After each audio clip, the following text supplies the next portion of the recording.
There's a fire that burns inside. It's an instinct that never lies. The target's tattooed between our eyes.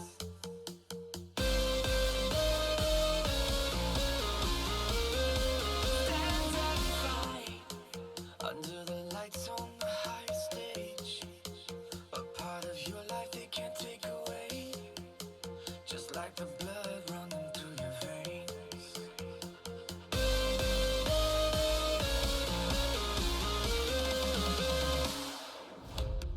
Everyone's watching.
Where's the camera? Where am I looking? Internet, hello, and welcome to OKLCS Season 3 Platinum Cap Playoffs. We did change the title post starting. Oh, yes, we did. I did. I went back, I refreshed the stream, deleted that other VOD of just, ambient time. So, yep. This is good. Less ambience.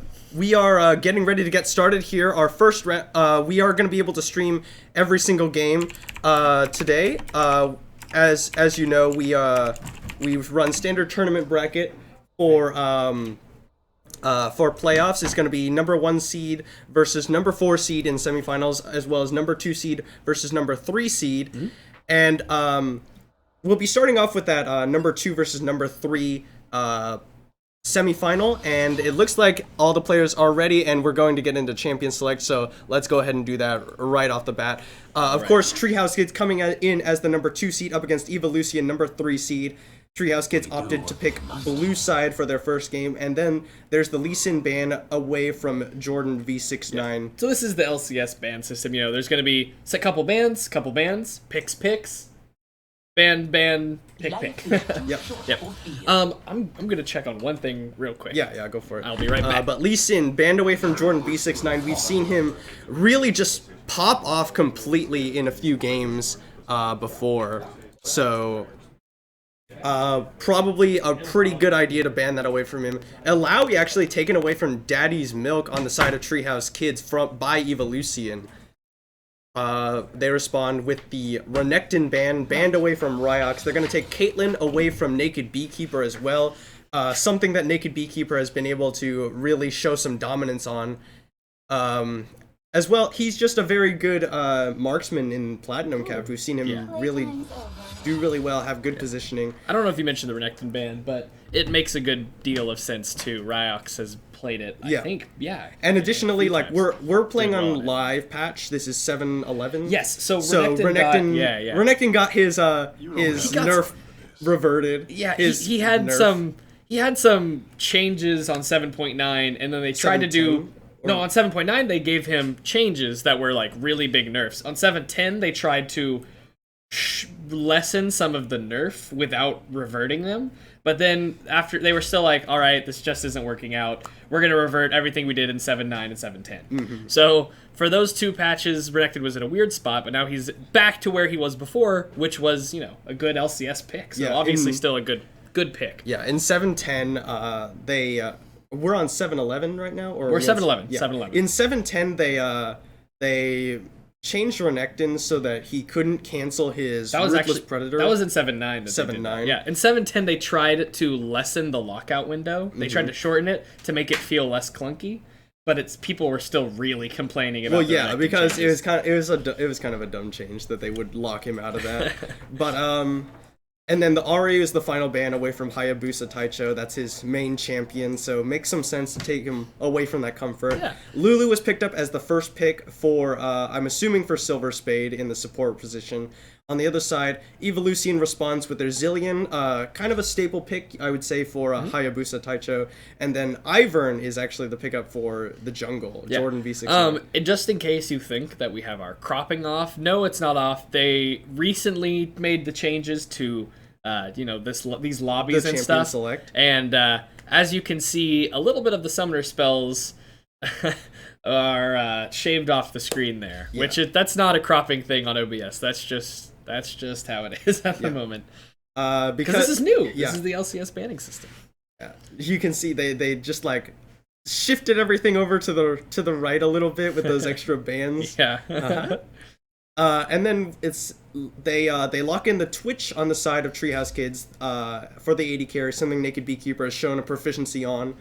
And then Nautilus was taken, presumably for Daddy's Milk. We already have the Lulu lock in. It's not going to be something like a support Nautilus or anything like that. Yeah.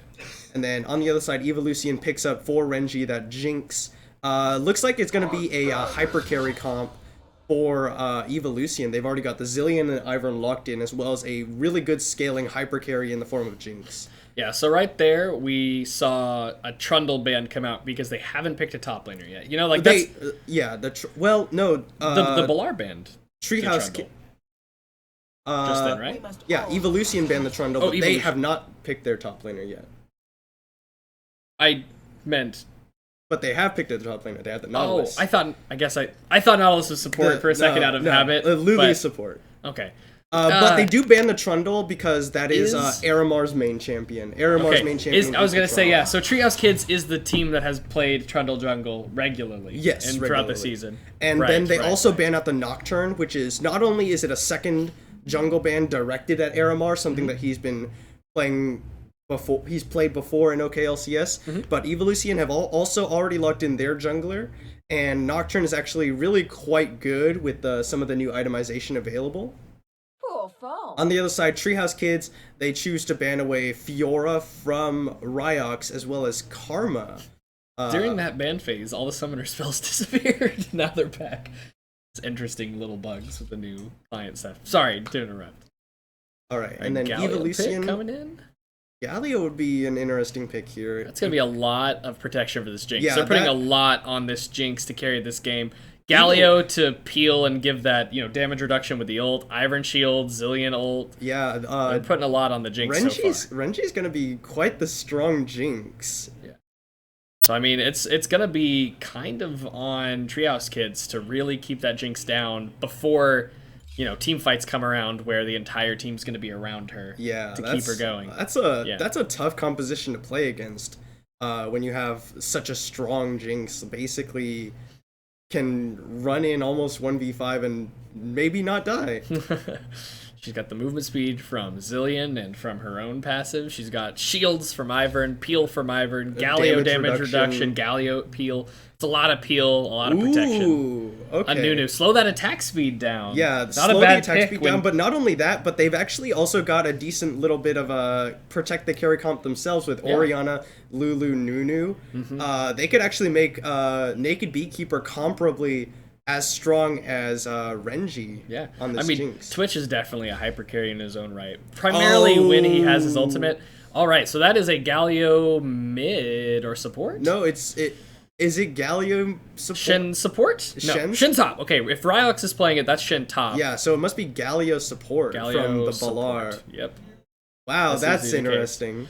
I mean, when Galio first came out, Galio support was the most played. I think it was just because people were like, I have to play support. Oh, Galio.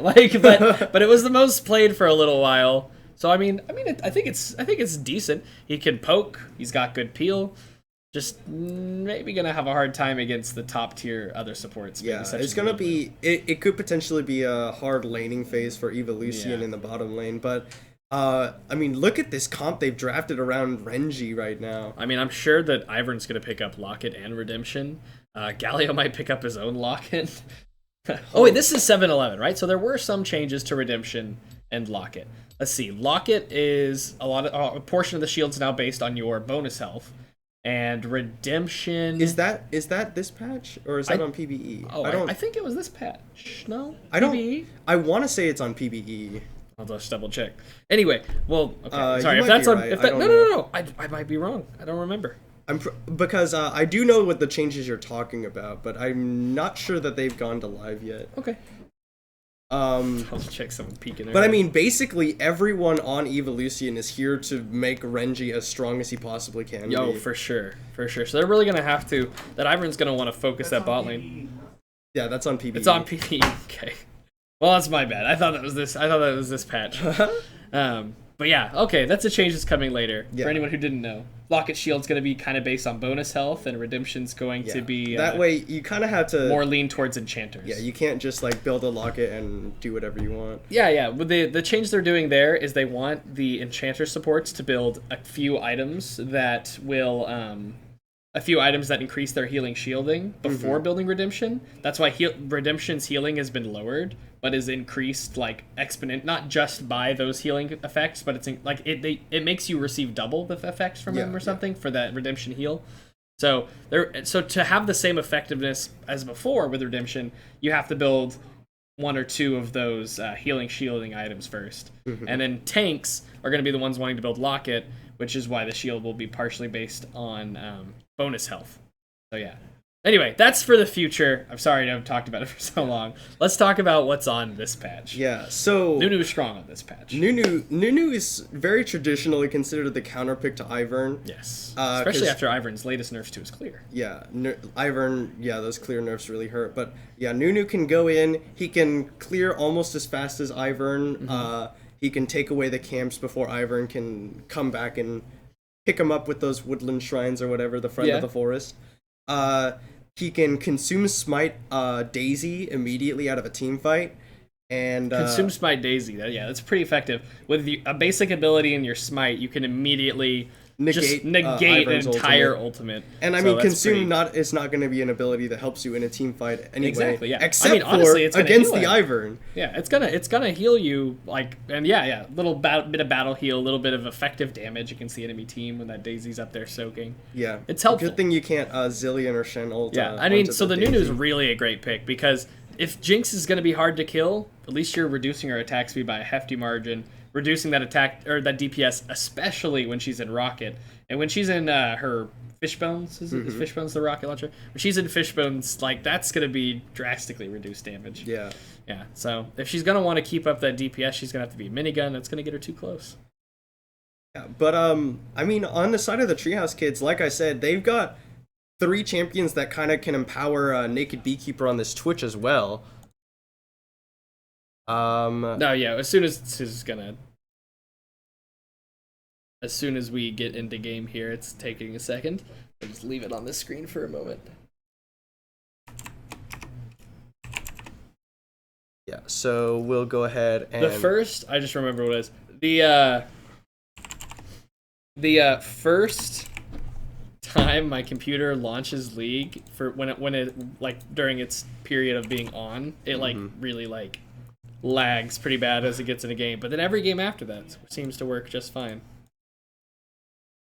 So we're just doing some little setup, and looks like we're good to go. There, perfect. All right, so we are getting into game for the first game of Platinum Cap playoffs. It is Treehouse Kids versus Evolution. It is a best of 3, of course. I hate this. When I'm adjusting the this thing, but then once we get into game, it resets them all. All right, well, we got them all adjusted now. Looks like the Galio's going with the Locket. The Relic Shield.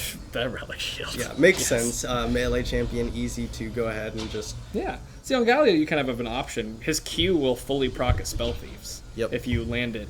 So, I mean, it adds to his poke.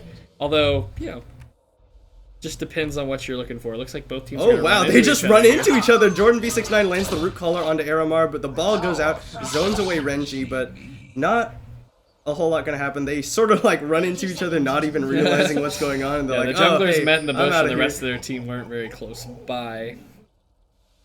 Had one of them really had their team on their back straight out of the gates, they might have been able to pick up a free kill there. Yep. Jordan had hit that binding, would have helped his team even close the gap further. Might have been a free kill onto that Nunu. And then we see Doran Shield is so strong to start that Doran Shield. You get to start with 2 potions. You get an immense amount of regen every time you get hit by anything. Yeah, it gives you that little bit of on-hit damage just to help alleviate the burden of last hitting a little bit since you're not going I'm Doran's. actually a little surprised that one of the marksmen didn't start with that Doran Shield. Maybe Renji, for example, because he's going to be taking a lot of harass from Silver Spade and possibly from Naked Beekeeper. Yeah, no, it's a very good start on the carries. The fact you get to start the 2 pots is probably the best part about it. Yeah. Which is why they're doing it, but it's still pretty cool. It's still pretty cool. Alright, so the Balar and Renji, they're really trying to hard shove this wave, trying to go for that level 2, get lane, and push priority over the bottom lane of Treehouse Kids. Daddy Smoke comes in really quick with that Galleon Q on the caster. Actually, Evolution had the ward onto the start of Jordan B69. They see they're gonna find him in the jungle. Jordan did successfully steal away the red buff from Aramar. Aramar just a little bit too late to try and steal that one away, or pick that one up rather. I mean, honestly, this bot lane duo of Jinx, Galio, I don't know how it's going to go when it comes to Holland, but at least when it comes to harassing and wave clear, they can instant clear casters. A Galio Q will get them low, and maybe a rocket or two from Jinx will finish them. And then I'm actually sorry. I'm actually lost because I didn't see where Ivern started. He does pick up his blue buff now, but I don't know who got those buffs actually. I really want to check. Let's see. Aramar does have his blue buff, so he did not successfully steal away the red buff, and now Jordan V69 coming to contest his red buff. They're gonna run into each other here. Aramar is actually relatively low on health, but Daddy's Milk is going very low. Ryox getting those empowered auto attacks. The flash away from Daddy's Milk will secure his safety. Jordan V69 hanging out in the enemy Raptors, looking for a gank onto Seymour from those Raptors. Root Collar is available. Double Time Bomb stuns him up, but Jordan V69 had already left the area. This taunt onto Daddy's Milk again from Ryox. Daddy's Milk throws up the Titan's Wrath Shield. Naked Beekeeper in Silver Spade in the bottom lane. Starting to get priority over Renji in the ball, but here's Jordan V69. There's the Rushmaker. Justice Punch does not land. Silver Spade flashes away to dodge away from the taunt that the Ballard did not actually have. He's only level 2, does not have the shield of delay. Daddy's Milk. Oh, Daddy's Milk, he's so low! I think he might have been able to flash for that kill. Ryox did not have his flash. He didn't have his flash? Oh, okay. He flashed earlier for a trader. Yeah. Trying to get a kill then. Tried to get the kill earlier on onto Daddy's Milk. So that means no flashes in the top lane. We got both of the support junglers in this game that I actually really enjoy watching. Renji's going very low. There's the Ignite from Silver Spade. There's some more auto attacks. He's running away from the Twitch Poison and the Ignite. It is first blood. Naked Beekeeper picks it up with the Contaminate. He barely got in range right at the last second. Didn't have to burn his flash. First blood goes over. Naked Beekeeper, not a good start when your team had his heal up. Aramar slowing up Hayabusa with the snowball. There's Command Protect, but it's just going to be some auto attacks off. At least he helped him get off. A little bit of extra harass there. That's pretty unfortunate. The Jinx is really who you want to be doing well on this comp because the entire comp is basically a protect the AD carry comp. Very much in that boat. Shin ult, Galio ult. Galio Shin. Ryox gets caught by the Drench Line after the Shadow Dash. Aramar slows him up with a snowball. Ryox trying to run for his life. He has no flash, if you remember, and they're not going to pursue under the tower. It's a little bit too early to go into the tower. But here's Jordan into the mid lane. Seymour very low on mana. Brushmaker comes out. He's slowed up by the rewind. It goes down. Double Time Bomb stuns him up. Jordan trying to auto him down, but he doesn't have his red buff anymore. The Double Time Bomb will not be enough to catch Seymour, but Seymour did burn his flash.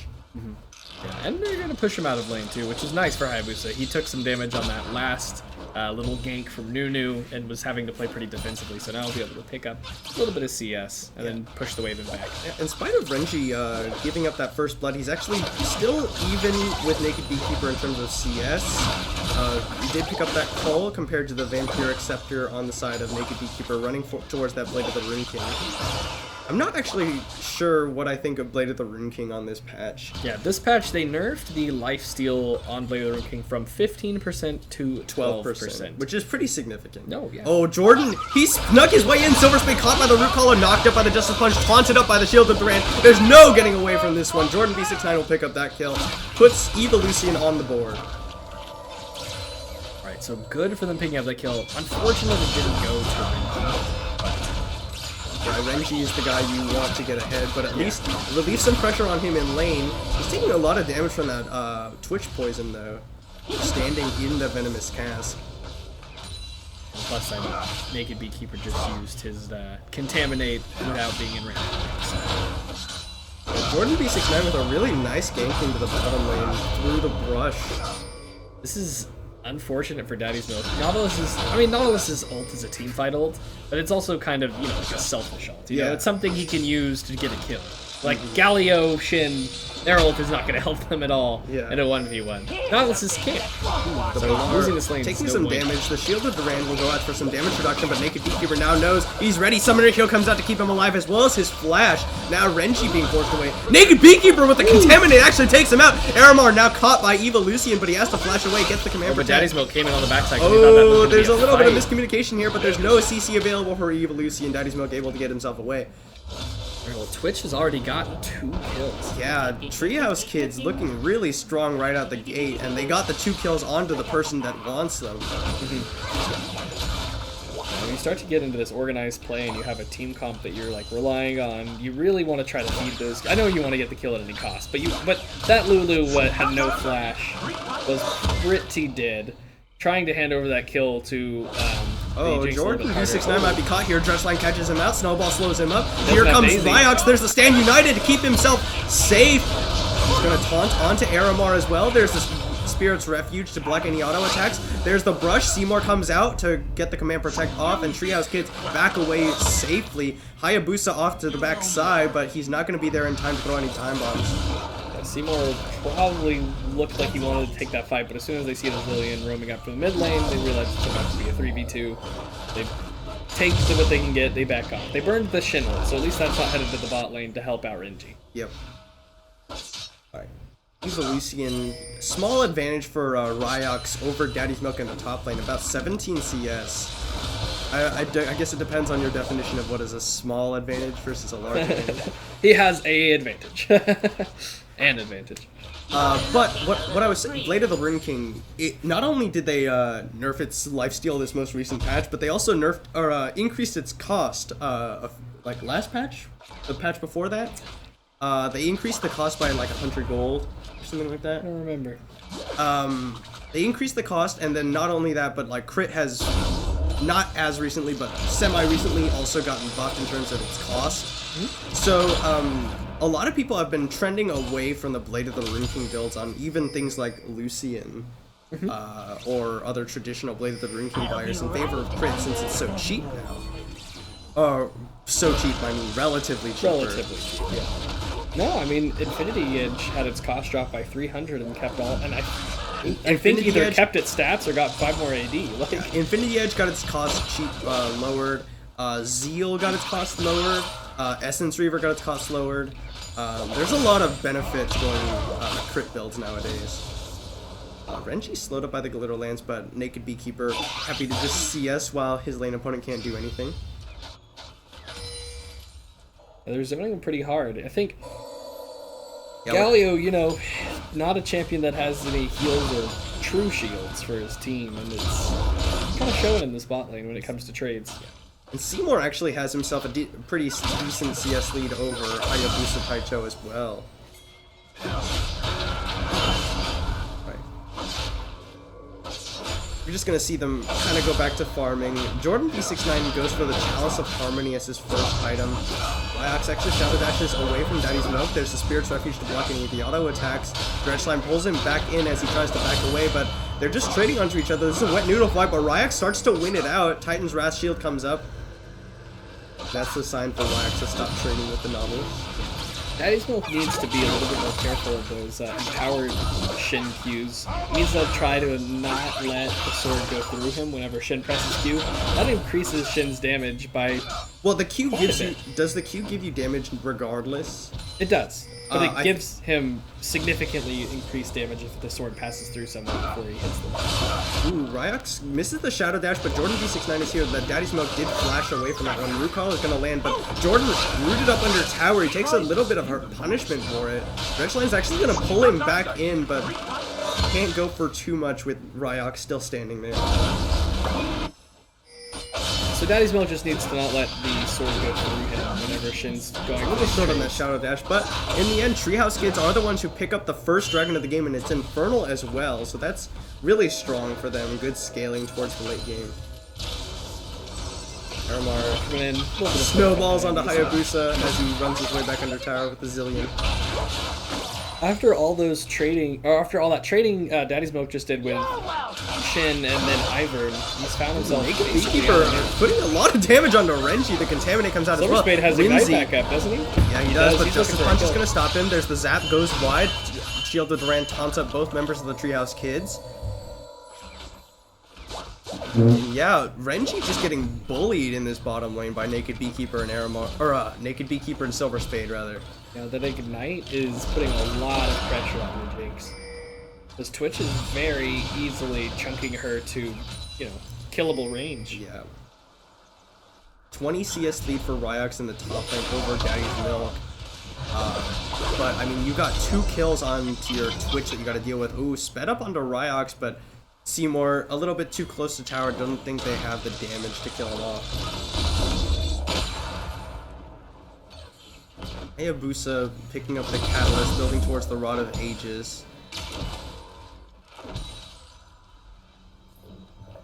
I wonder if we'll see any of the changed things today, like Kindred, Rek'Sai, or Malzahar. The mini reworks? The mini reworks, yes. Or even some of the recent ones, like Rammus or Heimerdinger. Yeah, I'm not sure what people think of the new Rek'Sai, but a lot of Kindred mains are saying that like, they like the concept of her rework, but she kind of just doesn't do any damage at this point. And I mean, in my experience, I have found myself to be a little underwhelming in terms of damage even when I'm ahead. But like, you have a lot of tools to get yourself ahead in the early game, so it's kind of a mixed bag. Yeah, I mean, ranged red buff ganks are always really good. Yeah. Part of what keeps Graves so effective is the level 3, level 4 gank. I think we're moving away from Graves as being dominant in finally, after being nerfed 7 times, like... When you have a champion that does that much damage that gets 120 bonus armor from his yeah, it used to be 120... It used to be more than 120, right? Armor and magic resist. Then they lowered it. And they removed the magic And then they removed the magic resist. And then they've nerfed the damage on his Q twice. Oh, Renji taking a lot of damage. They're trying to bait for Jordan B69, but Renji might have taken a little bit too much damage. There's the teleport coming in from Ryox. Double R forces the flash away from both members of Treehouse Kids. Renji stand united. They're going for 5-man bot. They were just going for the push. Yeah. Renji's dangerously low, though. They still do have the Chrono Shift. The Valar comes forward to zone him away. 5-man bottom lane for Evolution. It looks like they will get this tower, or will they? Because here comes Erma. Flash Shadow Dash from Ryox, and the double time bomb comes out.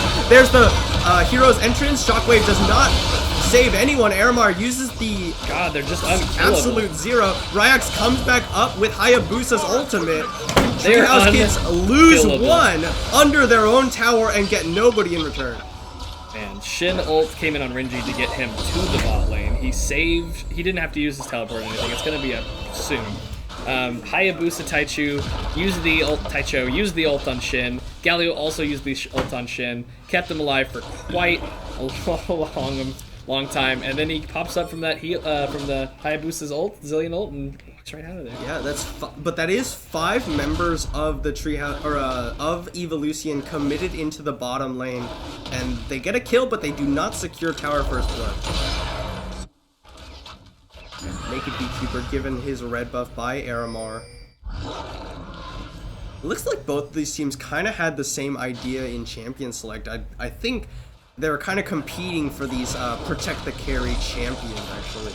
Oh, Naked Beekeeper snuck his way in. There's the Bilgewater Blade of the Rune King active, forcing the flash away from Hayabusa. He did not have his Chrono Shift available, but that is spray and pray used by Naked Beekeeper. Silver Spade just trying to keep the wave away from tower because it's so close to going down, and that roam might have cost Treehouse Kids tower first blood. The Ballard just zoning him away as Renji focuses it down. Alright, well that 5-man push in the bot lane got them a kill and first tower blood over to their AD carry, so really good play on their part. Daddy's Milk canceled his teleport, which he might have died finishing that teleport, but also him being there might have helped them hold under that tower a little bit better, prevented the dive onto Twitch. And now Evolution's bottom lane with that tower first blood in the bottom lane. It looks like they're trying to rotate and try and push down this tower first blood, or this tower mid. Renji gets the level up. Shockwave pulls into Balar and Jordan B69, but not a whole lot of damage. Redemption comes out, tops them all back off. Here comes Daddy's Milk. He's dodged into the air after the taunt. He's stunned up by the double time bombs. Taunted again by the Balar. Depth charge goes out onto Renji. Absolute Zero being channeled. The Super Mega Death get blocked up. There's the Chrono Shift onto the Balar to keep him alive. Evolution do not successfully close out any kills, but they do still have 5 very healthy members here in the mid lane. Treehouse Kids being zoned away. Seymour does not have a shockwave, nor does he have any mana. Wave cleared out. Daddy Smoke takes a little bit of harass. It looks like they're gonna go 5-man this dragon. It's spawning in 8 seconds. They have their whole team here. They're sending their entire team to a Earth Dragon seems to be live. the theme here. They've got Galio for quick roam, like defensive roams and turnarounds. They've got Shin for the same exact thing. Zillion ult can turn somebody getting into caught It's into so a hard. big fight. It's so hard to kill anyone on the side of Evolution with the damage reduction, with all the shields, with the chrono shift, just in case any of all that goes awry. And Treehouse Kids, they're trying to contest this Earth Dragon, but they're in no position to do so. Double time bomb, Sons of Daddy Smokey slowed up. Flash away from the Justice Punch as well, so Treehouse Kids really on the back foot here. Yeah, I mean, Evolution not sacrificing too much in the way of CS to, like, for how much they're grouping. Yeah. Their top laner's ahead, their jungler's a good bit behind, and mid laner's is slightly ahead, bot laner's slightly behind. Well, I guess their bot laner's actually not that behind when you consider the fact that Galio's picked up 36 CS. So he's sharing that with Jinx, so really Jinx is ahead in CS. If I'm not mistaken with how Relic works. No, Does Relic count the Shield CS to already both of them? Relic Shield It does count it to counts both of them? Never mind. Never mind. No. I don't play bot lane much. Relic Shield does give the CS number over to whoever gets it.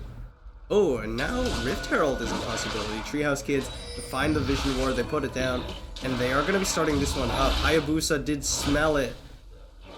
Trying to come around. Ryok's on the other side, but this is a 2v3. The remaining members of Evolution on their way here.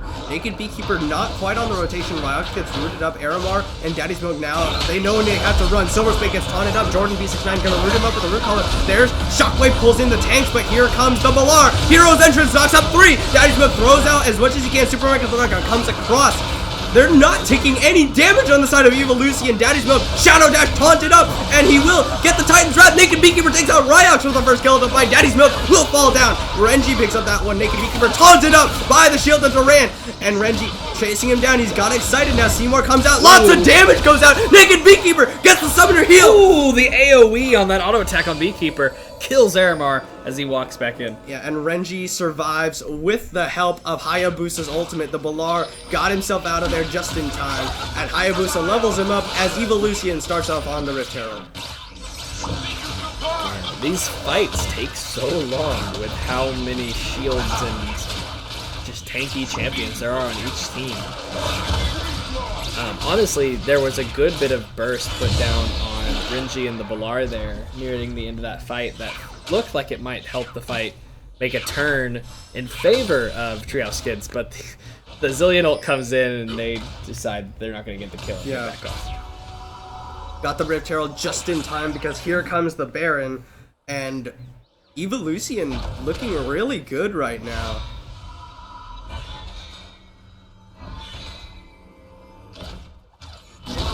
Alright, Seymour is struggling a little bit. He's been having decent shockwaves off, but they're on the tanks of Evolution, as well as the fact that he's a little bit, his team is a little bit on the back foot. He's not able to get those shockwaves off onto priority members. He actually basically has to use his shockwave exclusively for disengage. I mean, it's just really rough for the Treehouse Kids right now. It is. It's a really frustrating comp to play against, is what it is. I mean, to win one of these fights, they're either going to need to, I don't know, pick Renji or Hayabusa before anybody has the time to react with one of those How can ultimates. you pick off Renji with, No, that's what I'm saying. I'm like, they have to somehow do it Hero's either entrance and Stand United available. They have to do it before they can react with one of those ultimates, or they're gonna have to, you know, maybe bait the ults on Renji, kill Hayabusa. Renji's basically a tank with the extra health he gets from the shields, as well as the damage reduction he's going to get from the Balar's ultimate. It's gonna be tough to kill anybody. Here we go. Evolution, they're still not able to siege down this mid-wave. Double time bomb's not quite going to land. It would have been very dangerous. Hayabusa is actually hitting some major damage spikes right now. His Rod of Ages is almost fully stacked. He's building towards the Realnomicon. Ryok's starting to take the lesser end of these trades up against Daddy's Milk. He did itemize Sunfire Cape as opposed to any MR for the Nautilus. And of course, with the tank items change, building armor items is a lot less effective against magic resist. Yeah. I mean, that's why they made those changes. You know, the changes honestly were like, you know, a buff to a tank in the laning phase if you're just itemizing against your opponent. This is actually Treehouse Kids number 2 seed versus Evolution number 3 seed. Yes, that is this match. Ooh, Aramar walks a little bit far forward. He's slowed up. He's caught up by the Justice Punch. Jordan V69 actually landed the recall onto Seymour. There's the Absolute Zero to try and disengage the fight. Evolution backs away. There's a teleport coming in from Daddy's Milk. Depth charge goes down into Reggie. There's a good redemption. Wild Growth comes out. There's the Hero's Entrance. Knocks Daddy's Milk into the air. But the Balar so low. Gets the Stand United. Naked Beekeeper going very low. He's caught. And Reggie's on a killing spree. Double time up. Stuns up Daddy's Milk and Aramar flashing away. Time Bomb will expire. And the double kill over to Renji after the Shadow Dash. Renji chasing him down with the Get Excited, but he doesn't have... Evolution get 2 for 0, and now they're focusing down the tower. Here's the Rift Herald coming out. They're gonna try and focus down the tower. Rift Herald gonna charge up for nothing. Hayabusa teleporting to the bot lane. There's a huge wave down there, and he's like, you guys. Evolution ready to push with the Rift Herald onto the second tier mid lane tower. Wow, that's half of its health already down. Evolution focusing it down. The Balar gonna taunt up Silver Spade, but do they have any follow-up? The Balar slowed up by the Snowball. Seymour comes out trying to focus down the Rift Herald, make sure it can't get too much damage onto their inhib tower. Alright, and they timed this perfectly. They leave the Rift Herald alone for Treehouse Kids to deal with, and they head to this dragon that just now spawned. Very good rotations. And it is an Infernal. Oh, they're a little bit afraid though, actually. The enemy team is entirely full health and they have 2 members at half. They don't have their cooldowns. Evolution not ready to fight for this one. It looks like they're just giving it up. Yeah, they did win that pretty big fight, but they haven't backed to spend any of the gold. Hayabusa slowed up. He's going to speed himself up. There's a good double time bomb. Aramar, Absolute Zero in the brush. Shockwave pulls in Renji, but he will be caught up by the Chrono Shift. They don't focus him down. He's able to get back to the safety of his team. Ryox is here in the back line. Naked Beekeeper getting zoned away and completely, and Daddy's Milk coming to save him. Dredgeline pulls Ryox away. Naked Beekeeper now ready to auto attack. He gets the Contaminate kill onto Ryox, and Seymour actually picked up on the backside. Renji coming in, but he's got no mana. He's gonna focus down Aramar. He's excited, and Aramar gonna give up his life for the cause. Alright, that's gonna be an Infernal Dragon over this team. Renji hasn't even backed in some time. Meaning, oh wait, no, he was one of the members. He has not recalled. No, you're right, he hasn't recalled. Man, he has a lot of gold he's got to spend. almost 3k. Yeah, that's not bueno. She's gonna finish that Infinity Edge and probably get another Zeal? I don't know. Possibly. Yeah, you're right. finishes the Infinity Edge, gets another Zeal. So that is going to be a strong as hell Jinx in the middle of a team of tanks and shields. So if it wasn't already a strong Jinx compositionally, it's now a very strong Jinx item-wise. Yeah, she's also got the Infernal. She's got a mountain. They just took several towers in the mid. This is gonna be hard for. Holy cow! This is gonna be hard for Treehouse Kids to come back from this. With that comp that the other team had, they really needed to just kind of win early. You know, that was something that they needed to do. And they definitely have the possibility. I mean, Treehouse Kids was ahead in the bottom lane. You had a 2-0 Naked Beekeeper on this Twitch. Oh, Renji and Silver Spade run into each other in a bush, and now they're fighting. So Daddy's Milk stunned up by Hayabusa. Zap is going to slow him up. Actually, another double time bomb is going to land, and Renji's going to run through him. Goes godlike. Ryox now fighting onto Aramar and Silver Spade in the blue side jungle. Yeah, Nautilus made the decision to go for, it looks like he's building maybe that's an adaptive helm? Which one is the, is that Abyssal? Do you think so? The Spectre's Cowl? No, the Negatron? Is that Spectre's Cowl and the Negatron cloak? That is going to be Abyssal. That's going to be Abyssal, okay.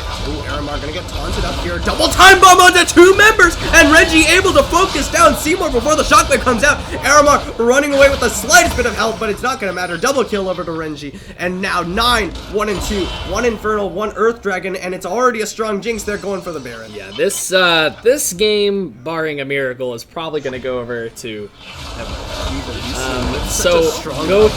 honestly, next round, Treehouse Kids probably going to be looking to ban some hyper carries to prevent this kind of comp from happening again.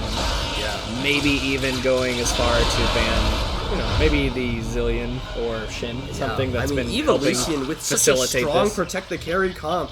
I was a little skeptical about the Galio support because I don't think Galio support's very good in lane phase, but it was punished in lane phase, but their composition just so strong at empowering Renji and keeping any given person from dying. I think a big part of what happened is Evolution started grouping as 5 incredibly early in the game. Yeah, oh, honestly. And Shadow Dash comes in, there's the Justice Punch, Wild Growth comes in onto Daddy's Milk, good depth charge to knock him all up under tower, but Aramar's already gone down, and Naked Beekeeper zoned away, he's, good Shockwave, and Naked Beekeeper finds Ryox! Treehouse Kids now starting to turn it around.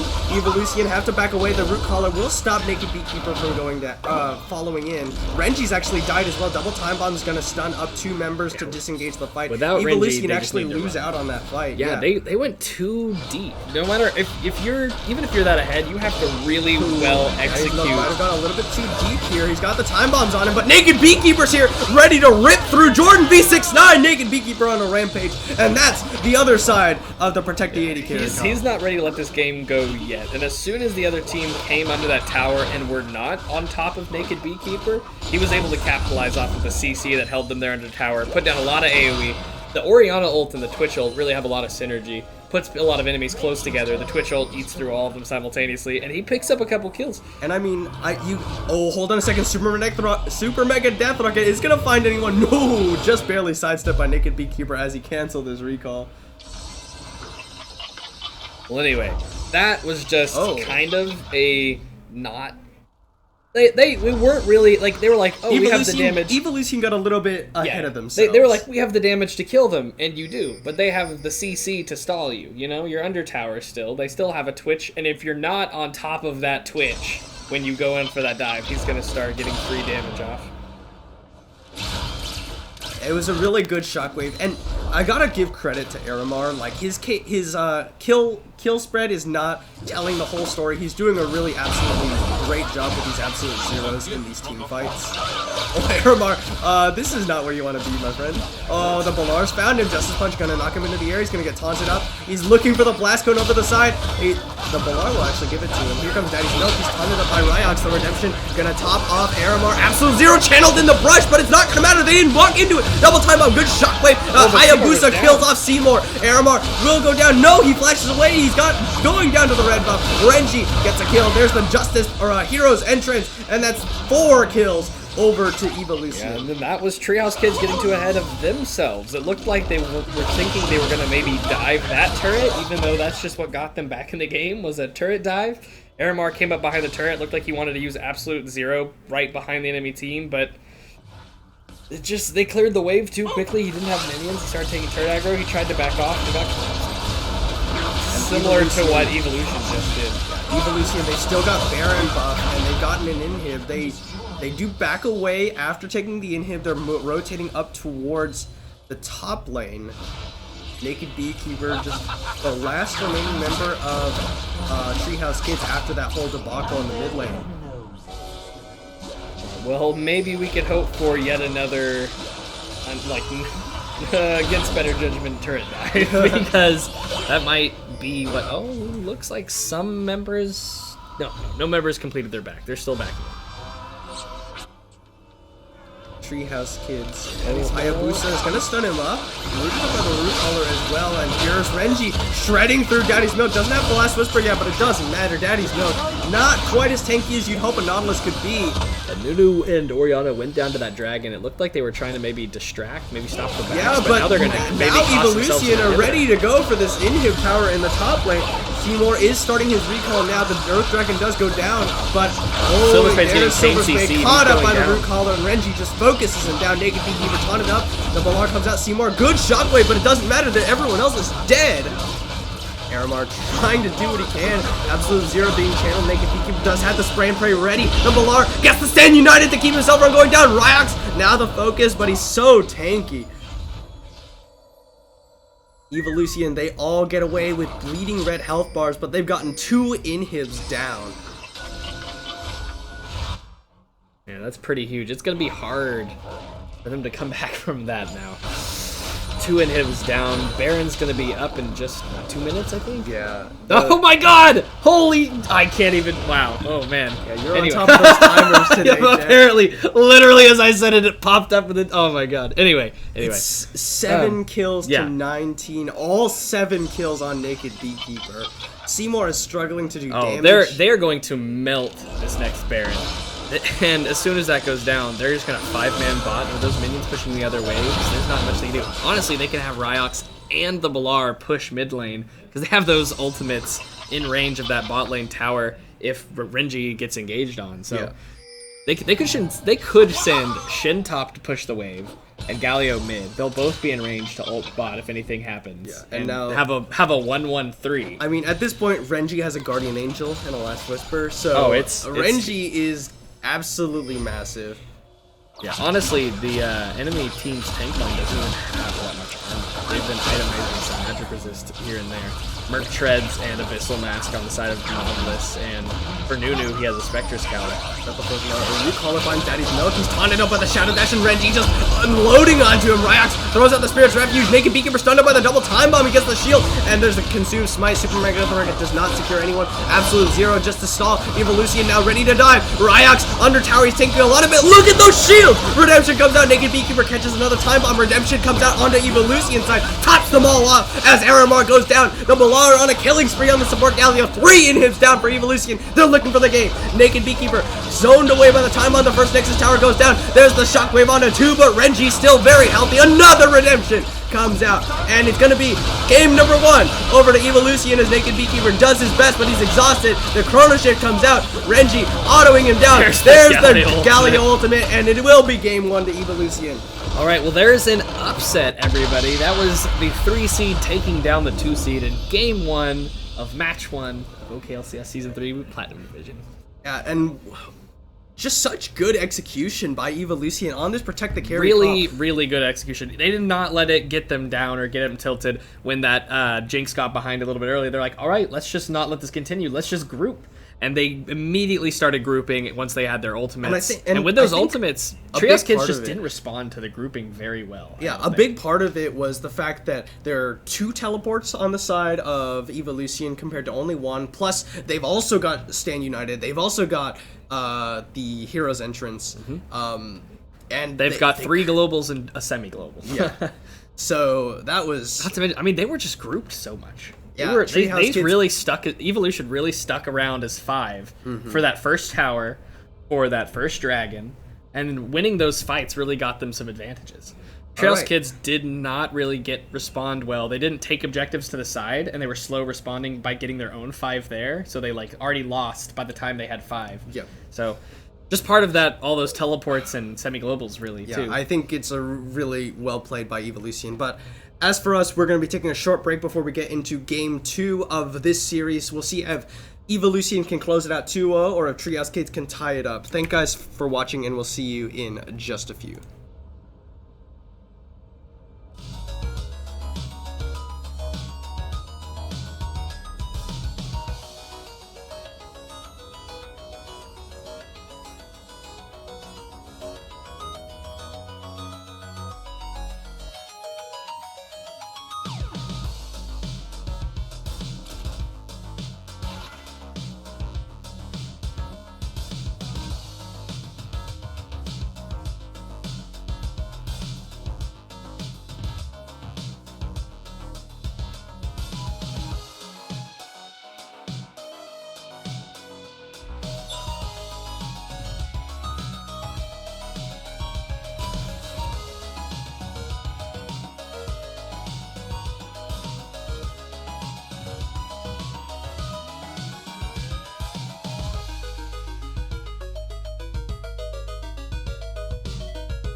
Internet, hello and welcome back to OKLCS Season 3 Hello, hello. Platinum Cap Playoffs. We just saw Evolution take down the number 3 seed of Evolution, take down number 2 seed Treehouse Kids in Game 1. We're getting into the champion select for Game 2. Evolution has opted for blue side this game. Yep.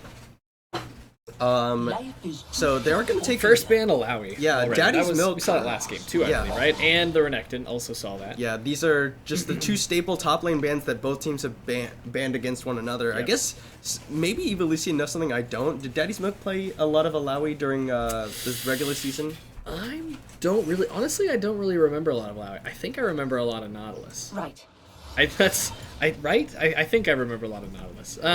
Maybe when Nautilus was not an option or they had enough tank, he was going the Alawi. Well, obviously we didn't stream every single game, and we haven't scouted the players, OPGGs or anything. Daddy's Milk could have been I spamming do know Alawi in Daddy's solo Milk queue. plays a lot of Alawi. I don't know if he's willing to play it in OKLCS OKLCS, or but not? Gotcha. well, they definitely think it's worth a ban at least. Mm-hmm. Caitlyn away from Naked Beekeeper again. We saw that last game. He's really That's quite a a consistent staple player. of his throughout a lot of the season. There's the Zillion ban. Yeah, that was a big part of making their team impossible Yeah. to kill. He And landed a something lot of that- good double bombs too. Yeah, something that Hayabusa has been shown proficiency in. Yeah, ever since before. back when he played in a diamond on the second place diamond team a while back. On but he Retribution. basically just played Zillion. He played support. He played support mid utility laners. mid Yeah. laners. Make it happen. Jinx is going to be taken away from Evolution. They don't want to let that hyper carry comp come out. But actually, Evolution will take the Twitch away from Naked Beekeeper as well as locking in for themselves another hyper carry. Yeah. That's why I thought maybe that that Treehouse Kids would ban out just 3 hyper carry picks. Just try to eliminate some of the options. Maybe Renji plays Twitch. Yeah, I think I mean with Evolution banning Caitlyn, they could have banned Cog, Jinx, Twitch, eliminating the possibility of a hyper carry comp like the they just Treehouse did. Kids, they take away the Lulu, so they won't. Evolution at least won't have that, but they didn't have it last game. It worked out for them. They are gonna take the Trundle, but that leaves open the Ivern. That was such a big part of the comp last time for It really Evolution. was. Honestly, and I thought Airmar did a really good job on the Nunu, Yeah, but which is also good against they don't have a hyper carry There's the available. Ivern again. Yeah, and Ivern locked in for Jordan V69 again. Treehouse Kids. I don't know if Airmar plays it. They steal away the Orianna for Hayabusa here. Yeah, and that preventing- not only which that, Stealer but that's did a great job another on it. command protect gives you a lot of resistances as well as the shields. They're getting ready for another protect the carry comp that Treehouse Kids are not prepared to deal with. Yeah, Trundle's gonna be worse. this time around, really. Yeah, The what is a Nunu was Trundle able- gonna do in the- this situation? yeah, he's not gonna be able to very effectively dive onto this Twitch Right. by any means. I mean, Treehouse Kids, they picked up almost essentially the same comp in Lulu Nautilus, but they got a Trundle who's not going to be doing anything. Yeah, he's gonna have a hard time being very effective. I mean, maybe helping Milt a single tank, but the tank's not the problem. The tank is definitely not the problem. They do at least ban the Shen away from Ryox so that they can't... Rox did a great job on Shin in Yeah. that last game. Will we see the bans away from Evolution? I think they might ban something like maybe the Xerath from Seymour just so we can't snipe out the AD carry from long range. That would be my best guess. They ban away the Xayah actually, and actually that makes a lot of sense. We forgot about Xayah when considering our about champion hyper because carries. Xayah scales actually very well into the does. late game. We must all make All our right, choice. Karma banned away by the Treehouse Kids so that at least that's one fewer support or empowering support on the side for Evolution. But Yeah, they they're- spend their next they're 2 willing bans. to play that support Galio, which is still available. Yeah. So Seymour has played Talon in OKLCS, I believe, before, if I'm not mistaken. So they banned that away, just trying to make sure that nothing is going to be threatening Twitch. what is it? Okay, it's gonna be the Ari pickup for Seymour. He already knows that the Orianna's locked in for Hayabusa Taicho, so he is picking that mid laner into the Orianna. Evolution for their last 2 picks, they gotta show their support and their top laner. I mean, Galio could be picked up here, yeah, and that very well could be for Ryax. It could All be right, well, for... instead of Jinx Galio bot, Evolution's going with Twitch we don't know Galio. yet. We don't know yet. Oh, you're right. It could be a flex pick. We'll see whether this last lock-in is a support or a top laner. Yep. It'll let us know where that Galio is most likely going. 5 seconds left to pick. Come on, show me the money. Did someone? What? Was there a? Nope. Wait, is that random? Should I go check? I don't know. If it's random, then we'll find out here in the next few seconds. You might go check actually.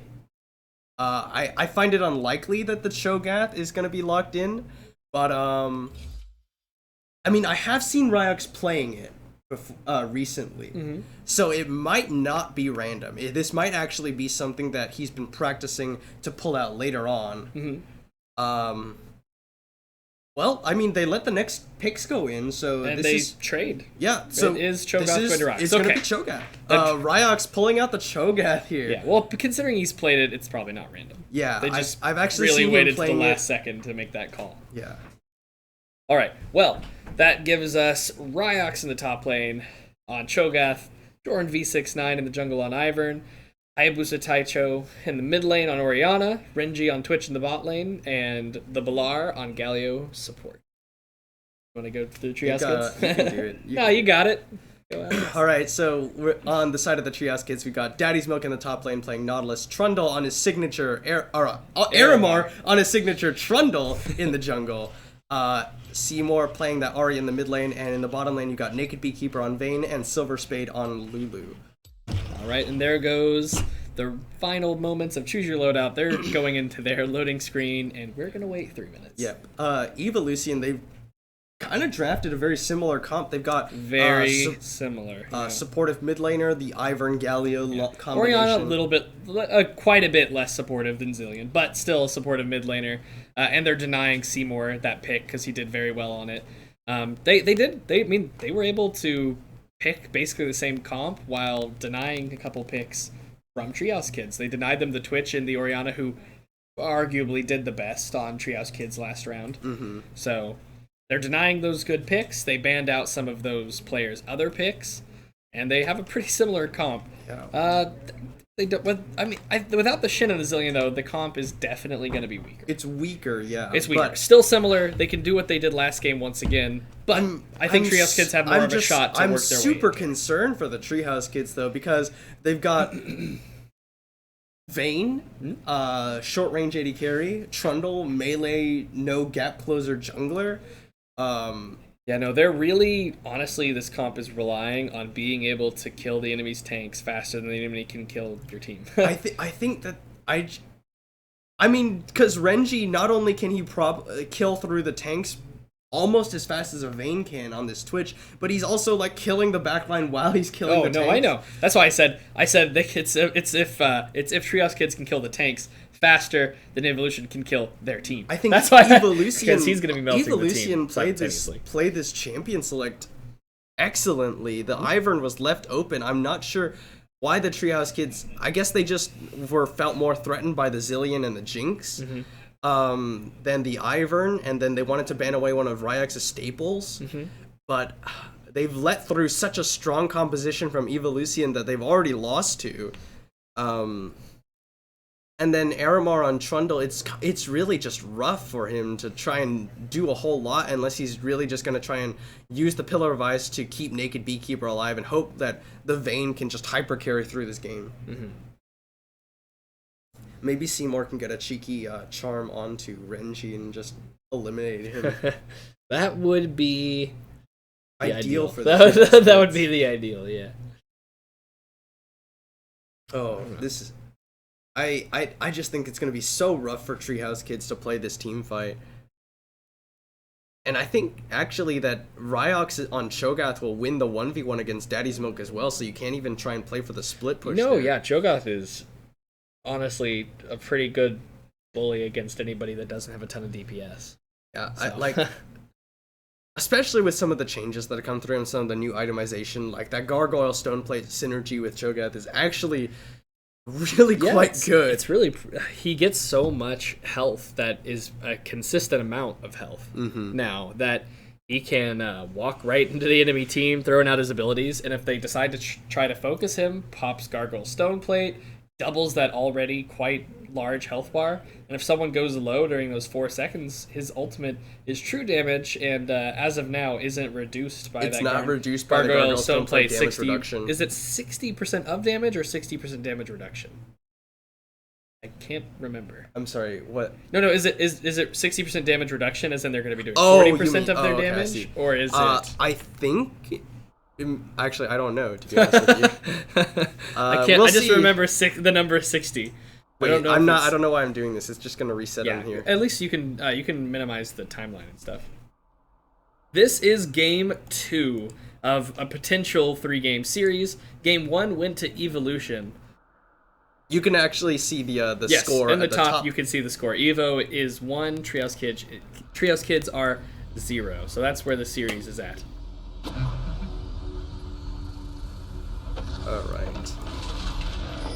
All right, so we're getting into game 2. Evolution 1 game up over Treehouse Kids. Let's see what everyone does. And Naked Beekeeper did start with that Doran Shield on this Vayne, expecting to get kind of poked out by the Twitch and the Galio. Welcome to Summoner's Evolution Rift. looking for something in the topside jungle. They're invading as 5. Jordan V69 definitely wants to see where Aramar starts to try and steal away any buffs that he can.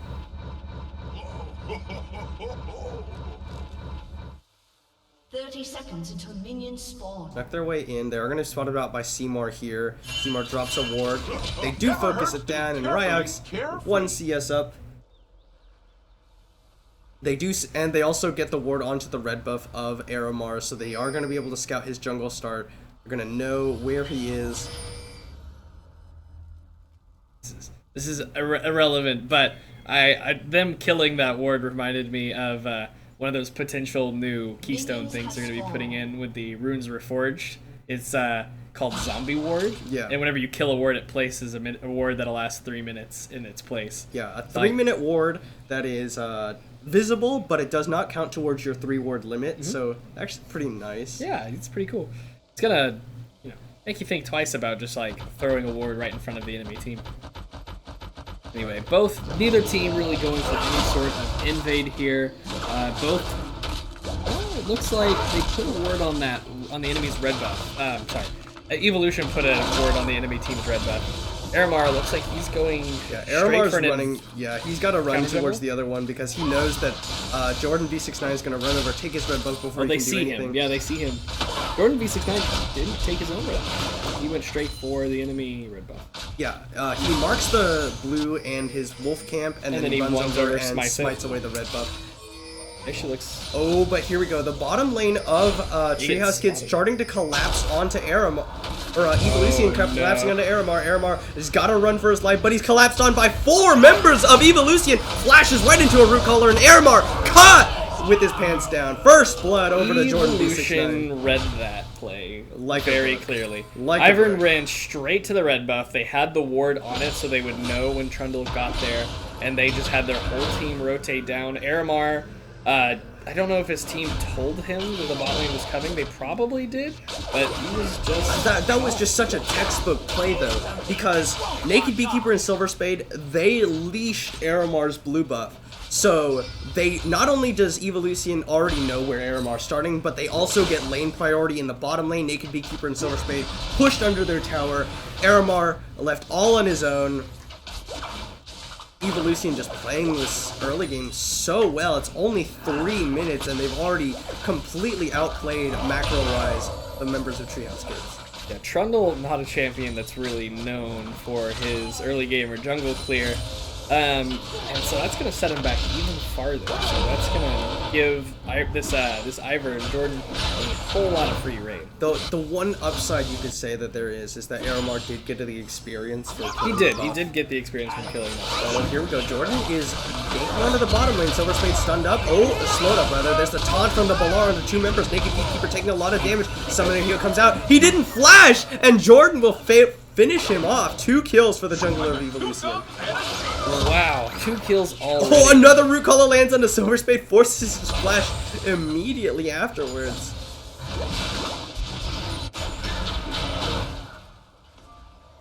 Oh my goodness, this is really... This early game definitely favoring Evolution here. Good gank by the Ivern on that bot lane there. They didn't... He burned his heal, but he didn't flash, and he just took one too many red buff autos. He just...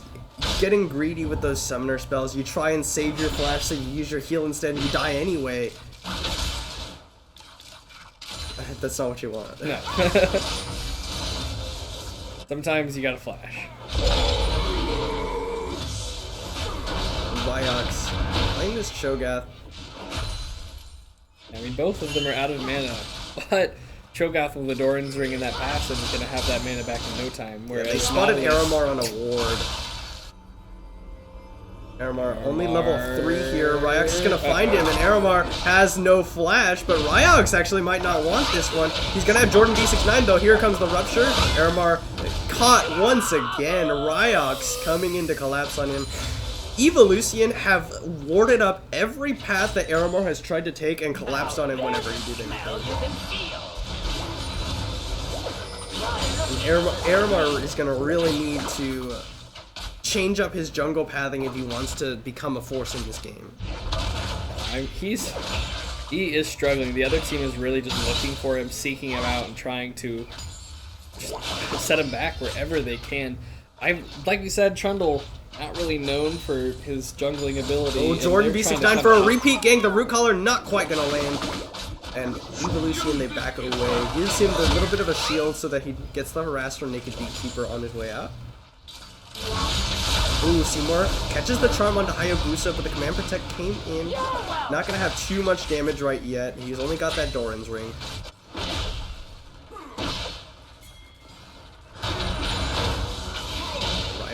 Rupture's gonna knock Daddy's Milk into the air. Ryox does not have the feast available.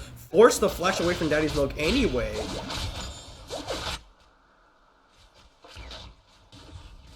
Oh, Daddy's Milk forced away from his tower. Ryox ready. He's got the flash Rupture, and here we go. The feast comes out. Ryox with a solo kill on the top lane. All right, this is just looking worse and worse for the Treehouse kids. Ryox got set. He was already having a good laning phase. Gets a little bit more ahead off of a kill on Aramar. Ivern with that early kill and that second kill on that gank on the Naked Beekeeper. And the composition-wise, it looks like it's gonna be favoring Evolution as well. So this is not looking good so far for Treehouse kids. Evolution, or rather, Treehouse kids really had rather hoped that they were gonna win this laning phase. Jordan gonna have his channel interrupted. Aramar just focused on the Ivern really. Force the flash away. Jordan a little bit over aggressive, yeah. Aramar just gonna try and take away his own blue buff. Jordan gonna rid him up with the root collar. He's gonna slow him up with this one. Oh, good Pillar of Ice to disengage. Puts it between himself and the enemy jungler. He does secure his own blue buff. I was hiding. And I want to call it Pillar of Filth because he's using traditional Trundle.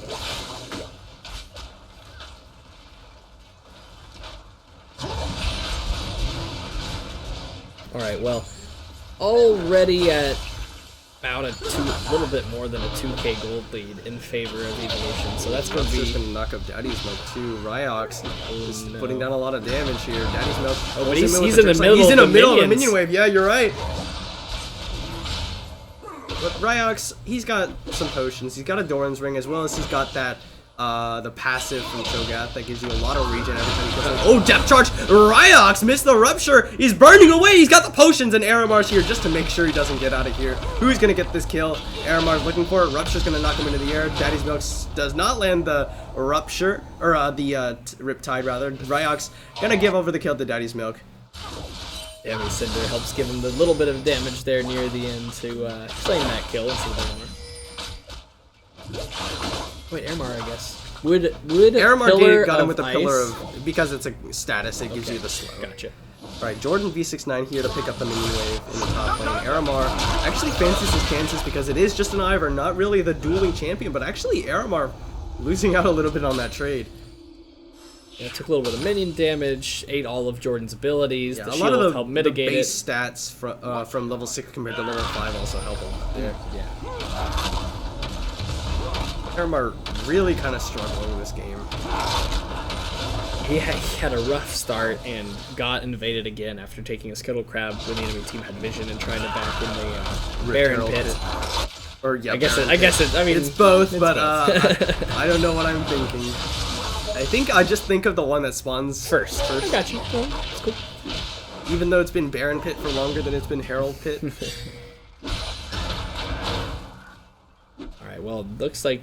Oh, Aramar wants the lane gank, it looks Yeah, like. Daddy Smoke does have a lot of a lockup for him, but he's got to land this Dredge Line. Depth Charge not available, but the Dredge Line does land. He's rooted up. The Pillar of Ice will stop his escape. Ryox has no flash, if you remember. He's going to get caught up. Rupture knocks up both of them, and that's a good big slow. The flash from Aramar to secure the slow with that chomp, and Aramar will pick up a kill onto Ryox. Honestly, I wasn't sure how that was going to go, but they know the limits of their champions there. Yeah, they that was know pretty that good. Nautilus is going to have enough lockup to let the Trundle close in.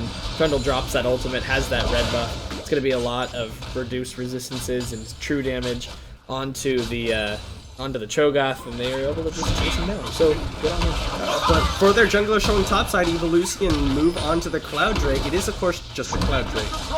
But it will be a dragon uncontested for Evolution. Dragon. Now, the Treehouse kids, they should know that Ivern is in the bottom lane. And, oh, Silver Spade might have been caught a little bit here. Venomous Cast going to come out, Condemn. And the Rukal lands on the Silver Spade. He's got the Wild Growth, but he doesn't knock up anybody. There's the taunt, and Renji rips through him with the Spray and Prick. Flash Away will secure his kill. Or, secure his life, rather. Oh, nobody gets it. Well, that's a dragon over in favor Of Evolution. of Evolution. If this game goes to the point of Elder Dragons, that becomes pretty impactful. Or if the next Drake is a Cloud, then honestly, they don't. That's a dragon that doesn't do too well on its own, but honestly stacks fairly well. Yeah. The power of like 2 Cloud Drakes is actually really quite good, and then 3 Cloud Drakes is actually better as Yeah. well. So Cinderhulk finished off for Aramar. He's gonna be a little bit tankier to begin with here, but oh, Jordan looked for a gank from the brush. Jordan V69 has really been on top of this bottom lane this entire series. He got a control ward in there. Jordan's still hanging around. He does show himself, and there's the root collar. And, ooh, just scrapes Naked Beekeeper off the side. Seymour misses the charm. He's got Spirit Rush available. Justice Punch will secure the Balar's escape.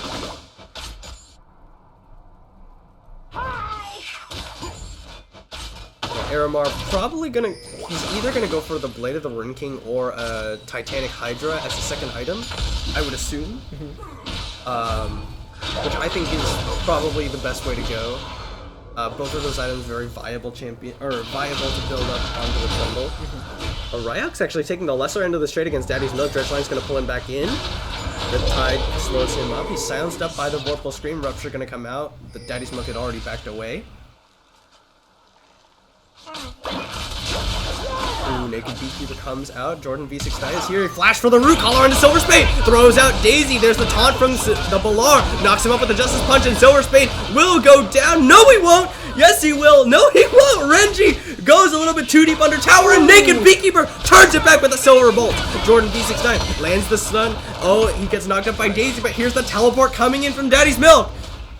The beginning of this game is not looking good for Treehouse Kids, but they are not giving up. They're still fighting. Silver Spade must have gotten a help pick shield off just as he was about to die. Daddy's Milk probably should have canceled that teleport, I think. He wanted to hit that Q, and he, to be fair, got close, but wasn't gonna hit that Q without flash, which he decided not to burn. So He gives Ryox some alone time in the top lane. Aramar throws say down the Aramar Pillar of Ice. probably There's having the a decent smite. time He's here. got the Subjugate running, and Ryox is burning away. Aramar focusing him down. There's the flash away from Ryox. Aramar not going to continue the chase. I think he doesn't have that Trundle. I don't think he has that Pillar cooldown yet, is why he's left. But now he does, and Oh Ryox yeah, comes back in. Ryox. This might have been a Here mistake comes the here. other Chilling smite. Aramar, the feast goes down, and Ryox, there's nothing he can do. The Rupture, the red buff, and Aramar picks up a kill. Here's Jordan though, but Daddy's Milk is here to back up his jungler.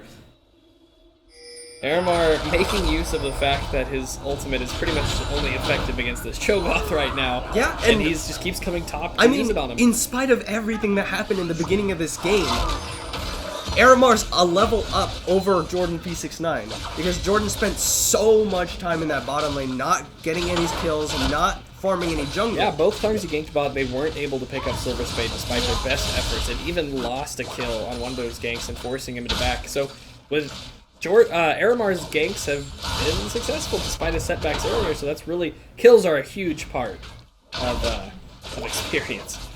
So that's really helping out Aramar here. Putting them back in the game, gonna help out his clear quite a bit. And if Aramar continues to play like that, then he's gonna be...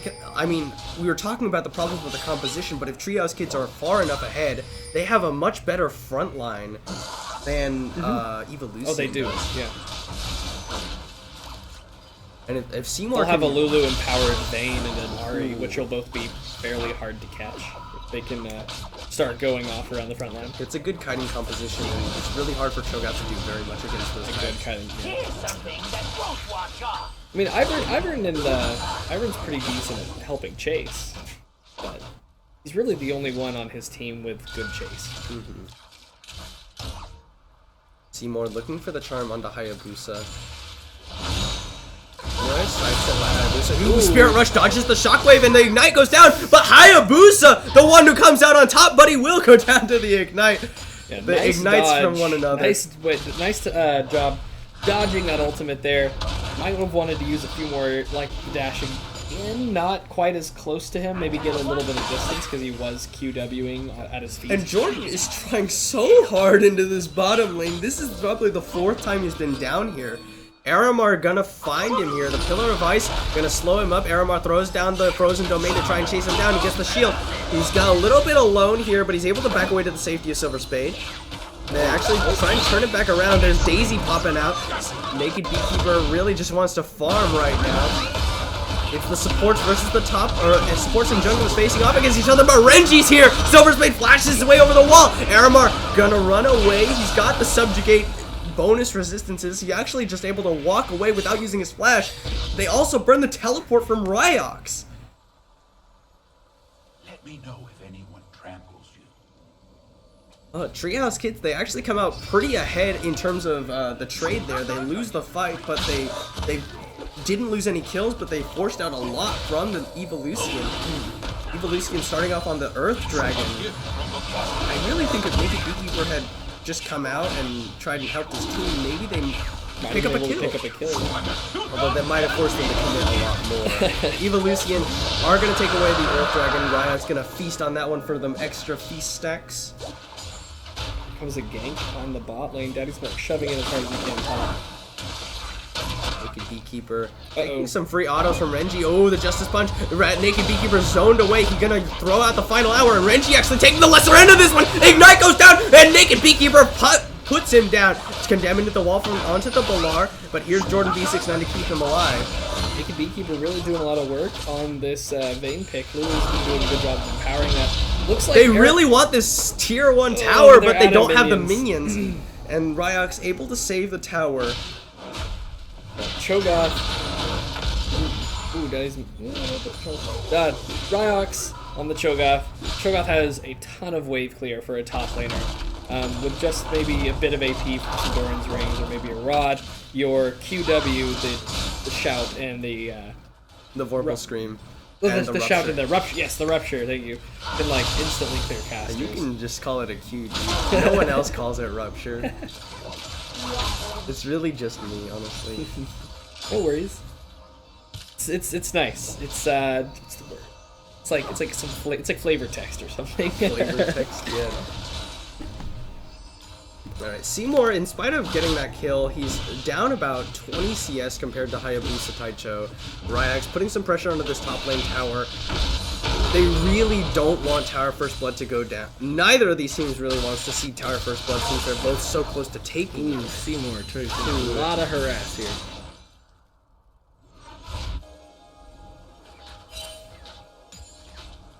Treehouse Kids. Doing pretty well here. Naked Beekeeper has the static shift finished off, so that's some more wave clear for the Vayne. Something that Vayne really likes to have. Treehouse Kids were down more than 2k gold earlier this game, and now they find themselves back to even if slightly, just 200, slightly ahead. just about 100 gold ahead. 200, 100. So that's quite the recovery so far. They are still down 2 dragons, which don't, it's kind of hard to put a gold value on that a little bit, but at the very least, one of them is a Cloud Drake. Yeah. Alright, Jordan takes away his own blue buff. It's gonna leave the copy for Hayabusa. And it is gonna be the Blade of the Ring King, second item for Aramar, after which I assume he'll either go full tank. He might go for the Titanic Hydra, which I wouldn't think is bad. It's just a little bit delaying your overall tankiness. But it's very high damage if you do happen to get on the Renji. You'd definitely be able to 1v1 him if you can get onto him. That static shift tumble proc. That was a crit too, wasn't it? The crit tumble static shift proc. Did a ton of damage. Chunks out Renji. I don't know if I saw that right, but I think the magic damage from that was 193. It was getting borderline to what the actual damage of the tumble crit was. Treehouse Kids, they really want to focus down Tower First Blood, but I think if you wanted to do that, you'd send Aramar into the top lane, get another one of those ganks off on the Ryox. Oh yeah, no, that's where his ganks are most effective, because that ultimate and his slow on a champion. And, I mean, a champion like Nautilus with so much gank assistance. Yeah. That's somewhere. Additionally, that's the tower that's the closest to going down. And, Aramar. Aramar finds the Balar. Justice Punch is not going to be able to go through the Pillar of Ice. There's a redemption coming down from Jordan B69, and Renji's unloading with the spray and pray. Oh, Naked Beekeeper caught by the Root Collar. Summoner Gale and Exhaust come out, but the Wild Girl to keep him safe. They have to back away. Getting hit by that root color really swayed that fight in favor of Evolution. Yeah, and Jordan V69 is so... Did you see? Yeah, there it was. It's 353 magic damage, 200 something. Oh, Seymour goes in with a charm on Hayabusa! Hayabusa ignited, and he's gonna go down! Seymour solo kills Hayabusa Taicho. Renji is invisible, and Naked Beekeeper walks right into him, condemns him away. The flash taunt from the Balar! And Naked Beekeeper has no flash if you remember, and he will go down. Jordan V69 picks up the kill. Teleport coming in from both top laners, and here's Aramar. There's the Balar, but he gets interrupted out of the hero's entrance! The Balar knocks out the Aramar, who has no subjugate available. Here's Seymour, flash charm under the Balar. Renji focused on by Aramar. Aramar to kill spree. The Balar will be the next to fall, or will he? Pillar of Ice nice catches him. Daddy's Milk cancels out the Balar. Ryox did feast down Silver Spade. Jordan B69 is the focus, but now Ryox in the middle of 3 members of the Treehouse Kids, and he will be a double kill for Daddy's Milk. In the end, it's 3 for 2. 3 for 2, but this is going to be first tower blood in favor of Treehouse Kids. And they already have a 1k gold lead before this tower goes down. This is going to put them up to almost a 2k gold lead. That was a great roam by Seymour after the solo kill. I just realized nobody took Rift Herald this game, if I'm not mistaken. No, you're right. Nobody took the Rift Herald. Really good ultimate from Daddy's Milk. Really helped Treehouse Kids win that fight. I think his knockup ulted just about everybody and interrupted the Balar. Yeah, the Balar's hero's entrance was interrupted by that depth charge. And Aramar got a good Pillar of Ice, and there's the subjugate. Hayabusa does still have the shockwave, however. Aramar just trying to focus him down. The subjugate was used there. Subjugate's a very low cooldown ability. I mean, it'll be up by the next time he's in the fight. He's got no Seed Yarn in his build just yet. Center hold for this year? No. Not really. Did it used to? No. I mean, Spirit of the Ancient Golem did, but that was like season 4.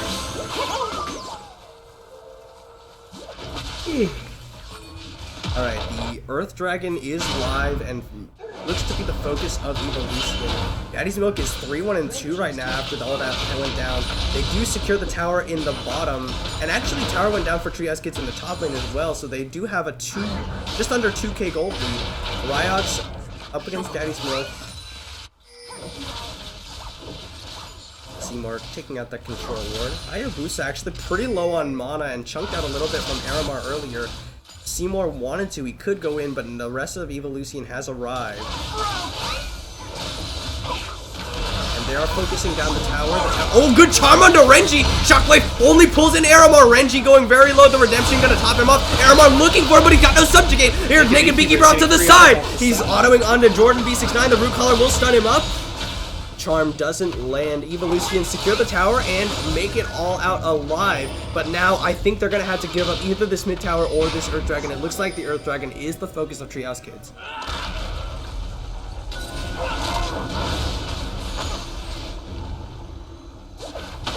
They're gonna pull it out. Ryox does have the feast. It's a bigger smite than literally any possible smite. And it doesn't look like they're letting Ryox in. Oh, Jordan V69 gets in! It's gonna be secured by the Balar, actually! What? The Balar! With... Both junglers miss smite. But the support not even in the pit secures it with the Winds of War. I mean, it does That is pretty good max health damage. really unfortunate for the Treehouse Kids. No, definitely very unfortunate for the Treehouse Kids. That's like a almost as bad as Contracts Dragon Steel from yesterday. Holy cow. That's a tilted right there.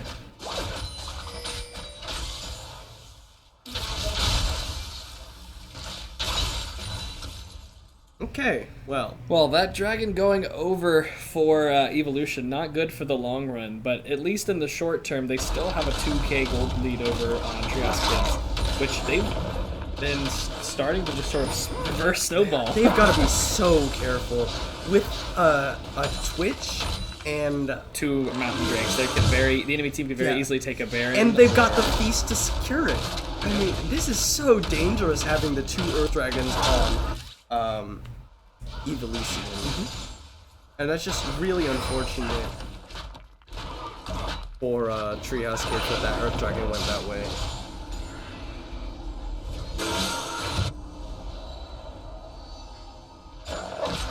Okay, so we're a little bit of calm for the next fight.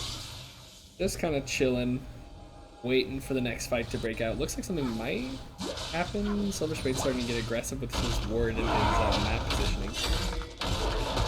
I'm not gonna take away his own blue buff. He's actually clearing pretty quickly. Yeah. That Blade of the Ring thing and Frozen Domain. He's level 13, so his Frozen Domain. I'm assuming he maxed Frozen Domain second. I don't know. Maybe if we go hover him again, we can check. Yeah. Just because it gives you a lot of attack speed for those fights.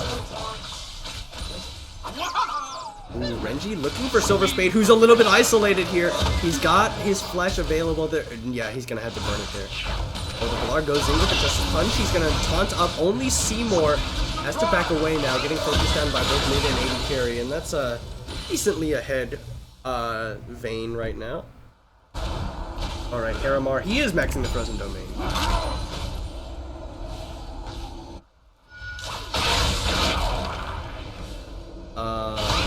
Ooh, here we go. This is the Baron call we were talking about. Evolution focusing down the Baron. Seymour, or Hayabusa in the mid lane all on his lonesome as Evolution focuses down. It's already down to half health. I don't think Treehouse Kids even know what's happening right now. And it is going to be secured. A huge advantage of the double mountain like we talked about. And honestly, that was just a pretty good, unfortunately, sneaky play on their part. Ryox did not feast the Baron at the right amount of health, so he does not get enough attack. I'm not sure what was going on there. There was literally no reason not to feast that one. There was no threat of it. Ooh, because it hits Daisy. Yeah, Daddy's Milk got caught by the Rupture, so did Naked Beekeeper. Now Evolution with the Baron buff minions and the double Earth Dragons. Renji actually caught Tower Echo, loses about half of his HP. Seymour going to throw out the Orb of Deception just to try and clear.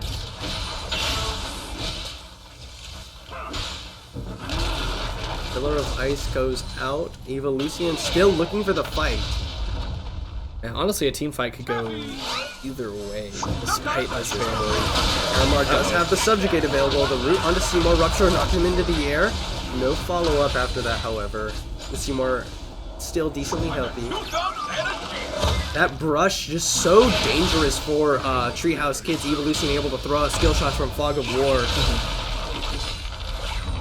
And Aramar looking for it. There's the root collar onto him. Aramar might get focused down. Daddy's Milk roots up the Balar. Aramar chomps down, throws, and runs away. Redemption gonna top off the members of Evolution. Renji actually took a lot of damage ambiently. Depth charge on the Hayabusa Taicho, but Daddy's Milk is by himself. The Redemption gonna come across. Nice 3-man rupture to disengage.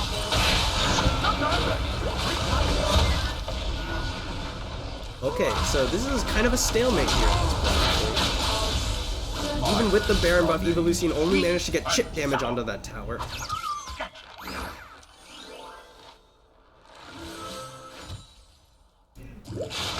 What can they do?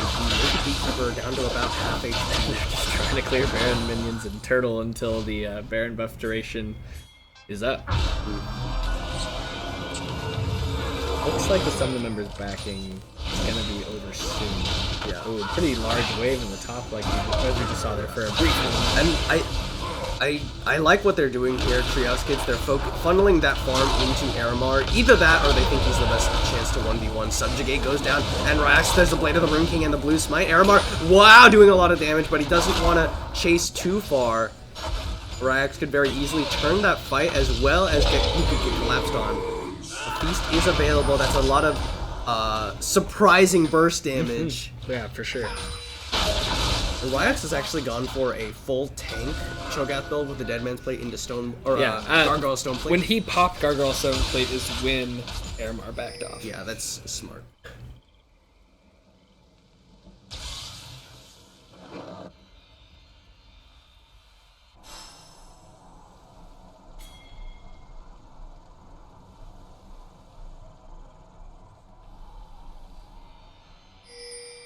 Right, Evolution crowding around this third Earth Dragon, and Treehouse Kids in no position to really contest it. And yeah, it's gonna go down. Ryok's gonna get another Feast stack, assuming he does it correctly this time.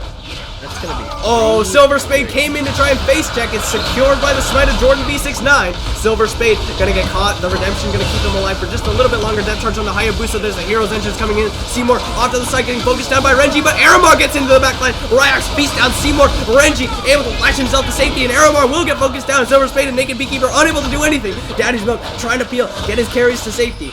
And Renji trying to chase him down, but Daddy's Milk will be the focus. He'll be the consolation prize. Evolution focus him down as 4 members. It's a 3-for-1 in favor of Evolution. Yeah, that team fight could have gone either way from the start, but honestly, Evolution is just positioning and during the fight better. Daddy's Milk went ahead and used his ult, but on only Hayabusa Taicho on the Orianna, which they were able to pick him up, but Orianna was able to take out a good chunk of their health before she went down, and they're probably too low to continue fighting. Yeah, and now Evolution, they get the second tier tower in the mid. It's only a 2k gold lead in spite of how much control Evolution appear to have in this game right now. And they're going to be able to recall, spend some of that hard-earned gold. Or will they... What? They're going to try and just focus down this tower. They're going to face tank it because it's already pretty low. And then maybe?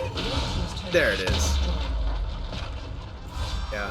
A decent chunk of gold. 3k for Renji to spend here on his back. Gonna be able to pick up a last Whisper, and that's gonna make him absolutely melt through the members. Now the gold lead is once again 2k in favor of Evolution. So, really back and forth games so far. Except with all these dragons on Evolution, the late game is gonna favor them. Yeah, the threat of that Elder Dragon that's going to be coming up here pretty soon, it's very real, assuming that Evolution don't just end the game before it. Like, if they Twitch could probably ult and melt a full health turret. If they're given any time alone with the turret, you're right, they can just, like, absolutely destroy it with a triple Earth Dragon. Oh, Renji is actually here. I don't know if Treehouse Kids realize that. I'm surprised that the Vayne went Static Shiv, Phantom Dancer, just because Static Shiv, Rapid Fire Cannon have really good synergy. Yeah. I don't... Did he go Ferb or Warlords? I didn't actually take a look. I don't know. Because if he went Warlords, I would definitely say go the Rapid Fire Cannon. But I guess just valuing that little bit of damage reduction onto whoever he's 1v1ing. And he's not coming forward here. He gets rooted up, taunted up by the Balar as well. Ryok's going to get a free auto off. There's a ward in that brush. There's 3 wards in that brush. And they're all gone. And Jordan B69 is making really good use of this brush in this game. Pillar of Ice just a zone. Pillar of Ice gives some vision, I believe. Like, in I its think you're immediately it's in its immediate vicinity. So Aramar did a really good job getting himself back into this game, but compositionally, the Treehouse Kids are way behind Evolution. The Pillar of Ice to split the team. Naked Beekeeper looking for the Balar. Doesn't want to choose too far in. Ryox actually found by the members of the Treehouse Kids. He's charmed up. He's running for his life. Shockwave pulls in a lot of members of the Treehouse Kids that chunks down Naked Beekeeper and Seymour as the tower falls. Ryox looking for it. Daddy's Milk gonna go in. He gets the Courage of the Colossus Shield. There's the Redemption gonna come across the top of Evolution. Now Renji's unloading with the spray and pray. Naked Beekeeper almost dead. Hero's Entrance comes out and Ryox feasts down Aramar. Treehouse Kids really on the back foot. They lost their biggest frontliner. Well, depending. maybe the biggest threat in the front. Daddy's Milk gonna get caught with the Justice Punch, the taunt from the Shield of Duran, rooted under tower by the Valar.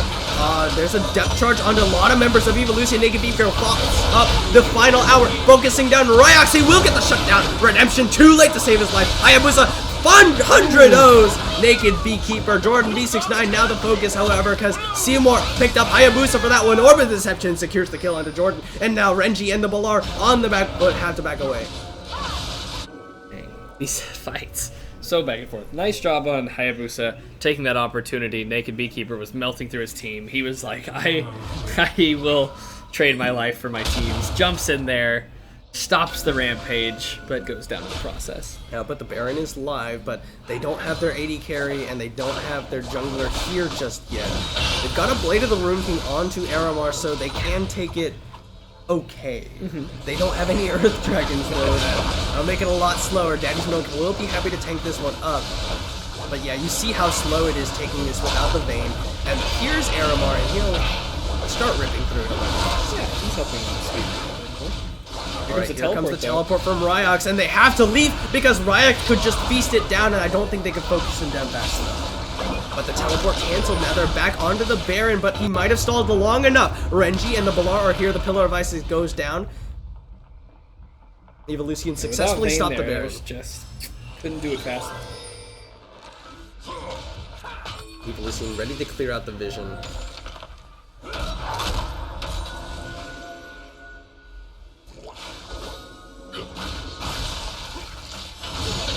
Ooh, Rupture's gonna find Aramar. Ryox looking for him. Aramar pops the Frozen Domain to run, but Renji's on the other side. Good condemn from Naked Beekeeper. Ryox gonna rupture him again. Aramar running for his life. Jordan B69 found Daddy's Milk, and Renji's here as well. Depth charge goes down to disengage, and Ryox is here, but the Dredge Line doesn't get him to safety, and Daddy's Milk definitely gonna be going down here. Ryox feasts him down, and Evolution head towards the Baron. Alright, well, in a 4v5, there's no way they're going to be able to hold off of this Baron for long. Evolution is just going to melt right through this. Hayabusa is a little bit isolated here. If they could catch him, they could kill him, but they can't catch him. Evolution already melting through this Baron, and it's gone. Aramar flashes, but he was not able to get the smite secure. Blue team gets Baron Asher. Aramar using the Subjugate for as much as he can. Seymour and Naked Beekeeper looking for it, but the Shockwave stops them. Naked Beekeeper flashes in, but he's exhausted and taken down. Jordan B69 has killed him off, and Seymour goes down to Renji rather. There's the ace, the Baron, and probably the game for Evolution. Yeah, 40-second death timers. This Cho'Gath can tank. They have minions not far behind. They have Baron buff. They have Daisy to tank a little bit too. Yeah, Daisy's here. They're going to be able to take this one out. Not too much trouble. Daddy's Milk is alive, but the most he can hope to do is clear a wave that they're not pushing, and that might not even be an option, because here's the inhib going down. They've got the Baron minion wave here. It's a full wave plus Daisy, and Evolution look to be ending the game here. There's the first tower being focused down. It's already gone because of those triple Earth Drags. Depth charge goes out, Shockwave pulls Daddy's Milk away as Evolution focus down the Nexus towers. The second one falls, and the Nexus is the focus. Evolution with the come from, what is it called? Well, they had the upset. Yeah, the upset. Oh, I thought you were talking about the comeback. I was like, oh, they were ahead, and then they were behind, and they were ahead again. Yep, Evolution with the upset. Number 3 seed will be going to finals for for this first semifinal. Yeah. So that is it for this series. It's going to end in 2 games in favor of Evolution over Treehouse Kids. Next match, we're going to be seeing number team 1 team. seed Yes, team number 1 team team up versus against number 4 seed Pizza Lord Rebirth. Exactly. We'll get that to you in a little bit of a longer break than that, but probably 25 minutes. That's my guess. All right. 25 minutes. I seem to be on point with timers today. yeah. So. So we'll be here for that second semifinal in just a few minutes. Thank you guys so much for watching, and we'll see you then.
targets tattooed between our eyes.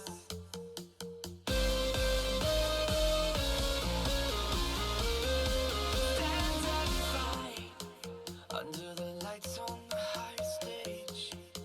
A part of your life they can't take away. Just like the blood running through your veins.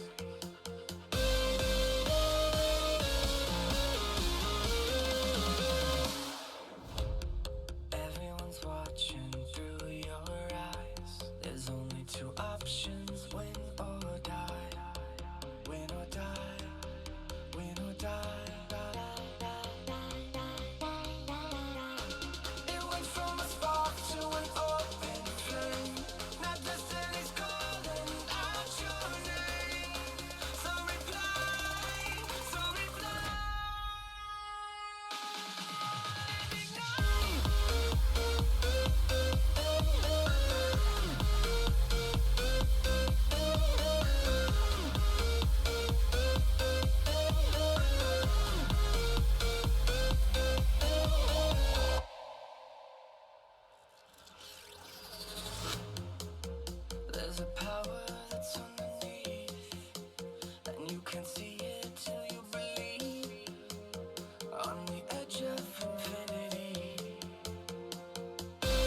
You reek of fear. Internet, hello and welcome back to OKLCS Season 3 Platinum Cap Playoffs. I'm joined here by Austin Trapagon Weiss. He's going to be casting with me for the Team versus Pizza Larger Birth series. Of course, it is Team number 1 seed up against number 4 seed Pizza Larger Birth, and we're actually going to jump into Champion Select for that series right now. Team has already banned away the Scion and the Ivern away from Pizza Larger Birth. Makes a lot of sense. Parallelogram is an avid Scion player, and then the Ivern away from their jungler Long. He's been doing pretty well on it, and it's in general a very good pick. What's his playstyle on it? Does he go bruiser, full tank? What is the typical build On for the Scion nowadays? Yeah. I think he kind of goes like full tank with maybe like Iceborne or Titanic Hydra. So As he's just looking primary to damage wall item. off the damages for his team, dive in, initiate in some way. Seems like it wouldn't be bad for this elo of play. Scion doesn't see a whole lot of play in higher elo, but I can definitely see him being good. Plus, for this tournament. Parallelogram, over the course of the last 2 OKLCS splits, he's shown to have a real proficiency for that Scion. On the other side, they ban away Hecarim, Anivia, and Lulu. Hecarim, something that one of the champions that DATV has shown success with. Anivia has been a staple ban away from Wild Hofmeister on the side of Team. And then Lulu, just a general ban, something that Tom McGee has shown that he can play, and something that empowers Team's AD carry Padova. But it will be Xayah, the first pick away for Team. Lock in that priority AD carry, I guess, for them straight away. On the other side, Pizza Lords pick up the Karma for likely the support role. Karma is a really safe support, just like Lulu. The shielding, she just has so much peel too. Slows and AoE. She gets a snare. It's on a delay, just like LeBlanc. But she provides a lot for a very weirdly powerful role at support. And looks like Pizza Lords will just lock in their bottom lane straight away. Karma for Nejnibli and Twitch for Love Gun. I hope we'll see the Rakan Xayah picks here. I don't know. Rakan's pretty interesting champion. Can get bullied pretty hard in lane. They did just buff his Gleaming Quill range. 1 Teemo exactly. Yeah. And then, but I think he's still kind of weak in lane. And aside from their in like the ability synergies that are forced upon them by their kits, they're not super good together. Actually, I don't think. It's really weird how that is, right? Yeah. Xayah benefits a lot from a tankier support. Rakan is tanky in the way he can jump in and out, which makes him hard to kill. But he relies on a lot of crowd control and being really mobile. Xayah wants somebody who can just go in and be there the entire time. Yeah. Like Galio is a good example that we saw in the last game. That's exactly the kind of support Xayah wants. Even though Galio not really a support champion, I don't think. It worked pretty well last series. But Team, they lock in the Jarvan, which can be a flex pick. Both DATV and Tall Guy have shown a willingness to play that champion in OKLCS, both top and jungle. And then Wild Hofmeister on the Swain pickup.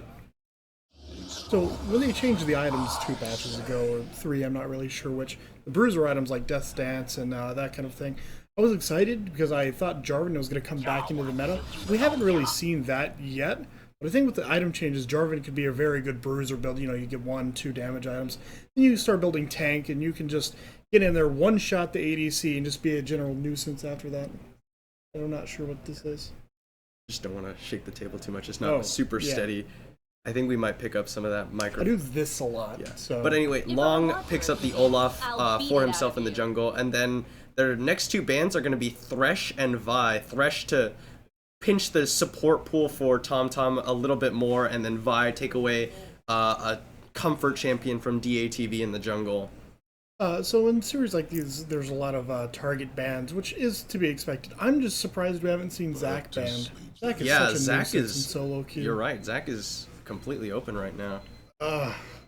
And then the Galio ban away from Parallelogram. They're really just shot 3 bans towards Parallelogram in that top lane for Pizza Lord's Rebirth. And yeah, leaving the Zac open. It's a really strong jungler that is still available. Sejuani's in that same vein since her changes. Mm-hmm. But obviously, you don't want to just play a champion that got buffed just because they got buffed, especially in something like this. Pancake will pick up the Syndra for himself up against the Swain. That's going to be an interesting mid lane matchup. After like an item or so, I think Swain just has the raw tankiness to survive the burst from Unleashed Power, and then Syndra is going to have a really hard time getting away from him. And that's the one thing that it comes down to is if Syndra can't one-shot Swain, Swain out-heals all of her damage. Yeah. But if she can whittle down his mana in lane and get him behind on farm, that's going to be her best option. Yeah, they pick up the Nautilus, which tells me that is going to be a jungle Jarvan top lane Nautilus. Yeah. So that means Zac did make it all the way through picks and bans, because unless Parallelogram plays the Zac in the top lane, yeah. I have mixed feelings towards Zac. Zac is a champion I really enjoyed. I liked his previous iteration where his ult just was chaotic and he bounced everywhere and everyone went wild. His new one is weird. I like the Alawi pick. Wow. I just like Alawi in general. Against Nautilus, it's really hard to kill Alawi, which is something Nautilus wants to do to Bruiser-esque champions early. Is you want to take them down by level 3 because your raw damage as Nautilus is surprisingly high. Yeah, but the thing, Alawi beats a lot of tanks like Nautilus because they don't have the damage to burst her down through her healing. And actually, if you look on the side of Team, they have their mid laner is a Swain, so that's not a lot of burst damage, which means Alawi's sort of free to like sustain through him and just sort of whittle him down or burst him down, as the case may be, depending on how many tentacles you get. With the new Death Dance, Alawi is going to be a big threat later in the game too. Jarvan is going to have to go kill the Twitch. That's his one job here. But that leaves Xayah as the only real threat to Alawi in the front line. The one benefit you have is that Xayah is a very good kiting AD carry against Alawi Olaf, who are really just sort of running at you. Well, Olaf's going to be hard to stop, but Alawi is very kiteable. So she kites in a very strange way. She uses a CC instead of being very mobile. So it's not going to be very easy to get away from Olaf. Yeah, especially a Karma empowered Olaf. That's going to be really rough. Just running her down. There's also the possibility that because Twitch is going to be threatened by Jarvan so much, he's going to try and flank a lot more, which I could see being both good and bad in this matchup. Yeah, if he can get behind them all after Jarvan goes in an ult, Nautilus ults, and goes in, all their team is going to be in the front line. Yeah. Xayah is going to be their only backliner. Maybe a Blitzcrank going to be there for control, but she's pretty much going to be alone, which will leave her open to assassination. I'm kind of concerned for the team composition from Team this game. I think Pizza Lords have drafted themselves a really nice comp. Yeah. And Team is it's gonna be really difficult for them to deal with the Alawi and the Olaf. Tall Guy's really gonna have to try and lock down, I guess, the Alawi as far away from out of a Xayah as possible, really. The Alawi, I think, can be an afterthought. If you can, they're playing a pick comp. If they can pick Syndra, I think the team fights will go well for them because their only threat after that to their frontliners is going to be Alawi, who's going to actually be there hitting them with tentacles. Olaf is going to run past them most of the time, try and zone off the ADC or get in there for Swain. So if they can pick off Syndra and just keep Alawi does a lot of damage. She's really tanky, but she can't fight 1v3 most of the time, outside of, ult, flash, and then have like 18 tentacles. Other than that situation, which is every 5 minutes-ish, she's going to be difficult, but not impossible to deal with by herself. Yeah, it's going to be a lot about that team fight execution from team. I think this match is going to be decided before 15 minutes. If the lanes go well for team, they're going to absolutely stomp with the pink comp. But if the other team, whose name I Pizza Lord Rebirth. Yeah, I knew that. Yeah. It's not a lie. If Pizza Lord Rebirth get ahead in lane, there's absolutely no way they don't just run over team's composition. Yeah, literally run over with the Karma Olaf. Mm-hmm. Yeah, and Twitch is always going to be a threat, no matter how behind you get him, as long as they reach a certain point in the game. A fun side note about Twitch's interaction with Hurricane is something I really enjoy. It's always funny to see the giant bolt just all the way across the screen. Yeah. My eyes are completely on Padova Zaya this game, honestly. I really want to see how well he can play that. Who is that? Padova Zaya. Listen, I speak English. Zaya, the champion. Padova's Zaya. I thought you were saying that's one name. I No. don't know why. All right. I knew this Lithuanian girl, right? All right, we'll get into that. I don't know if this is a appropriate stream conversation. We gotta fill the time somehow. There's better ways to do it. Let's see. A lot of mastery on this. Talking about the game. Yeah, dude. Talking about the game in a League of Legends cast. What a thought. All right. Here we go. We're getting into game 1 of Team versus Pizza Lord's Rebirth.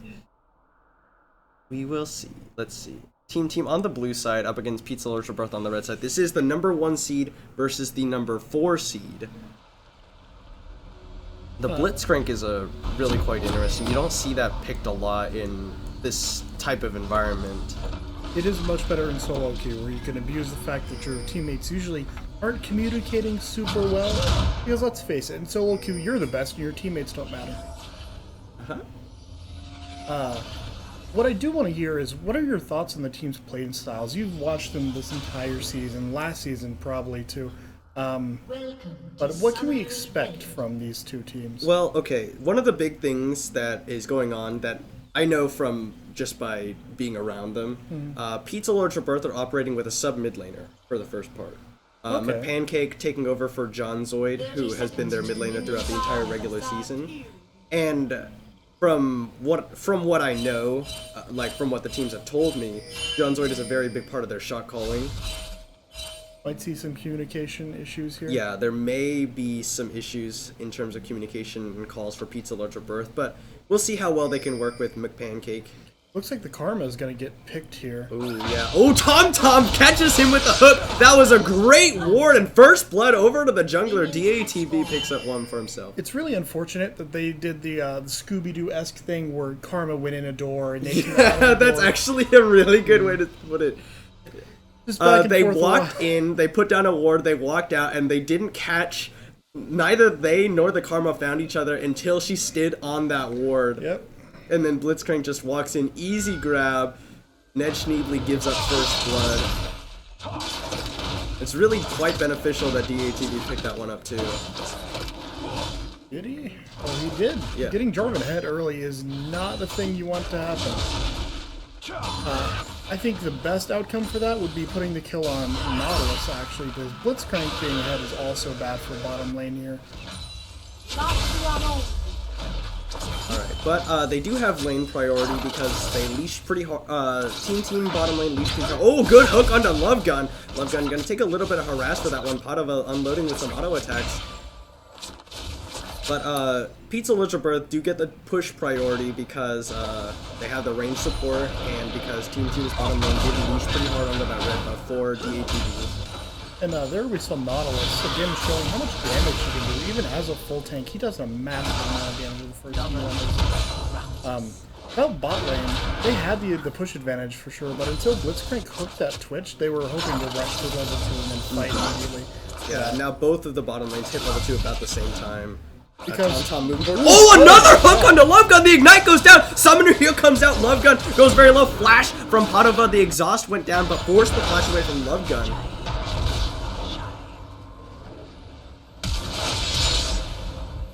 honk slightly louder and yell slightly quieter.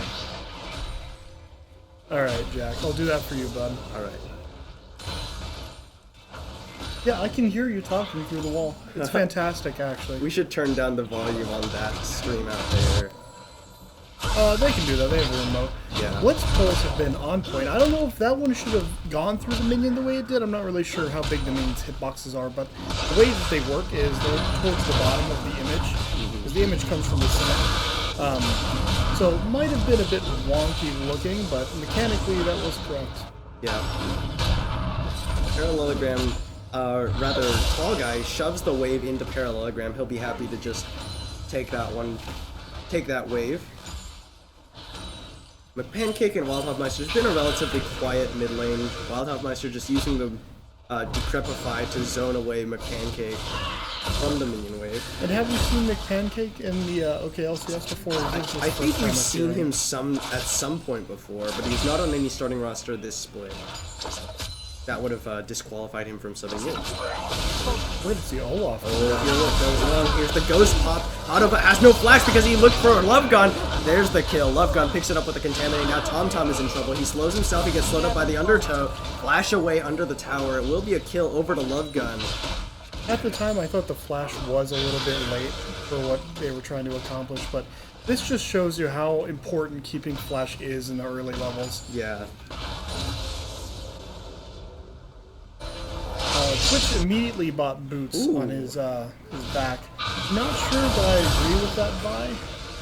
Boots are something you buy when you're extremely ahead and you can afford it. If you're they're looking for behind, 4-man into the mid lane. Love Gun sped up. He's in Viz. Wildhoffmeister had to flash under his tower. Decrepify to zone him away. It's a good rotation from the members of Pizza Locha Birth. They had the tower, or the wave pushed to tower after getting that kill into Padova, and they forced the flash out of Wildhoffmeister. And Olaf is going to be rewarded with some Raptors. One of the most important camps in the jungle. Stealing the Raptors away is pretty big. Oh, but he's found by DATV! DATV just autos him down. No flash because he has the ghost. Oh, that's unlucky. A lot of back and forth here. I'm not sure which team is actually doing better at this point. Team is up 1,000 gold, which is important. This dragon is 100. Oh, I'm misreading that. I'm misreading that very poorly. We'll disregard that entire statement. The Pancake looking to try and stop this Team Ocean Drake. Mitch Neatly's launcher Q blocked by TomTom. The teleport comes in from Wildhoffmeister. Tall Guy caught by Parallelogram. He's going to take a little bit of harass for his trouble, but he's got that Ocean Drake in the back pocket now, thanks to his team. Picking up Ocean Drake is going to be good for them because they're the team that wants to win the early game because their composition is just better. Tall Guy really suffering in this matchup up against Parallelogram. 25 CS now to 44. Looking at the other purchases, we saw the Tractor Knife come in for Olaf, which I think is a great item and it's very underutilized. Those extra wards. Oh, good hook onto Mitch Neatly. Forces the flash out. The Ignite went down as well, but a little bit preempted there with that combat summoner. Tall Guy might get dove here. Parallelogram gonna pop the ultimate after the Test of Spirit. Tall Guy taking a lot of damage and he will go down. Parallelogram solo kills his lane opponent in the top lane. Well, that's what they mean when they say they're going to beat the spirit out of you. Wasn't a joke. Parallelogram is ooh, hold on. Scatter the weak stun onto Wildhoffmeister with no Pancake. Good dodge by Wildhoffmeister. Unleash power will be enough, but Pancake picks him up with the Ignite. A team just giving up kills across the board. Swain He had a ruby crystal as his only defensive item there. Go on. What are we doing? What's happening? Go on. Oh, okay. Quinn had a ruby crystal and Doran's shield. Ruby crystal gives him 150 Doran's shield. Doran's ring gives him 50 or 60, something like that, flat HP.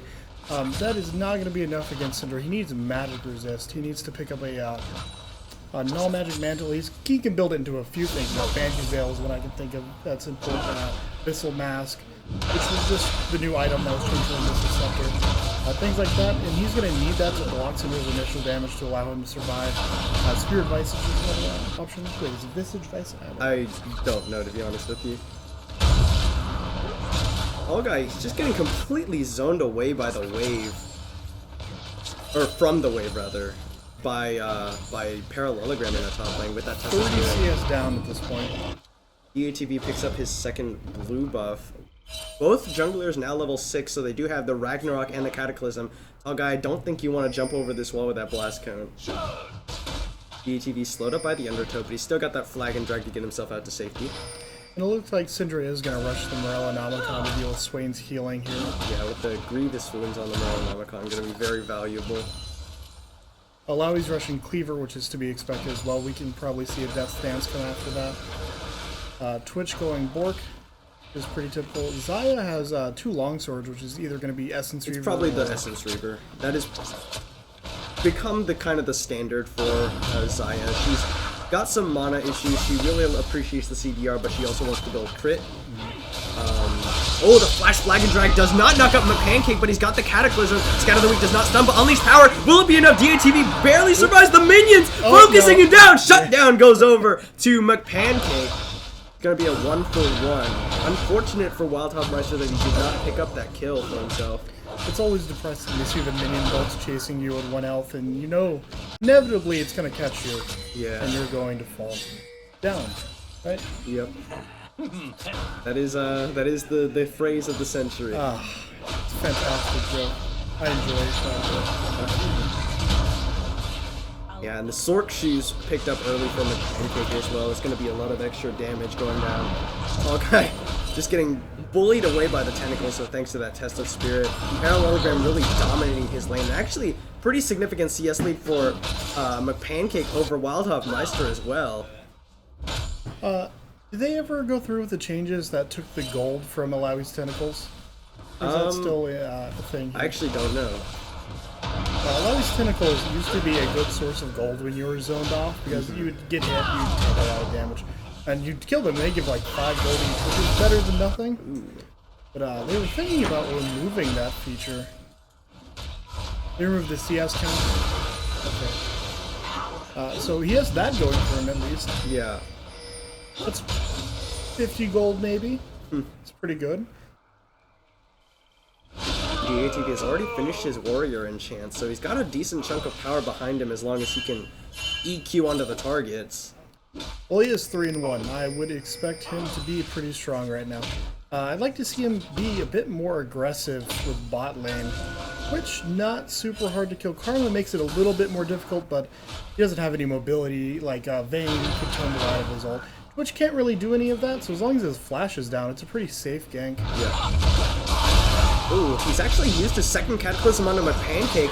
He's just going in on him. Unleash Power gonna come out. DATV gonna be able to survive thanks to that bit of experience lead he's got. I'm curious what runes he's running to. He seems a bit tankier than an average Jarvan would be. And that might just be my I think he might have overestimated, either he overestimated his damage or he did not land a knockup, because he probably would have killed McPancake. Yeah, I'm still curious. I'll have to ask him after the game. So a lot of junglers don't run magic resist in the jungle because they build magic resist items later. So you take armor and cooldown and attack speed typically. Yeah, just things that'll benefit your clear rather than your combat stats. Yeah, so I'm curious if he's running scaling MR or flat MR in his rune page. Parallelogram actually taking the lesser end of a trade up against Tall Guy, but he's still got the ultimate available. Dredgeline gonna go wide. Solo lane's slowly losing out for Team, which is definitely not what you want with this composition. Padova's pulling himself a little bit of a lead, but is still down a kill compared to Love Gun. DATV finds Ned Schneebly. Here comes Tom Tom. Flash away from the rocket grab. I'm not sure if his Power Fist wasn't up, but I would like to have seen the Power Fist into the pole. You can't flash when you're knocked out. Yeah. Ooh. 5 more gold for Josh, tall guy. Yeah, but this is really unfortunate now. The Black Cleaver finished for Parallelogram, which means Tall Guy's just gonna have a hell of a time in that top lane. Yeah, it's gonna be rough. He is building those bronze rings though, so that's gonna help with his mana sustain. He can just get pushed in the tower all day, either wave, get a bit of mana back, and hopefully just survive his lane. But now you got the 2 Ocean Drakes to work with too. That's always helpful. Double Doran's Ring, he gets the Bomby Cinder and Ninja Tabis, which are really quite nice. They were nerfed on this patch. Oh, Love Gun throws his Venomous Cask into the wall there, I guess. Ninja Tabby's not super helpful against Alawi. Her one auto attack that she does in her combo before, she runs out of spells and just auto attacks. Ooh, there's the ultimate coming out. Tall Guy taking a lot of damage from those tentacles, as well as the spirit. Tom just moving up to zone him away, and Tall Guy's so low. He's got to dodge this tentacle attack. Looks like he made it out. Yeah, just outran it. And that's the good thing about having boots here's against Long. They're getting ready. DATV might be in trouble here. He's slowed up by the Undertow. Flag and drags his way under tower, but this might be problematic. He's gonna get caught by the Tesla Spirit. Look how much damage he's taking. Parallelogram comes in. The red smite comes out. Long White has to use the Ragnarok, but he has nothing, but he gets him with the Undertow. Now he's running away. He cannot be disabled, but he caught by the Never Move. They gotta stop him from blast counting over, but no, he makes it out. Too late from the teleport from Tall Guy. Yeah, there's a lot of things that went wrong there. They need more coverage of the interest of their jungle. Olaf does pretty well in 1v1, so he's prone to invading a lot more at this point in the game. Early mid-game is what I'd call this area. We'd like to see laning phase in soon for Team as they're playing a pick comp. They need to be able to get people in the rotations, have pull the Karma out of river when warding, that kind of thing. So they probably want to try and get first tower, group push a lane, and then move this into the mid game properly. Yeah, they're down about 1.5k gold. Oh, Tall Guy looking for a gank onto the mid lane, but Pancake sidesteps away from the dredge line. Alright, Tom moving forward. The rocket grab parts the Red Sea. Calling you now? Yeah, because they split. But it's going to be tower first blood for Parallelogram, and now Tall Guy's in trouble. There's the ultimate coming out from the Alawi. He dredge lines his way back towards his jungler, but I don't think DATV can do anything here. Parallelogram's at full health. He's a level 11 Alawi to a level 9. Jarvan flashes away. Dredge line depth charge into the air, and that was actually pretty well played by the members of Team T. The flash by DATV was crucial to that. By dodging that... oh yeah, but here's McPancake. They definitely don't want this one. Oh, DATV misses the flag and drag because he got caught by the scout of the week, and now Wild Meister has to run away because here comes Long. Ragnarok is running away, cannot be disabled. He's slowed by the Decrepify now. Tall Guy, I don't think you want this one, buddy. Oh, but here's Tonto Flash! Rocket grab onto my Pancake, and here's Padova as well. Gets him over the side. Tall Guy actually gets the kill. What a beautiful pull. I didn't even see Blitzcrank, mostly because the mini-map is behind the microphone. But that was a very well executed roam. They're going to give up tower bottom, but it's not a huge deal because first tower already went down top lane. So we're not going to see the Twitch get the additional gold there. Now that they've lost 2 towers, mid-game is going to show up. They're going to be mostly in the same lane from now on. So hopefully that'll help teams get more picks in rotation. Yeah, but they're massively behind in both solo lanes right now. 51 CS compared to, or 51 CS down rather, and then about 20 and 3 kills in the mid lane. Oh. Little bit of a hiccup there. Alright, Tall Guy trying to do his best to farm here, but Parallelogram shows up and Tall Guy immediately has to cede a little bit of that wave. Which isn't too bad. His wave was pushing. He could have let it push further in and let Alawi be in a more dangerous position there. DATV comes in, there's the Ragnarok, or Cataclysm rather, onto McPancake. Wildmeister tried to come and help, but DATV just solos him out. Yeah, not all you can do is a Syndro and Jarvan gets in there and you miss the stun. Stun would have kept him alive maybe long enough for him to make it Oh, out. parallelogram found here by DATV. Tall Guy is in his back pocket. Parallelogram looks like he's gonna try and fight for this one, but Tall Guy went in as DATV went out. No, this is their strategy. He went in, he got hit by the E just to spawn a few tentacles. He netted 15. The strategies. Alright, but Team, 4-man pushing in the mid lane. Oh, the rocket grab in, pulls in long. He has to use the Ragnarok to run away. So here's my question: does Ragnarok break CCs that you're in immediately, just like Alistair? I think it's supposed to. If it does, can you activate it mid Blitzcrank? I don't think that's the case, though. So it's not like GB oranges. No. Oh, well, can you... Yeah, no, you're right. Ooh, hold on a second. Auto that takes a lot of damage on his way out. Test of Spirit was popped. Pizza Lord Rebirth have 5 in the mid lane rather. Team sending their jungler up into the top, try and get some pressure onto that top lane tower. Karma is a really annoying sport in that she is just as defensive as, like, maybe not a Janna, but as defensive as a Lulu, but does way more damage. It can be very hold on a second. obscene. Ned Schneebly might be a little bit out of position here. Oh, they're looking for the blue buff steal. Rocket grab. The threat of rocket grab forces him to pancake away. He's gonna pick up the blue buff, but he's not gonna be able to execute it, I don't think. Yeah, it's already running. It is running home. Spasm. Ned Schneebly's gonna root it in place, but it's not gonna matter. It's reaching way too fast for them to do anything about. Not It's sure still about delaying quite a bit. Pizza Lord's Rebirth are going to lose their tower in the mid lane for that one. Really nice invade by Team. Oh, and a rocket grab onto Ned Schneebly over the side there! And the Ignite goes down, Summoner Heal came out, but will it be enough? Tom picks up the kill. The Ignite went down and the Swain put his dot on him. I'm not sure what the name of the ability is, but that was in combination enough to finish off the Karma. Yeah, now Team looking for their third Ocean Drake.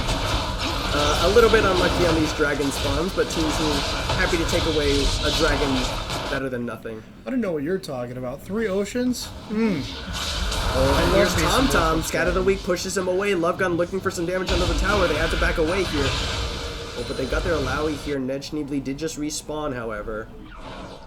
Blitzcrank has been really good at this point. He's landed 4 or 5 key pulls on just random people. In lane, he pulled the Twitch when he needed to early to set him behind enough that they could go even in lane, even-ish. This is interesting. The Tiamat pickup for Long on this Olaf. Probably building into Titanic. Well, yeah, for sure building into Titanic, but you don't really very often see Olafs go for any offensive items. I think Olaf can work in the same way Warwick does, where you go all tank items, but you have that one Titanic Hydra that lets you get in enough damage that you can solo people out. It seems like it would be fine here. I don't really see why not. They don't have a very damage-heavy team on Team. Oh, Parallelogram runs into Tall Guy. He's actually got 2 levels up over his opposing top laner. The Pancake will finally get that blue buff that they were trying so hard to secure. Even after the blue buff had reset, they snared it and slowed it from getting back to its Yeah, home, and so it took a which longer time to delayed it reset. even longer. Yeah, Beatrice being a nuisance here in the mid lane. Always has been, since the changes to Swain's Q, which was probably... Yeah. Well, the name I wasn't really iffy on. Yeah, It's no. how long ago that they changed it. It became really cancerous. You just throw it on the minion wave, and suddenly you zone off any melee champion, which doesn't really apply to Syndra, but Swain is mostly played in the top lane now. To really be used efficiently to zone off Bruiser-esque champions. Swain, one of Wildhawkmeister's staples in the mid lane over the course of the OKLCS split. Kind of defaults to either the Swain or the Victor, it seems like, because his Anidia is banned so often. Never gets to play it. Parallelogram disappointing. here is very threatening. He's got the Sterix gauge as well, which is really quite good after the change to it. It's better on champions like Alawi, and it's worse on champions that are Like more Graves. damage oriented, like Graves, yeah. Which is Exactly. good, because we didn't want Graves to be good anyway. Yes. Tom looking for the rocket grab, doesn't quite get him. The Pancake got the speed up from Ned Schneebly just to get out of lane. I'm definitely looking forward to seeing the Death Stance come out next. That is what I'm waiting for. Malawi is going to be the heel monster. Can't wait. Yeah, there's no grievous wounds yet on the side of Team because no Morale-Namicon for Swain. He doesn't generally build that item. And then Padava's yet... Alright, we'll just pretend we didn't see that flag and drag. I don't even know what you're talking about. Tall Guy's sitting on a ward, too. They do have Ignite on Blitzcrank for the Alawi, but if they use it on Alawi, they can't use it on Olaf or Twitch, so they do need some kind of Grievous Wounds item. Maybe we'll see one from Xayah, coming from her last Whisper. Yeah, and you see, like, Executioner's Calling picked up by Love Gun for Wildpath Maestro specifically. Padova got the push onto into the tower in the top lane. They're actually, even in terms of towers, down about 400 gold, but once they secure this tower in the top lane, DATV looking for Love Gun, Cataclysm in the red smite, Love Gun flashes away, and DATV, just gets him with the Dragon Lance over the wall there. Now he's in trouble because Long and Parallelogram trying to collapse on him, but he flag and drags his way to safety. Really nice play by the jungler of Team. He's really found his stride this game. And he's just interrupting Long's recall. Team are going to get 2 towers in the top lane for this. Again, he interrupts, and now he's just going to kill him. Long has the Ragnarok available. He's going to pop the Ghost as well. DATV not quite going to have the damage. Here comes McPancake over the side. Team get 2 towers, and now they rotate into the mid lane. DATV with an excellent play on this Jarvan. Delaying just one of them, I think, was the right call there. Letting one back, he leaves one person top lane. It allows your team to roam down from top lane. Mid lane was pushing, and if they hadn't have backed off when they did, it would have been easy to collapse on the Karma and the Syndra, who were still there. So it was very well planned from DATV. Yeah, he's so strong right now. He's got Warrior, he's got Black Cleaver, he's got a Tiamat, and he's got that Hex Drinker still sitting in his back pocket. I think we'll probably see a Guardian Angel come out for him as an armor item. Oh, Guardian's Angel. That item has been, it's been so weird recently. You see 80 carries picking it up as like 2nd or 3rd items on Draven. It's really good. It's so confusing to me. So it makes sense because ADCs needed something to stop assassins from killing them, because that's what assassins do, and they need protection from that in some fashion. Guardian Angel is not the way I thought they were going to implement that. Padova's slowly building towards his power spike. He's got Essence Reaver Phantom Dancer now, so he's actually fairly strong. It'll be a bigger power spike once he finishes off the Infinity Edge. He's actually finished his 2 items before Love Gun has. As Love Gun had to delay for the Executioner's Calling, and of course the Blade of the Rune King is very expensive compared to the Essence Reaper and Zeal items. Yeah, their costs were just reduced by only 150-ish. But just that change alone made them a lot more viable than they have been before. Alright, Pizza Lord's Rebirth. Team clears out the vision around the dragon, and it will be a 4th dragon for them. Pizza Lord's Rebirth, I don't know if they're going to be able to contest this one. It's probably going to be dead by the time they get there, and they say, okay, forget it. We're just going to give them a chance to blue buff. And it's going to go to Long. Oh, Parallelogram sped up. He's going to come in, but Team splits, and they get away. Or do they? Let's see what's going to happen. I can see this going poorly. If they position correctly, what's going on? Tall Guy is in the middle of them. There's Long gets pulled over the side. DATV solos out McPancake, and he's on a killing spree. And Nechnibley has gone down as well. Parallelogram trying to do what he can. Padova and Wildmeister focusing him down, but he's taking a lot of sustain. Long is getting the focus now, and he will go down, or will he? Wildmeister will get him. And Tall Guy almost gets Love Gun, but just not quite. Padova on the chase for him. It's going to be a 3 for 2 in favor of Team. Team would be good. Blitzcrank pulling the Olaf over the wall before he was immune to CC was very key to allowing the Xayah to get in there and just throw feathers. That's all she wants to do. She's like Callista in the way that she just wants to get all of her stacks down on the ground and then recall them. Except Callista wants to put them on one person. Xayah just wants to scatter them everywhere. Yeah, the Blade Caller does so much damage when you have that many feathers, and people sort of just forget about them. They're hard to see. In those people's defense, I would like to see them be more visible, but that might take away from her playability. Yeah, and see, now you got the Zanya's Hourglass finished on Wild Hofmeister that he didn't have during that fight. And that's going to give him a lot more freedom to just go in and do whatever he wants. Wild Hofmeister going to be handed off his blue buff by DATV. It looks like Alawi is going for Spirit Visage after her, The Spherics Oh, gauge. yeah, yes. What is a gauge? It doesn't matter. Anyways. It is... Death Cap coming out as a second item for Cinder, which is interesting because Death Cap is a multiplicative item. It wants to be built after you already have a ton of AP because it's more useful and it's worth more gold at that point. Yeah, I think, I don't know. It's not terrible as a second item after you've got... Because Morello Nomicon has so much AP on it now. Yes. The issue is... I think maybe like a Haunting guy is going to be really good here. There's not a whole lot of magic resist built on the side of Team Team. I would have liked to see an Hourglass. Because her issue is she's getting pushed out by the Jarvan, who just keeps ulting her. Yeah. She's been ulted 7 times by Jarvan?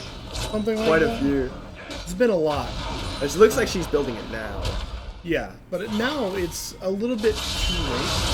Ooh, the pancake, as you say it, there's the 8th Jarvan ultimate onto him, and Wild Meister finally gets a kill, but it will cost DATV his life. Tom will be the next to fall. Tall guy teleporting into the backline. He's gonna get Ned Schneebly for Wild Meister, and Wild Meister just burning away onto Love Gun. He's still got his Zanyas available. If he wanted to go for it, yeah, it is! Love Gun uses the summoner heal. Padova zoned away by Long. Padova trying to kite back, but he's got the Ragnarok running, and it will be his death. Wild Meister did make it out alive. It's a 4-4-2 in favor of Pizza Lord's Rebirth this time. And this is the issue we were talking about earlier. Jarvan was able to go in there and assassinate the Syndra. But Syndra isn't the issue that he needs to worry about at this point. It's 12, which is going to rip up their tanky front line. And there's nothing that he can do about it. Syndra might be able to like combo out somebody, maybe half health one of the tanks. That's not going to be an issue for his team. He needs to kill the Twitch. Pizza Lord's Rebirth, they tie up the tower count, and they actually find themselves 2k gold ahead of that, just about. Another thing we saw is about the same team composition conversation we were just on. Olaf, again, just running the Xayah down because without mobility, or without CC, she has no kiting potential. Good hook on the Ned Schneebly, but no one to follow A up. lot of damage on Blitzcrank. What does he have? He doesn't have any damage. I think one of the big problems there is Padova used his Featherstorm offensively. Yes. The Featherstorm doesn't actually do a whole lot of damage. You're basically using it to set up a stun or to dodge a crucial ability. Featherstorm reminds me most of Shaco's ult, which is Hallucinate. Hallucinate is often paired to use Alpha Strike. You're supposed to use it as a dodging tool. Oh, Tall Guy goes in, but his team is getting caught up by Parallelogram in the backside. They kill a Parallelogram before Tall Guy, guys. Long gets pulled in, has to Ragnarok his way to safety. Never move. Is going to land, but not going to stun up anyone. There's the good scat of the week. It's a 1-for-1. Both top laners dead. McCankey going to use the Unleashed Power onto DATV. Doesn't even pop his Hex Drinker. This is what I was And there's the rocket grab onto Ned Schneebly. He will go down. DATV flag and drags to secure the kill. Team with a 2-for-1. Ouch. That does look painful. I don't have anything more to say about that. Just painful. Syndra, not even house healthing the Jarvan there. He has Good scout of the week. Hex Drinker is only matters list, but he doesn't have. Well, he has Merc Treads as well. Oh. Well, you know what, Alex? That's your opinion, and you're entitled to your opinion. Alright, so they do get a tower for themselves. They actually just about tie up the gold difference. They steal away a blue buff. There's a big wave hitting the tower in the top lane. Will be collected by Tall Guy.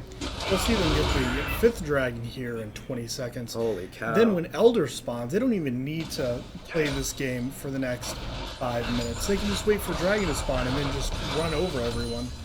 5 dragons and Elder is a lot of true damage. Pizza Lord's Rebirth, what exactly are they trying to do right now? You have 3 of them moving towards the dragon. I guess they want to make sure that at least they get one of them. It is another Cloud. Not very good on these dragon spawns this game. Well, I think Cloud is more useful in the late game because you want If you get 2 of them, I think. Yeah. One of them is really quite inconsequential, but DATP looking for the steal over the side. He's gonna flag and drag in. He gets in there. No, secured by Long, and now DATP gonna have the flag and drag. He actually goes in on him. A pancake. Unleash power use. Redemption's gonna keep him alive. Featherstorm goes out just to zone. This is really awkward, I think.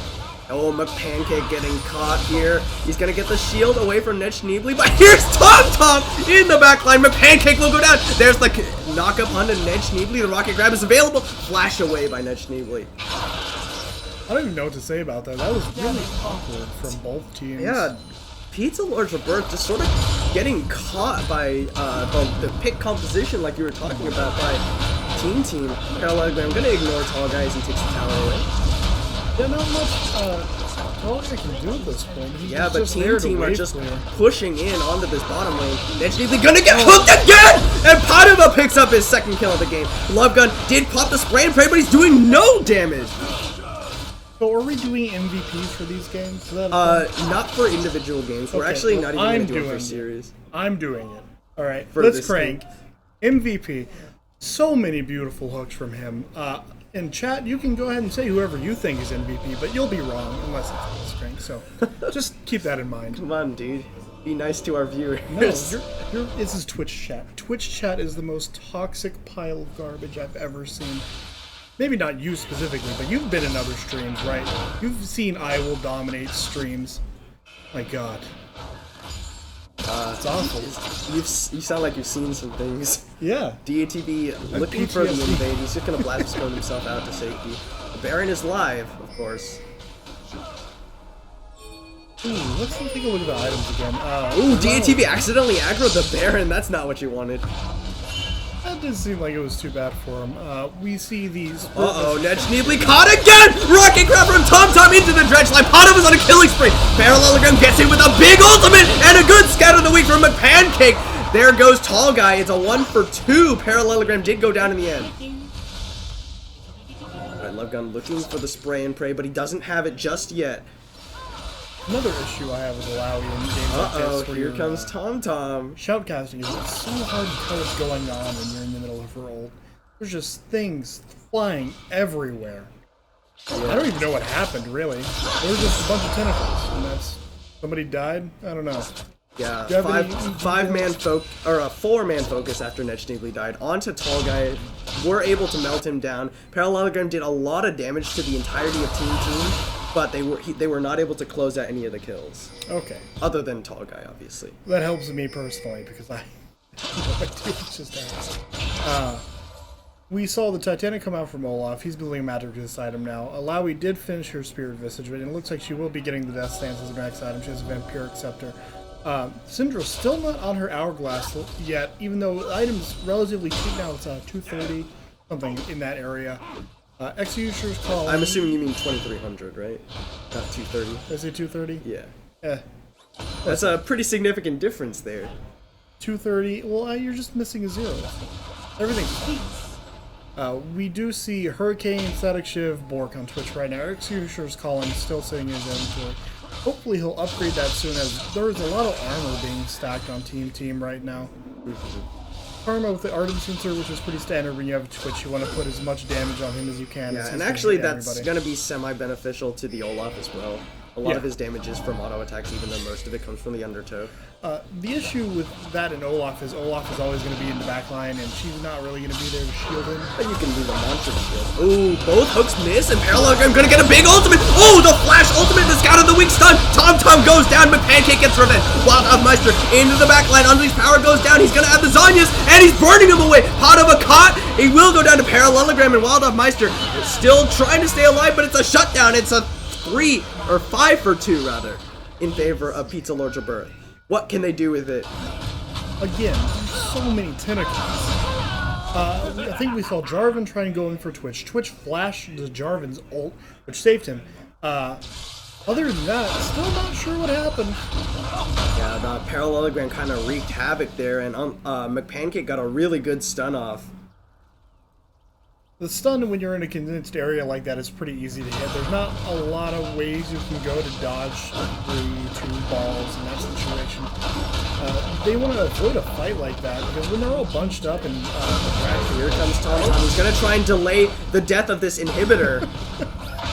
Oh, hook. Oh, just not quite. And Pizza Lord's Birthday actually have to leave before the inhib because of the threat of the responding members of Team Team. I'm quite interested at why Baron was aggroed there. Titanic Hydra, as he's killing the controller. I didn't think what's proc though? The plant's also proc Hydra? I think so.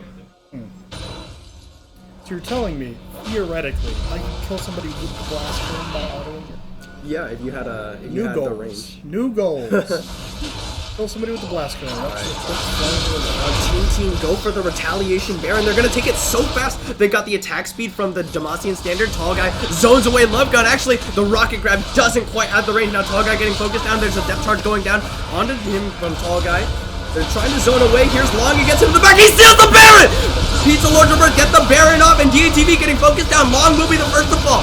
There's a big ultimate from Parallelogram. Double kill over to Padova. He's focusing him down. DATV goes out. Featherstrong comes out. He's got the Blade Collar. He's looking for the damage. Unleashed Power is still available. It's a 2 for 2 rather, but Baron stolen over to Pizza Lord Reverse. I love hearing you yell through the wall. It's fantastic. That was relatively well played by both sides. We could have seen a better snipe come out from DATV, but that wasn't all his fault. They're both the same level. There's not a lot they can do. Yeah, it really just becomes a 50-50, and there's not a whole lot they could do to stop a Ragnarok Olaf from getting into the base. Or, into the pit, rather. Yeah. When they were aggroing the Twitch, I think it would have been better if we had seen a little bit more coordination. The pull closer to the wall and the Blitzcrank hook immediately after that. Might have been enough to secure the Twitch kill. I think, well, what happened there is Tall Guy ran into the Twitch and just rooted him in place, and the hook came out immediately after that, but it didn't have the range. Yes, so the slow is a long slow, or the snare. It's 0.75 seconds-ish. I'm not really sure what the number is.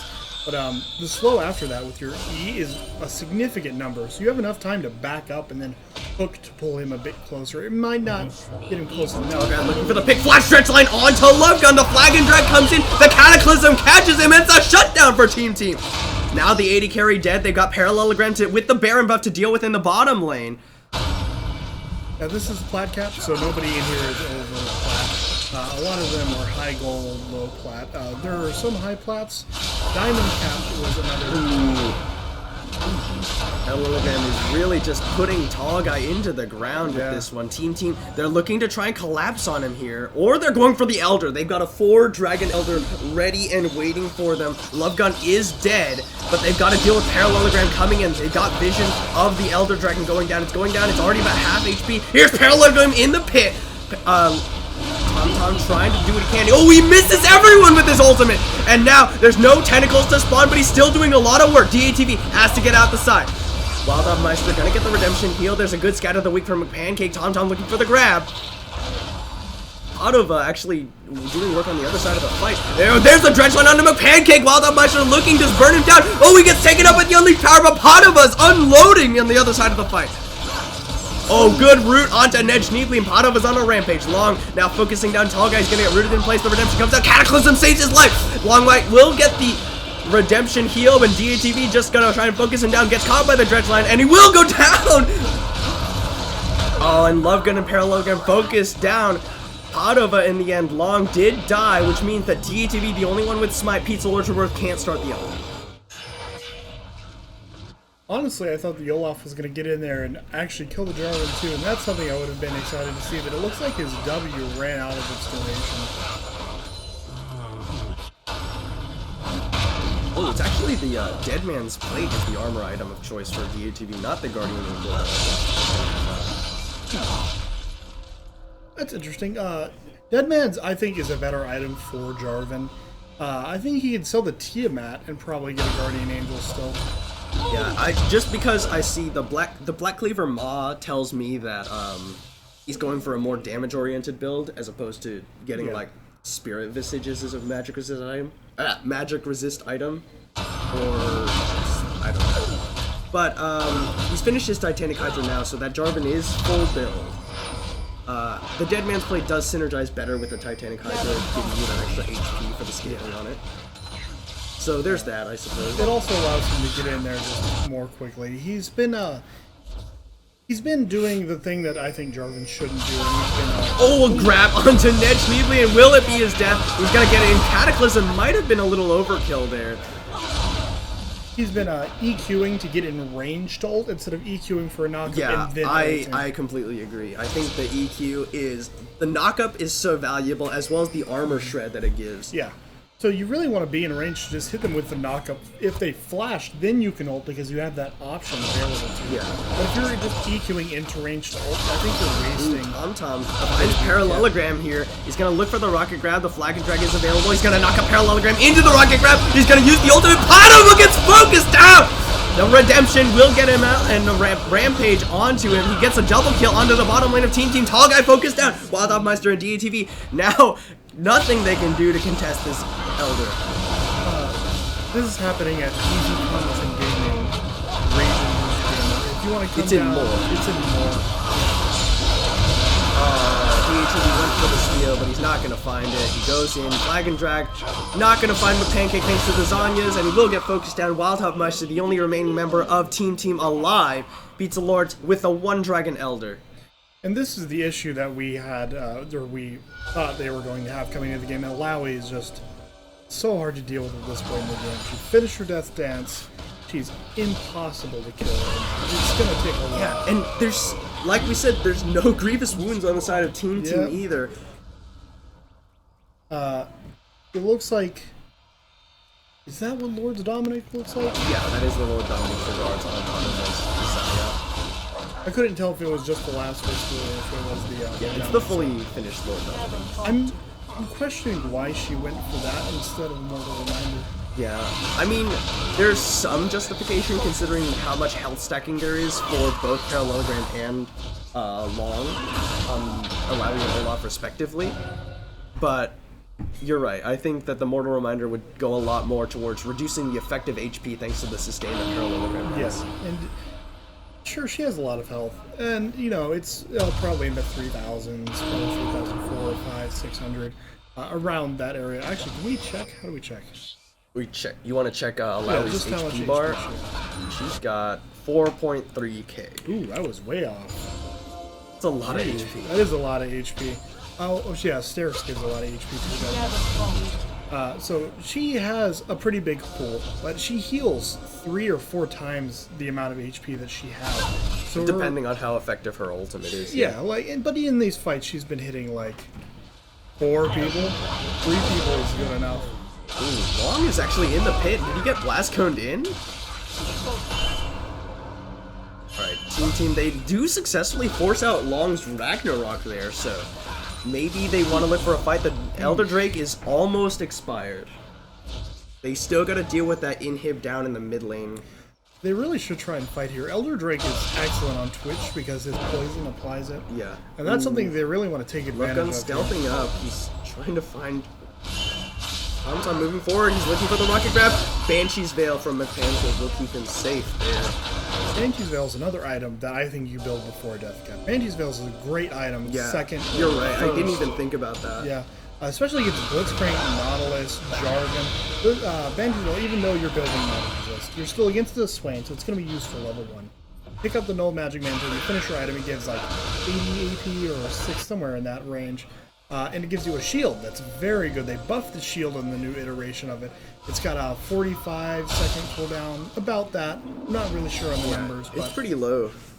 it's not as good as oh man, Edge of Night was. It's not that cancerous, but it's pretty close. Parallelogram. He's got so much pressure because I don't think anyone can 1v1 him. I think Alawi's a champion that's easier to 1v1 than she is to kill in a group.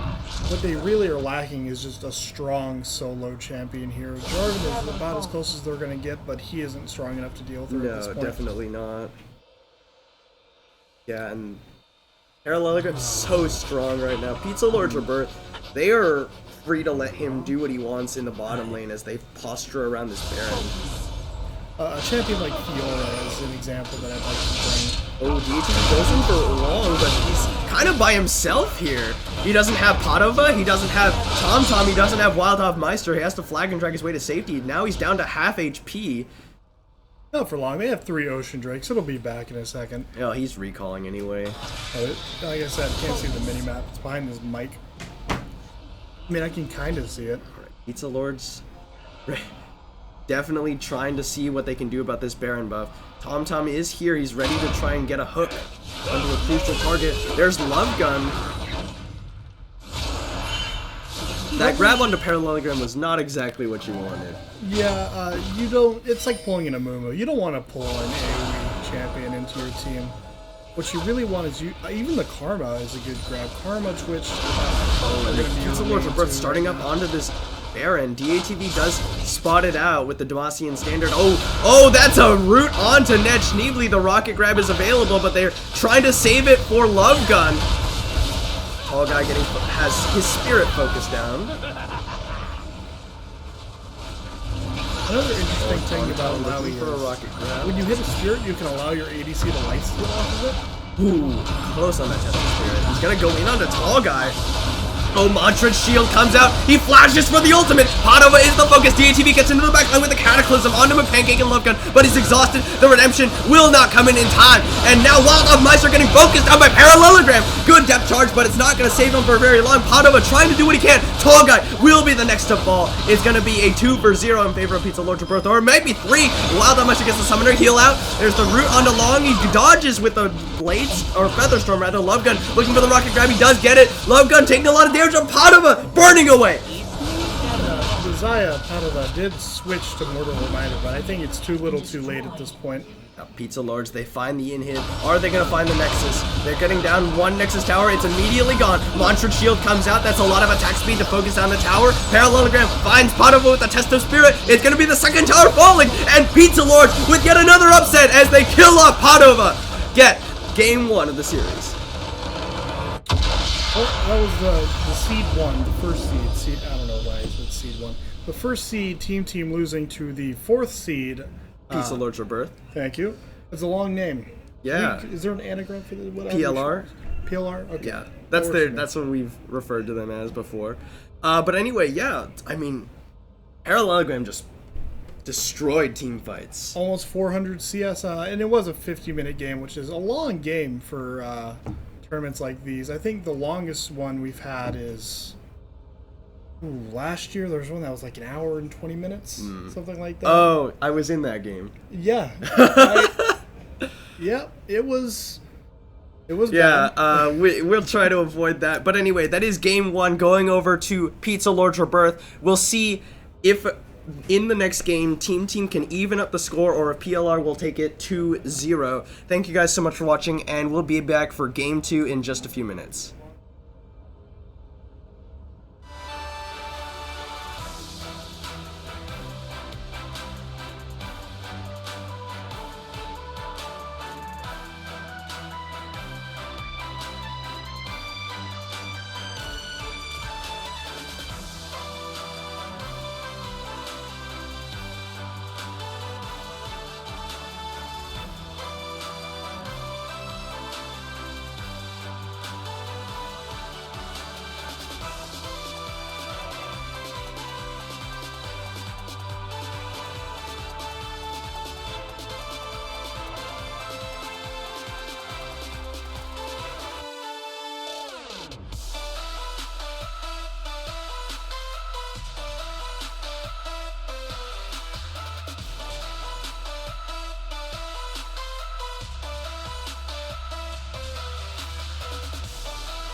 So hold our heads up high and beat the drum to what we love.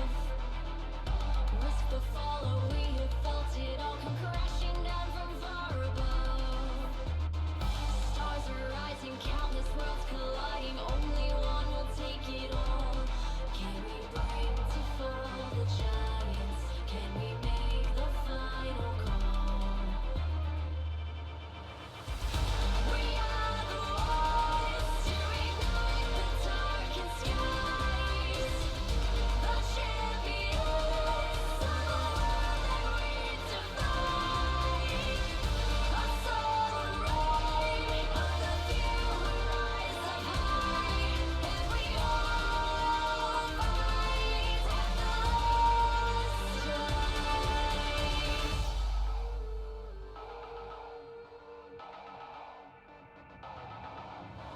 Hearing voices from afar. Join the madness when the curtain falls. Risk it all, hold nothing back. Seize the day, we must attack. Stars are rising, countless worlds colliding. Only one will take it all. Can we bring to fall the giants? Can we make the final call? We are the ones to ignite the darkened skies. The champions of the world. Internet, hello, and welcome back to OKLCS Season 3 Plat Cap Playoffs. We just saw Pizza Lords take the first win over Team Team, number 4 seed, upsetting the number 1 seed here in the first game of their series. And we're getting into Champion Select for Game 2. They have swapped sides. It's going to be Pizza Lords Rebirth on the blue side up against Team Team on the red side. This is, of course, the number 1 seed up against the number 4 seed up against the number 1 seed, rather. Life is too short. The number 4 seed did win the first round, so we'll see how this is gonna go. I think And a Lowy ban, pretty not super unexpected, I guess you'd say. who's the second guy? I am the knight. I am the whisper you hear in your dreams. I am yes. the edgelord. This is Austin Trapagon Weiss, for those of you just tuning in. I He's just a introduced myself. You're gonna just. yeah, dude. I'm sorry, man. I can't even handle you right now. But Team, they're focusing a lot of bans towards the top lane. They see Parallelogram, and they are afraid. Hecarim, Lulu, and Anivius banned away by Pizza Lords Rebirth once again, away from Team. And then Ivern taken away from Long. Well, I'm a fan of pick comps. I think they need to just put it a little bit.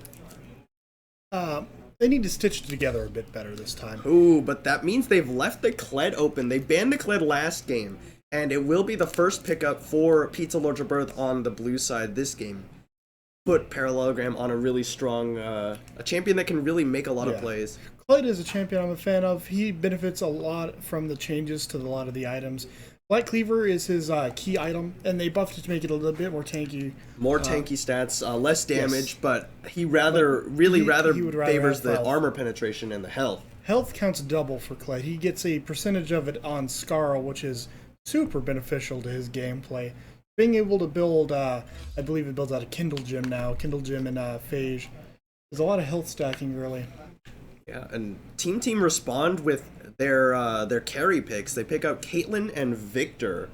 Victor is one of the champions who said Wild Hoffmeister was comfortable on because Nivea is always banned. It was Victor and Swain. Mm-hmm. I think Victor is a better fit against the enemy team. Swain does a lot, but he does it in small increments. Yeah. Victor is a lot more boom pow for your money. He's going to be able to, if they pick Teemo, absolutely destroy him with a laser. I don't think that that Teemo is going to be locked in. Lovegun swaps back over to the Twitch that he played last game. Oh no, he's actually going to pick up the Janna for Ned Schneebly in the support role. Janna's a good support. She multiplies her ADC, but if your ADC can't do much, she's a bit worthless. Yeah. So we'll see how that goes. Ivern was played in the first match today. It did really well. Ivern's just good. Yeah, that really strong protect the carry comps on the side of Evolution. TomTom gonna be picking up his Thresh. The Thresh gonna be picked up for TomTom, something that he's very comfortable on. Do we want to cleanse the chat here? Or are we going to be the Nazis? Yeah, let's not go with. I mean, feel free to support whatever team you like, but let's not be harsh towards one another in Twitch chat. Yeah. We're trying to foster what is the word? Foster an environment of acceptance. If I want your opinion, I think that's I'll crap. beat it And out what of you should really do is, be really polite. Be really polite, so when you stab them in the back, they don't see it coming. And that's my advice to you, is just be really nice, right? And then later when you're 30 and you're playing with their kids, just trip them down the stairs. Anyway, Is this not appropriate for the stream? Sure, dude. We'll run with it. We can edit it out in post, right? This is live, you realize, yeah? No, I didn't know that. Why didn't you tell me that? Syndra and Oriana are going to be the next two bans away by Team. Take something away from a Pancake. Two generally very strong mid laners in lane, as well as towards the late game. I'm a fan of the Thresh pick. I really like Thresh as a champion. He does a lot. He does engage. You can get picks with him. He disengages super well. Extra ADC, especially with Caitlyn, who's already far back enough. Ooh, Tall Guy picks up the Fiora as his top lane counter pick to Kled. There's actually basically nothing Kled can do against Fiora. Yeah, it's hard to deal with her when she can Riposte? See, there's an accent on the E. Oh, yeah, but Not no sure one how to pronounce everyone it. pronounces it Riposte. Riposte. Whatever. Alright, McPancake gonna pick up an Ahri pick for himself up against Wildhopmeister's Victor. But anyway, the Fiora up against Kled, it's really hard for Kled because the majority of Kled's damage in lane is Bear Trap on a rope. Yeah. And it's very telegraphed, it stuns you if it's riposted, and you just sort of lose. Ooh. Finally somebody did it. We were talking about how DATV. Zach was open last game. Zach is open this game, and I really hope we see him picked here. Zach is so cancerous right now. Yeah, and DATV, if he locks this in, that's gonna... that's rough. So, this composition from Team, the one thing about it is they have two really strong backline threats in the form of Zach and Fiora. But they're kind of but when they do that, they kind of leave. Right? You mean threats to the enemy backline? Threats to the enemy backline. Okay, I just wanted to clarify. So yeah, no, you're right. But that kind of leaves Padova and Wildhopmeister kind of out to dry, left alone. Caitlyn and Victor up against something like Olaf and Kled. And that's why Thresh is good here. Thresh can peel with CC, but he can also peel by shielding somebody and allowing them to take the Lantern. So that's why he's good against Olaf, is because you can just pull your ADC away from him. You don't need to CC him. Yeah, you're right. And then you wait until his Ragnarok is gone, and then you could hook them, because where's he going to do it? What is he going to flash? But you hook him, you box, you flay him into the box, and then he can't go anywhere, and he's just stuck wherever, he ended his Ragnarok. I think the Kled Olaf combo is really quite strong too. Yeah, being able to have Kled charge into a team and then Olaf using that movement speed and then Ragnaroking just makes him. He's like a bullet. Yeah. He's like a bullet. Literally just runs through the entirety of the team trying to kill the heart of the team, which would be Caitlyn and Victor. And while it's going to be hard to threaten the back line with Fiora and Zach while they have all this engage, it is going to be pretty easy for Zach to peel everyone off of them. The Fiora can go in, and their team has a lot of divers. They have Kled, Ahri, and Olaf, which are all going to just go into the back line. Ahri might kite around, but she's going to, try and ult through, pick off a squishy champion. But if Zach bunches them up and he's able to pick them up, he can land them in Victor's W. Yeah. And they have a pretty funny wombo if they can do that. It's going to be hard to set up, and it's not going to work very well. But I would like to see that happen at least once. Yeah, that would be really quite nice. Additionally, DATV can sort of...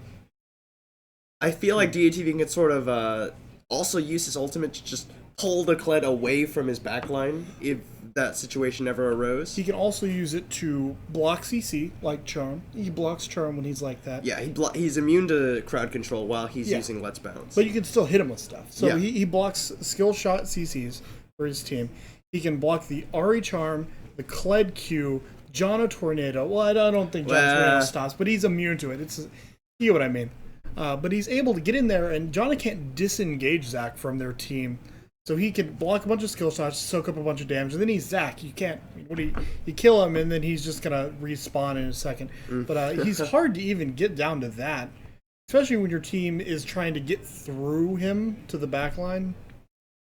So I think rather than being a diver this game, he's gonna be like a mid-fight kind of brick. Yeah, but I think, if looking at it, I think position for position, team's composition outscales Pizza Larger Births this time. Yeah. Whereas that was not the case in the last game. And I think most of that is due to the Fiora-Kled matchup. Yeah, Fiora basically outscales every other top laner almost. She's the example that I was going to give last match as an Alawi counter. It's so hard to deal with Fiora as Alawi, especially 1v1 where she is basically the weakest. Alawi is the weakest, you mean? Yeah. Yeah. 1v1, she doesn't get as much healing. And Olaf is a champion that falls off pretty hard late game. Whereas Zac scales into a very strong team fighting tank. His so tankiness is almost unparalleled, and his damage is actually rather quite good, just because he has a lot of percent health damage that he can spam a lot. Yeah. And he also CC always scales very well, because that means you're eliminating damage from the other members of the enemy team. And it was mentioned in the chat that Sivir is a pretty late game champion, and she is. It's true, but so is Caitlyn. They scale pretty well the same. Sivir, I think, is a bit earlier. Caitlyn is an extremely late game champion. She's really early, she's really late, and she falls off in the mid game a bit. She's a dip. Sivir is okay in the early we shouldn't forget, though, that this is on live when Caitlyn has been nerfed pretty big. Oh, that's right. They just nerfed her Hurricane, didn't they? Yeah, they nerfed Caitlyn's synergy with Hurricane, so you no longer stack the headshot as fast when you're using multiple bolts. Yeah. And that's going to really hurt her team fight, especially against Sivir, who can just negate her traps, which they want to be the focus of her kit now. Yeah, additionally, they did just give her a nerf to her base attack speed as well. Wasn't that right? I'm not sure. I think that's right. I might be wrong there. Don't quote me on that. Or unless I'm right, in which case do quote me on that. Another thing that was pointed out in chat, we were talking about Olaf and Kled being fun together. Sivir adds to that. Yeah, I didn't even... As well as Jana. I didn't even think about is that. In the front. She also increases move speed, so their entire team is going to be... run at you? Fast. Run really fast at the enemy team. I'm almost disappointed they don't have a mid-Hecarim for some reason. Mid-Hecarim. Yeah, that's what you would want. Hey, well, I mean, you could have run this. You could have run something like mid-Zillion, which would have been... It's not the same. I mean, if Olaf was Hecarim, I think that team comp would be hilarious. Really funny. Yeah, you could just, you build him like flat armor pin, and you just have him run somebody down. Lethality's kind of bad. Yeah, but if you're all stacking on his 1E to one-shot somebody, you gotta build Trinity Force and then like Edge of Night so they can't see you. Or, Edge of Night. Ghost Blade and just get in there. That would be a very funny team. Yeah, Coin would be a good item to see here. It looks like Jana's... Both supports have opted for the Ancient Coin start. Ancient Coin is such a good item right now. A lot of people don't think Ancient Coin is very good, but I actually think it's really quite good because... removing the cooldown, which is going to make it that a lot worse. And I think it's going to not be as good as the other two items after that change. But its final upgrade is cheaper by quite a bit compared to the final... Like 400 gold cheaper than the final upgrade for Spell Thieves. We're talking about the item and not the text. Both. Both? Yeah.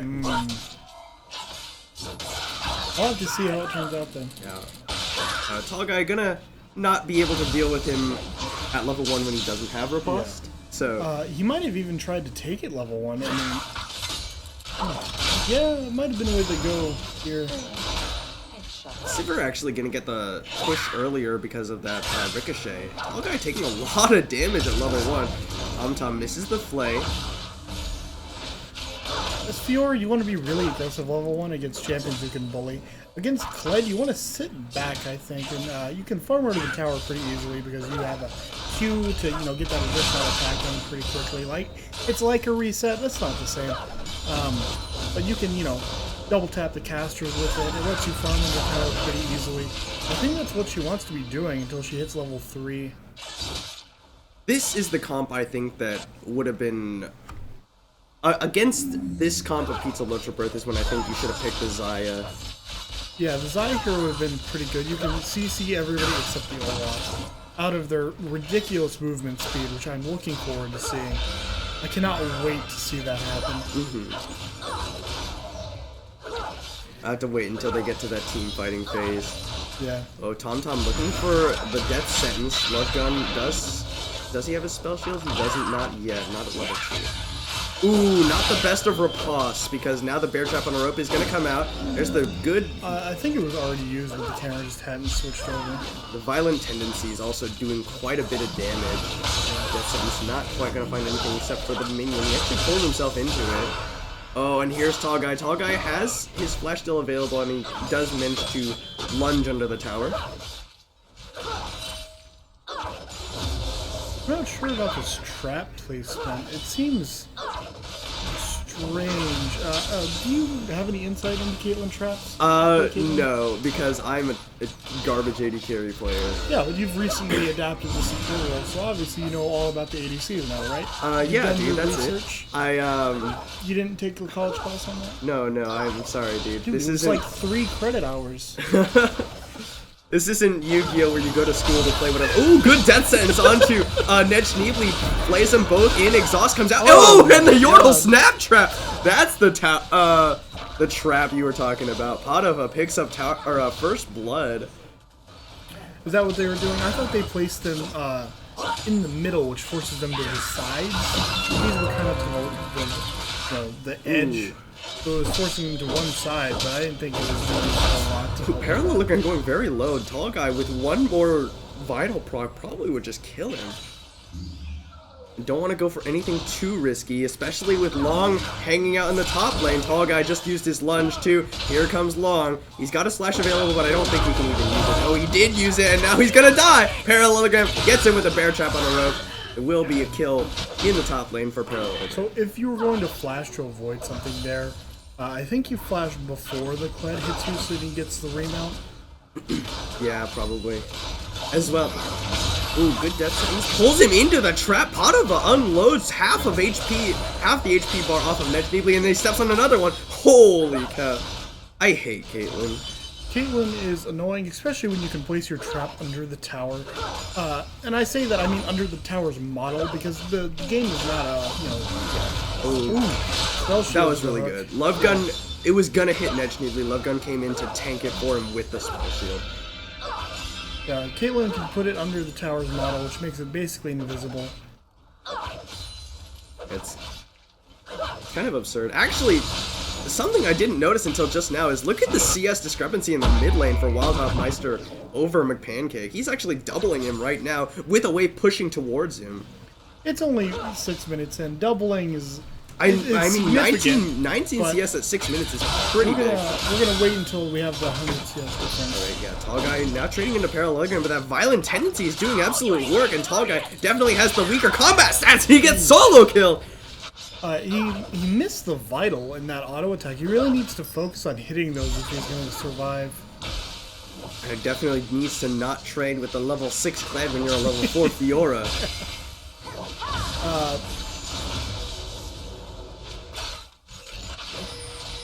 Yeah, and whatever CS lead Wildhop Meister has over McPancake is being mirrored by Parallelogram over Tall Guy. In addition to those 2 kills he has. Yeah, it looks like he's gonna sit in this bush. I think he's gonna try and... I don't know what he's gonna do. He's trying to find him as he comes out here. Tall Guy, he's waiting for Tall Guy to use this riposte to push the wave, I think. I don't think any good that being Fioras useful. do that. Yeah. Doesn't seem... Ooh, there's a good riposte, stuns him up under tower. He's gonna drop tower aggro as he jumps off a Snarl. Long looking for it. Oh, he's gonna die to the tower! Tall Guy picks up a kill. DOTV's here as well. Parallelogram gonna get caught. Let's bounce. Does not land, but he's gonna jump on him anyway. Parallelogram gonna go down. Surely, Tall Guy looking for the kill, but DOTV will secure it. What a counter gang. poorly executed dive by Pizza Yeah. Larger Birth. The dive was definitely iffy.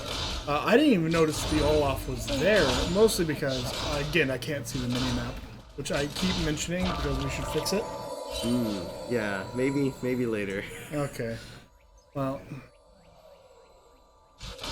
Holy cow, though! What a poorly executed dive. And I mean, look at the. Not only that, but I'm just now noticing again 48 CS on DATV's Zac compared to 17 on Long's Olaf. That is not a CS number you want on Olaf. A very farm-heavy jungler. do you know if Olaf started Red or Raptors this game? I don't know. I was not paying attention to that I start. think That's Olaf my is mistake. still better off starting Raptors. Oh, undoubtedly he's better off starting Raptors. Which it gives him, he takes a bit more damage at level 1, but you can pick up W at level 2 and just heal off of Red. I mean, not only that, not only does Olaf, like, if you can start Raptors, you should. Yeah.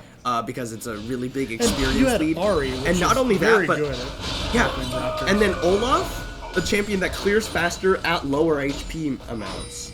Yeah. Because of his passive, which gives him attack speed. His passive gives him attack speed. The isn't lower it? health he is, yeah. Yeah. It's a really weird balance because you want to be healthy enough that you can survive the Zac that's going to jump on you if he does, but you want to be low enough to increase your clear speed. So it's a strange balance that only an Olaf knows. Yeah. Only the Olaf players, of which I am not. Guy gonna riposte, dodges away by Parallelogram, and here goes the Grand Challenge. Tall Guy taking a lot of damage, actually. He gets the second Vital. Here's Wildhouse Meister as well. Parallelogram throws at the bear trap on the rope. He's gonna jump off. There's the Chaos Storm, and Parallelogram will he go down? The last tick, and Tall Guy picks it up with a lunge. Good roam from Wildhouse Meister. Is Tall Guy comfortable in Fjord? It seems like he stuttered a bit after he procced the first Vital. Then he went back and kind of... Ooh, good play. Love Gun. That sense is not available, but they're just putting down some damage. I'm not sure, to be honest with you. Oh, okay. I don't think we've seen it from him in OKLCS yet, but it has been a couple months since our last Platinum Cap game. You guys didn't do the fun, in between. We games? haven't done that yet, just because we haven't had all the players available that we wanted to have for it. Okay. Well, I look forward to that. Do you want to tell the viewers about that? Oh, yeah, sure. So, well, I mean, a lot of people already know sort of the idea behind it, but at some point, myself and the other caster, Shaden, in case you didn't, you aren't familiar with Shaden. That's not me. I'm another guy. But the two of us are gonna. Oh, hold on a second. Parallelogram getting ganked on DATV. Gonna let's bounce him away from his tower. There, he's gonna jump off the skull here pretty soon. Tall Guy looking for the vitals. Lunge is available. Oh, he flashes for it, and now here's Long. He's gonna use the Ragnarok, but I don't know if he can secure anything here. Tall Guy gets a big burst of damage with that vital. And DTV actually gonna jump in. The elastic slingshot used, and Tall Guy's on a killing spree. DTV not even gonna drop his passive, or he will because he took an extra tower shot for no He reason. waited to grab those. He could have just walked out after that, but he wanted the blobs, which I can understand. There's something satisfying about picking up a bunch of blobs. Anyway, Shane and I will be doing our little draft. We're gonna draft players from OKLCS in order to have them play a match against each other. And I'll see who has the better judgment between myself and Shaster15. Tower First Blood for Team will go down. And we got a question about the prize pool. So what are the... Oh, hold on. We'll get to that in a second because McPancake looking in here. Here's the charge coming in. DTV has no passive, if you remember. McPancake Tall Guy trying to find McPancake. He will get it. And there's the Grand Challenge, and here comes Long, however. Tom looking over. Tall Guy jumps over the side with the lunge, but he's not going to get it. Ooh, jumps over. There's the gravity field from Wild Up Meister. We'll make it a 1-for-1. John Zoid is going to be here later, right? Pancake is just filling in for the first game? No. John Zoid is in Wichita. Oh. When he's asking about me it earlier. he's asking me about the draft game between me and Shady. Oh, okay. That makes more sense. You can play if one of us picks you, for sure.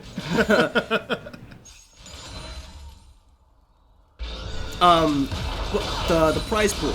Yes. Winners, the first place walks away with 3 times their entry fee, which means $375 across the team, as well as Triumphant Rise in each of their accounts, as well as Riot Point prizing. Oh yeah, because this is a Riot-sponsored Riot tournament. sponsored. That means the winner also gets the skin triumphant prize. Ooh, I'm gonna take a lot of damage. Nice spell shield yeah. that sentence. Second place walks away with 1.5 times their entry fee. Third place walks away having been refunded for their entry fee. And then fourth place gets the shaft. Fourth place got fourth place, so they don't get it. But actually, all four teams at this event will be getting Riot points. Tall guy looking for the 1v2. He flashes away out to safety. There's the grand challenge just to get some movement speed and some HP back. Nicely done by Tall Guy to evade that gank. On the other side, McPancake did also survive, hit the gank from DATV. Is the draft game going to be one for each tier? Because I can imagine That's our hope. if it's That's our not for hope. each tier, then you're just going to draft from the diamond tier anyways. The hope is that we get it. Oh, McPancake a little bit too far forward without the Spirit Rush. Will it be enough? And yes, Wild Dog Master flashes to secure the kill. Teleport burned by Parallelogram into the mid lane as well. So are you going to draft me? Do I get to be drafted? Sure, dude. If there's not a better support available. I'll play support. You forced me to play support. You said you were a support main. And you know what? You are possible. You're a support main, dude. I'm a support main. Alright, but Team gonna be taking away the Cloud Drake. Good death sentence. He's actually gonna flame edge natively in, but the Elastic Slingshot interrupted by the Howling Gale.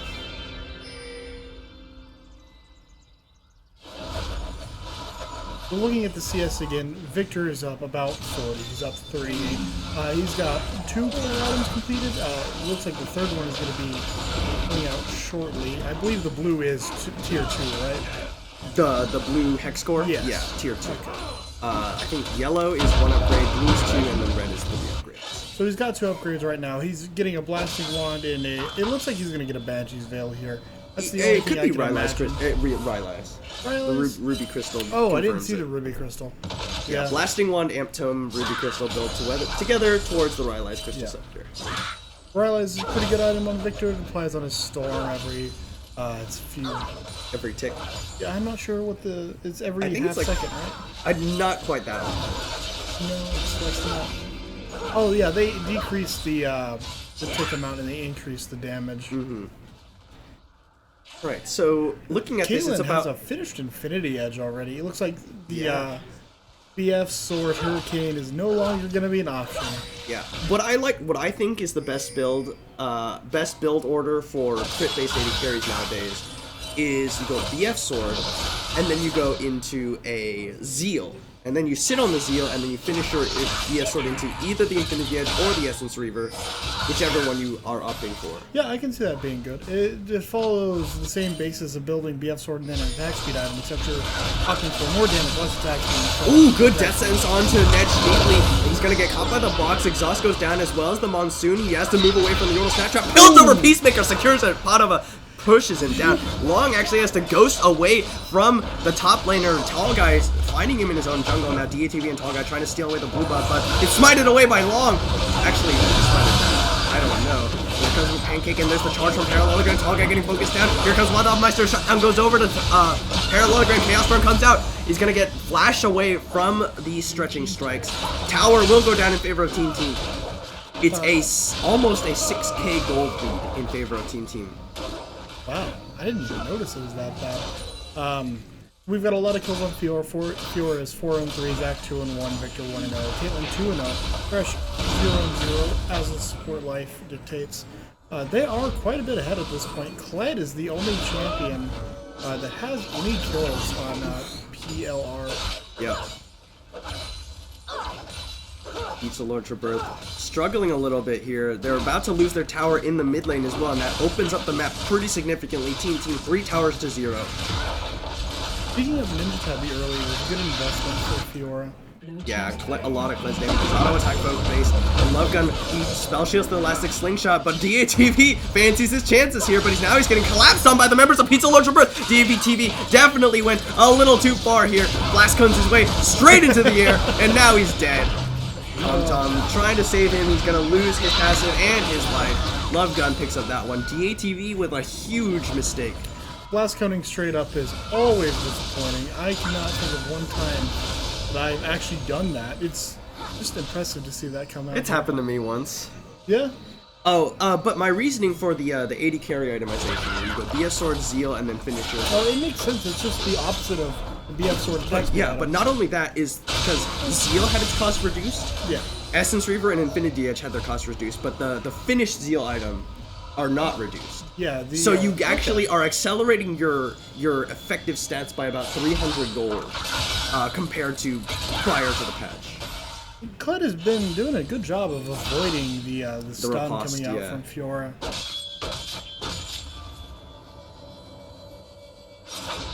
But yeah, I can definitely see your reasoning. Caitlyn picking up, it looks like it's going to be a Phantom Dancer. It's either the Phantom Dancer or he still values the AoE from the Hurricane. I can't imagine that it would be worth it when you can... I think the better build is to go Static Shift Rapid Fire. Static Shift Rapid Fire, they stack in a different way than they used to. The Rapid Fire now gives you an additional attack speed. Oh, this might be problematic. Pizza Lords have found Team starting up on the Rift Herald. It's down to about half HP right now. Parallelogram does have the charge available to engage a fight if they wanted it. Tom trying to zone, getting ready to use the box. Parallelogram goes in. McPancake goes in with the charge. There's the Rift Herald going down in favor of Team. Parallelogram getting focused down. Now he has no charge because he has no Scarl. Let's bounce just to run away, I guess, from the ATV. Good hook on an edge neatly from Tom. Double kill over to Padova. Tall Guy going forward even farther. McPancake has no Spirit Rush left. And Tall Guy gonna slow him down. Death Sentence is not quite gonna land. Tall Guy almost gets it. Flashes for it! And McPancake will go down. Team get the Rift Herald and a 4-4-0. That was a raw establishment of dominance. There's nothing like having a Fiora flash Q you just and because now, she can. look at this. DATV zoning long away, not letting him get his recall off as Team focus down this tower. They're probably going to drop the Rift Herald here and focus down the engine. I don't think they're going to drop it, mostly because they haven't already. Wait, where did it go? It went mid. Oh, DATV had it. Yeah. Which makes sense. I just didn't realize he had it. I can't see the map, so I'm not going to let it go. The Rift Herald actually... does the Rift Herald remove backdoor plating from towers? I believe it does not. It does not. They wanted to avoid the thing where you just plop it down and kill a half-health tower without anything else happening. Rift Herald does do about half the tower damage when it's at full health. Alright, so Team starting up on this Mountain Drake. They don't have Tall Guy, but they do have his teleport. Parallelogram as well has his teleport, but he has no charge available. Oh, Spirit Rush in from McPancake. He's going to have to get his way out of there. Death Sentence lands on too long. It's going to be a Dragon secure for Team. They got 2 Dragons to 0, 4 Towers to 0, and that Rift Herald already used. And we saw Fiora come out with the Ravenous. We've got Black Cleaver coming up as a second item. Zach rushed the Randuin on that after building his Cinderhole. Makes a lot of sense, considering Kled, Olaf, Sivir. Randuin's had some stats reduced in exchange for being a 20% effective against crits instead of 10, which it was previously. Which I'm not sure how I feel about, honestly. It seems like a good item against the top 2. Ooh, there's the stun. Parallelogram doesn't dodge this one, and there's the grand challenge. Parallelogram might just go down, and he solo killed Tall Guy last game, and he's out for revenge. Yeah, at this point, there's not a lot he can do against Fiora. Fiora is just too far ahead. She has too many items. She's out-leveling. A lot of yelling coming from the teams. Hopefully we'll see something exciting in the next few minutes. In the next 3 minutes or so, yeah. Tall Guy 7, 3, and 4. Wildhoffmeister a little bit more quiet, 1-0-4, but he's been doing a good job rotating around to keep pace with McPancake's Ahri. Thresh still yet to die. Caitlyn as well, and Victor all deathless.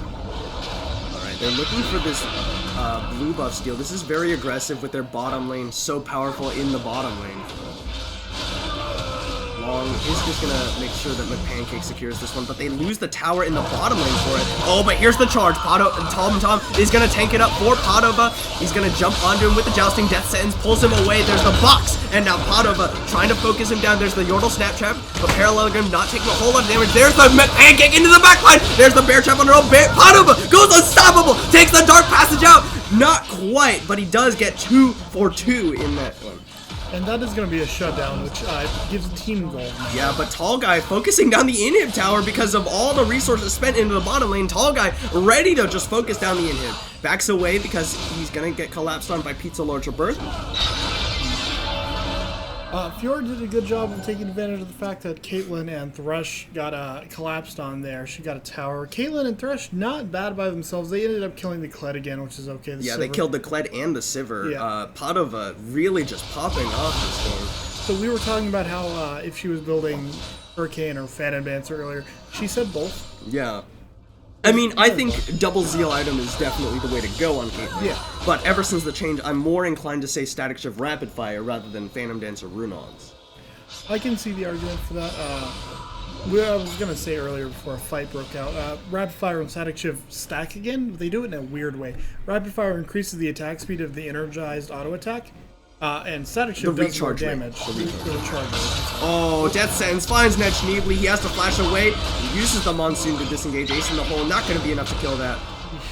Barely.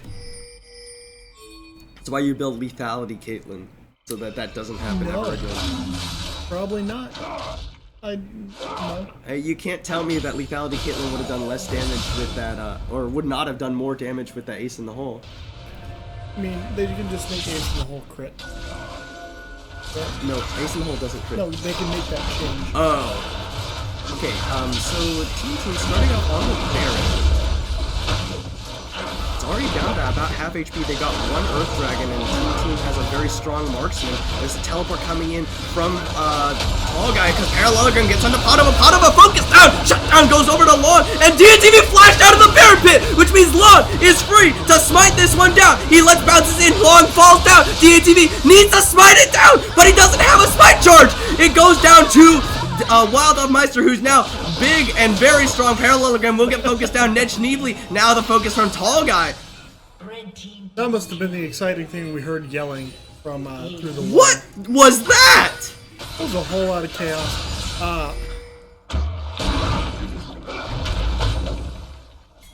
That was really interesting. I have to say. I don't have a lot to say about that, honestly. There was a lot of stuff that happened that was That could have gone really poorly for Team Team. especially because Caitlyn was killed so quickly. But in the end, Wild Meister, he says, "Alright, my Caitlyn died, it's my turn to carry." Yeah. Picks up, does quite a bit of damage, secures the Baron for his team. They get an inhib in the top and an inhib tower in the mid. And we're gonna see him come back with a finished Lich damage, so it increases damage quite a bit. Yeah. Victor, now one of those, let me Q and auto you for a third of your, or let's say 2/3 of your health. Yeah. Interesting that he hasn't finished off his boots yet. Well, now, as I say it, he's finished off his boots. But no boots finished off for McPancake either. So when you build Ryla's, boots would become less important. Sure, they give you a magic pen, but I think that having boots with Rylai's is better because that gives you more potential to kite or chase. so they both have the same effect. One makes enemies slower, one makes you faster. Yeah, so the synergistic effect should be really They good. are synergistic, but they're also redundant in a way. But I can see the argument for both because they both make sense logically. Now, Team clustering around this dragon.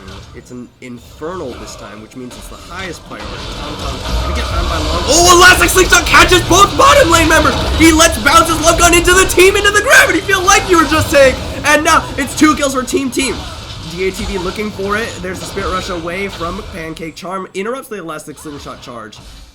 So I'm really happy that they ended up doing it. Oh, Parallelogram, you're caught. He's gonna use the charge to run away like a coward. That was a really short charge, too. Oh, here's Tom. There's the Dark Passage back. He plays him back in, and Parallelogram will not make it out this time. The charge has to be longer. He might play with a locked screen, and that might be the reason that was so short. But if you're gonna charge out, you gotta make the charge longer. Yeah, and Team, they say, screw the Infernal Drake. We get an inhib, we get another inhib tower, and probably that's 3 inhibs going down in favor of Team. And that's basically what we're gonna do again. What I'm sad about is that the Zach Holt, Let's Bounce and the Gravity Field didn't actually do anything together. Yeah, but it was a nice idea. Yeah. Next time, I hope they don't die Why is fast? The first Nexus Tower is gonna go down. Death Sentence goes wide. The second Nexus Tower down. Padova focusing the Nexus as the last 16 shot lands into the back line. Padova and Tall Guy trying to just end the game. Oh, there's a Death Sentence onto Ned Schneebly. Ned Schneebly has been caught by every single one of Tom Tom's hooks this series, and it's gonna be game 2 going over to Team Team, tying up the series at 1-1. Well, Seed 1 beat out Seed 4, which what I assume we were expecting. They haven't beat him out yet. Well, I mean, they beat him out in this game. Yeah. What I was talking about. Or, not. Never mind. You know what? It's your thing. I'll let you do your thing. It's cool. All right, but I'll be in the corner with a peanut. we will take a short break before we get into the final game of this series to see who goes on to the finals and who plays against Treehouse Kids for 3rd place. We'll see you in just a few minutes. Thanks, guys, so much for watching.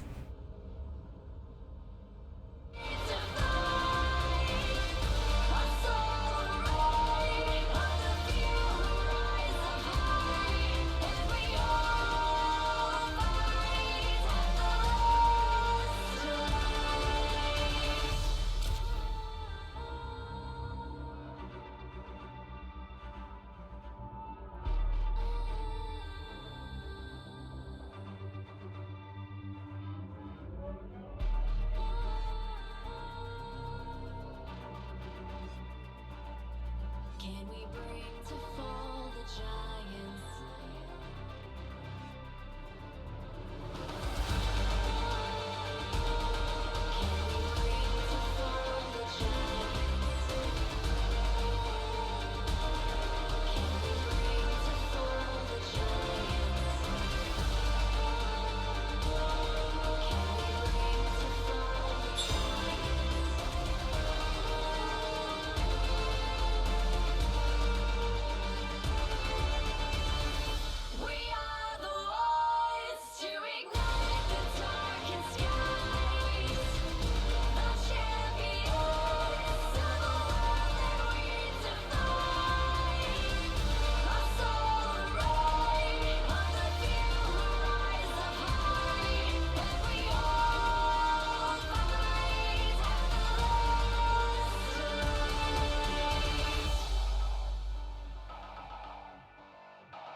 Internet, hello and welcome back to OKLCS Season 3 Platinum Cap Playoffs.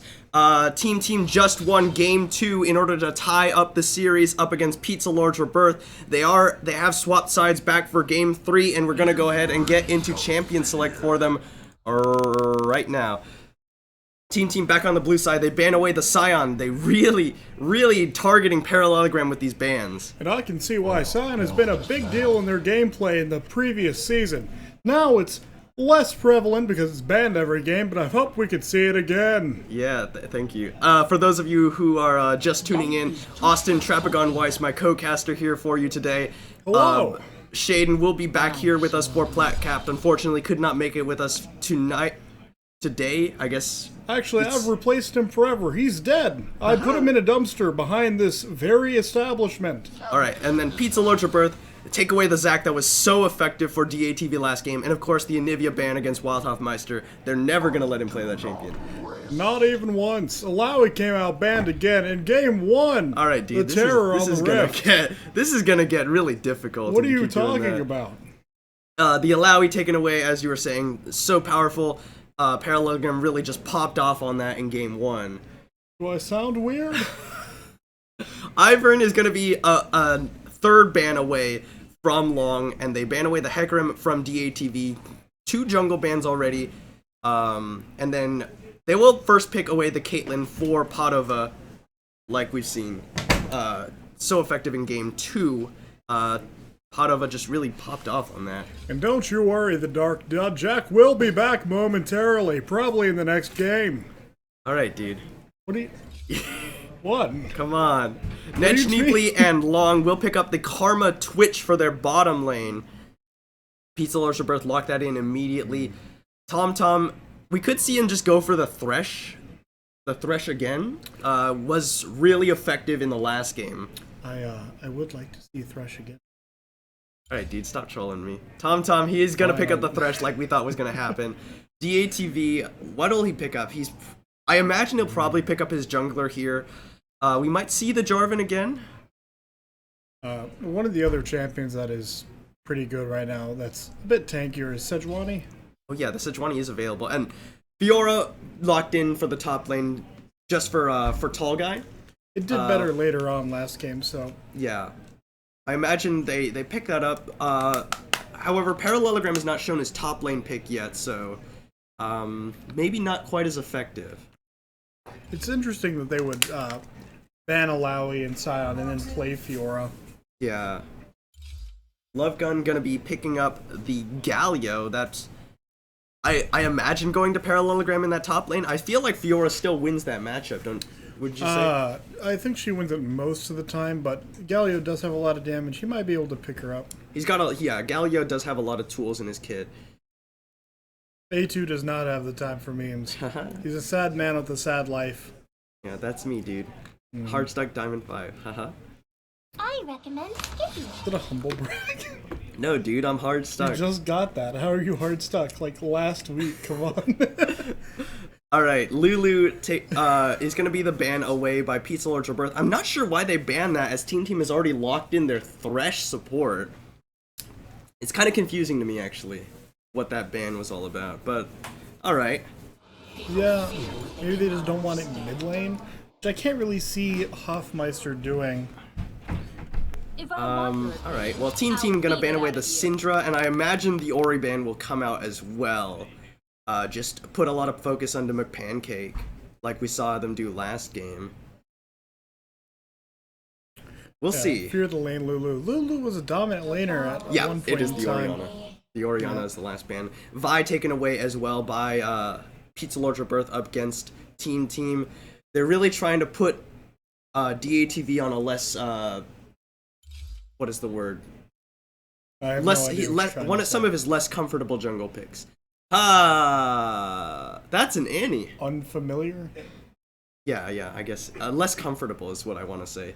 That's an Annie. Annie. It's hard to, go wrong with Annie. You ult, you throw spells, hopefully you stun somebody, and then maybe it'll work out. This is interesting. I like Annie Galio because I also like Galio Twitch. It used to be better. There was a combo with Shin that you could go invisible and then get ulted by Shin. Yeah, And you the could have submarine. The submarine. Have Shin pop out. Sadly, no longer available. Would have liked to see that combo with Galio, but it would be okay if Galio gets in there, taunts a bunch of champions, and Annie can just throw Tibbers down. It would work then. We do see Gragas come out for Yeah, so that's GATV. going to be a jungle Gragas, and Wildhopmeister goes back to the Victor pick. Yeah, Victor did pretty well. Did he die last game, Victor? Don't think he did, actually. He went deathless that last game. Wildhopmeister showing Perfect some dominance game. there. Illuminati. Ooh, and then it will be Rengar in the jungle for long. That's interesting. Rengar I can see being good, but into this team, he's going to have a hard time getting through Gragas and Thresh into anybody. Yeah. I don't know. It's gonna be Long is gonna have to really snowball early on. He's gonna have to try and get those Bone Tooth Necklace stacks as soon as possible and just snowball the game because I think compositionally I like Team a lot more than I like Pizza Lord's Rebirth this game. Pizza Lord Rebirth has individual lanes that are decent, but I think as a cohesive whole, they're a bit mediocre. Yeah, plus, I mean, they don't have any... there's gonna be nobody who can answer the Fiora split push, I don't think. I guess that has to be Rengar, but he seems like he's more... when you play with Rengar, you want to run like a 1-4 or a 1-3-1, and you want Rengar to be like in the jungle around the middle lane. Yeah. I don't think that's going to happen here. It's going to be Galio, because Galio could ult down from top lane. But I guess he can build for wave clear. But that's really his only option. I don't know. Like I said, I don't like the... I think that compositionally Team is much stronger than Pizza Lord's Rebirth. Annie is a tier above everyone else until Diamond ELO. Yeah, because in the reason for that... Okay, so what what he said is that LS, in his latest patch rundown, he made a tier list and he has Annie as a tier above everyone else. And his LS's tier list is like purely for solo queue, and Yeah. LS values mechanical easiness, non-difficulty. Well, you're not going to get more non-difficult than Annie. To be honest with you, I think I think easy champions are very good to play in solo queue, but Yeah, I think LS of course. overvalues solo queue or overvalues easiness. Yeah. I do think Annie is really quite good in solo queue, but I think that I think that any plat cap team will be capable of playing around it effectively. I think the issue most people have on Annie is utilizing her E correctly. Yeah, the Molten Shield. Molten Shield applies to Tibber. It has a 20 or 25 mana cost. It's spammable to charge or stun. It does a lot of damage. Yeah. Your E it does also a gives lot you of damage. it also gives you quite a bit of resistances. Yeah. Your E is pretty Like good. if you can absorb a lot of extra damage if you take the burst with Molten Shield up. I see a lot of people forget to even use it, which is astonishing because it's one of the 3 keys that you have. You got four.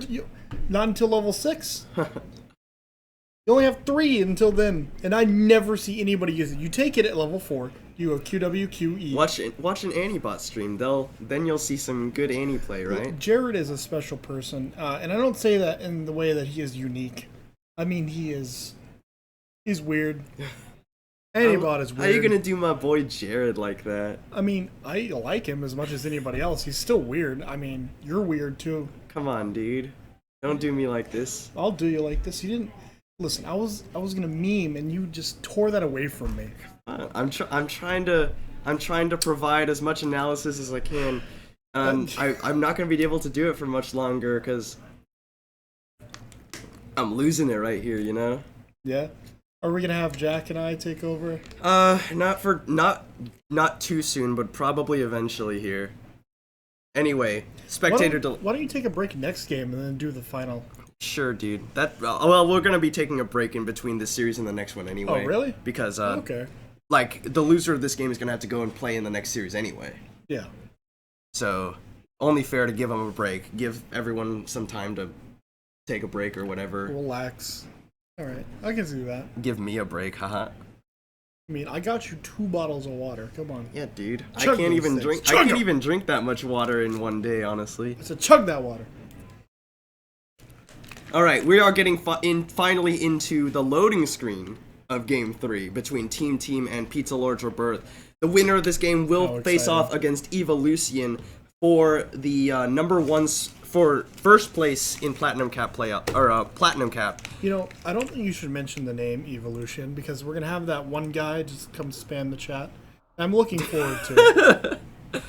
And Give then me your spam. the friend. loser of this game will face off against Treehouse Kids prior to that for the third place match.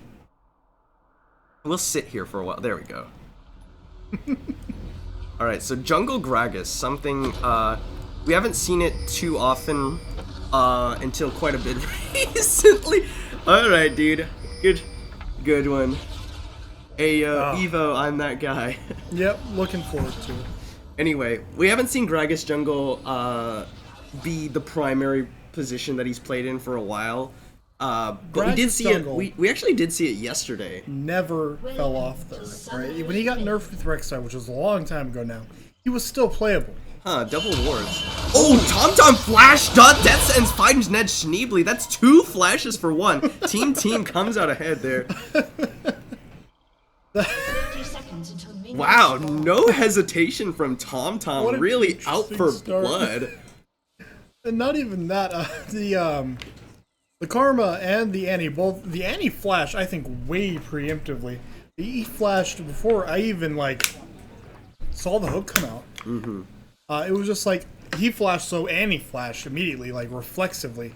I don't think that's what you want to do against Thresh. The hook has a long wind up. Minions have spawned. Alright, so neither support with flash and McPancake without his flash in the mid lane. I think DATV knows where he needs to focus. And it's a Gragas, such a great ganking jungler, especially early on, and scales very well. DATV has the tools to work with to get his team ahead now. What kind of Gragas is this? Is this Gragas with Colossus or Gragas with Underlord? Go check this. Keystones in It the does corner? not, Why dude. doesn't it do that? I've always complained about that What? for Spectate playing ever since Keystones came out. And, pretty soon it's not going to be a problem because Runes Reforged are coming out. Yes. Well, I mean, then it'll still be a problem. 'Cause you still Well, won't be able to see the presumably keystone. they'll do something for me, right? Wildlife Meister, so. he's moving forward very aggressively. He uses that Siphon Power Shield, zones away McPancake. Puts down decent chunk of damage onto him as well. Ooh, Death Sentence onto the flashless Ned Schneebly, but they're only level 1. TomTom and Padova don't have this nor the Snaptraps, nor do they have the Flay to really do a whole lot. McPancake's so low. Victor is pretty easy to get bullied by in lane, especially as Annie. She got her auto attack range reduced. Yeah. Her Q range is only about 500.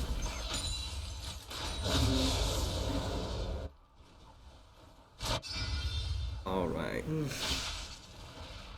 Top lane matchup, Lucas, as you expect, we have a villain. Wow, Wildlife Meister takes... Well, okay, there's the second Ooh, Q coming out from the pancake. Built up a piece, Victor goes out, Death Sentence Another lands, one? he's gonna flam into the Oh. trap. Not quite. It was close. So why I brought up Gragas as Keystone was Gragas with Thunderlord Yeah. usually goes Runic Echoes and then builds full tank. Gragas with Colossus usually builds full tank out of the gate. So I'm looking forward to seeing which one we're gonna see here. Yeah, I'm a big fan of Runic Echoes Gragas myself. I think it's overall just better because it gives you a mono sustain, it gives you a power spike, gives you reasonable damage to deal. You still do a lot of damage with Runic Echoes Yeah. later on in the game. My favorite setup for Gragas is 12-18-0 taking Runic Echoes. Holy! Oh, the flash Q first blood! Wildlife Meister just solo kills his lane opponent! And that's McPancake with no flash for you. And this is the issue with playing a simple champion that's, supposed to be easy for anyone to play is that's not how the game works. The game is built on details and knowledge. And when you don't have comfortability to allow you to access those details and observe your opponent and the situation they're in, it's not easy to play easy champions. Yeah. I mean, mechanically, Annie is a very easy champion. Yeah. But there's a lot of nuances to Annie that, like, if you're not Annie bot or someone who plays a lot of Annie, you might not know him. And so you just won't be able to access the full capacity of the champion. Like, one example I can think of is Q auto. If you're at a certain range, your auto goes faster than your Q, so it'll hit before. Oh, hold on a second. Death Sentence on to Love Gun. Plays him actually missing the trap. Out of a Yo's throws out the headshots with that Yordle, or 90 caliber net rather. Yep. So the Q auto, your So Q. if you're at a really large distance, you can Q auto, and your auto missile speed is faster than the Q's missile speed. Yeah. So sometimes your auto will kill the minion, and then your Q hits nothing, and you don't get the reset from it or the mana. Oh yeah. I know. Okay, I see. But there's an issue. A lot of Annies I see have Very simple solution. Just only last hit with Q. Yeah. Or use Q to poke and just auto your Annie. You have a long auto range still. Yeah. Okay. Auto and TomTom get a deep ward. Use the blast cone, which means Long is not going to have that available if he wants to try and gank this bottom lane.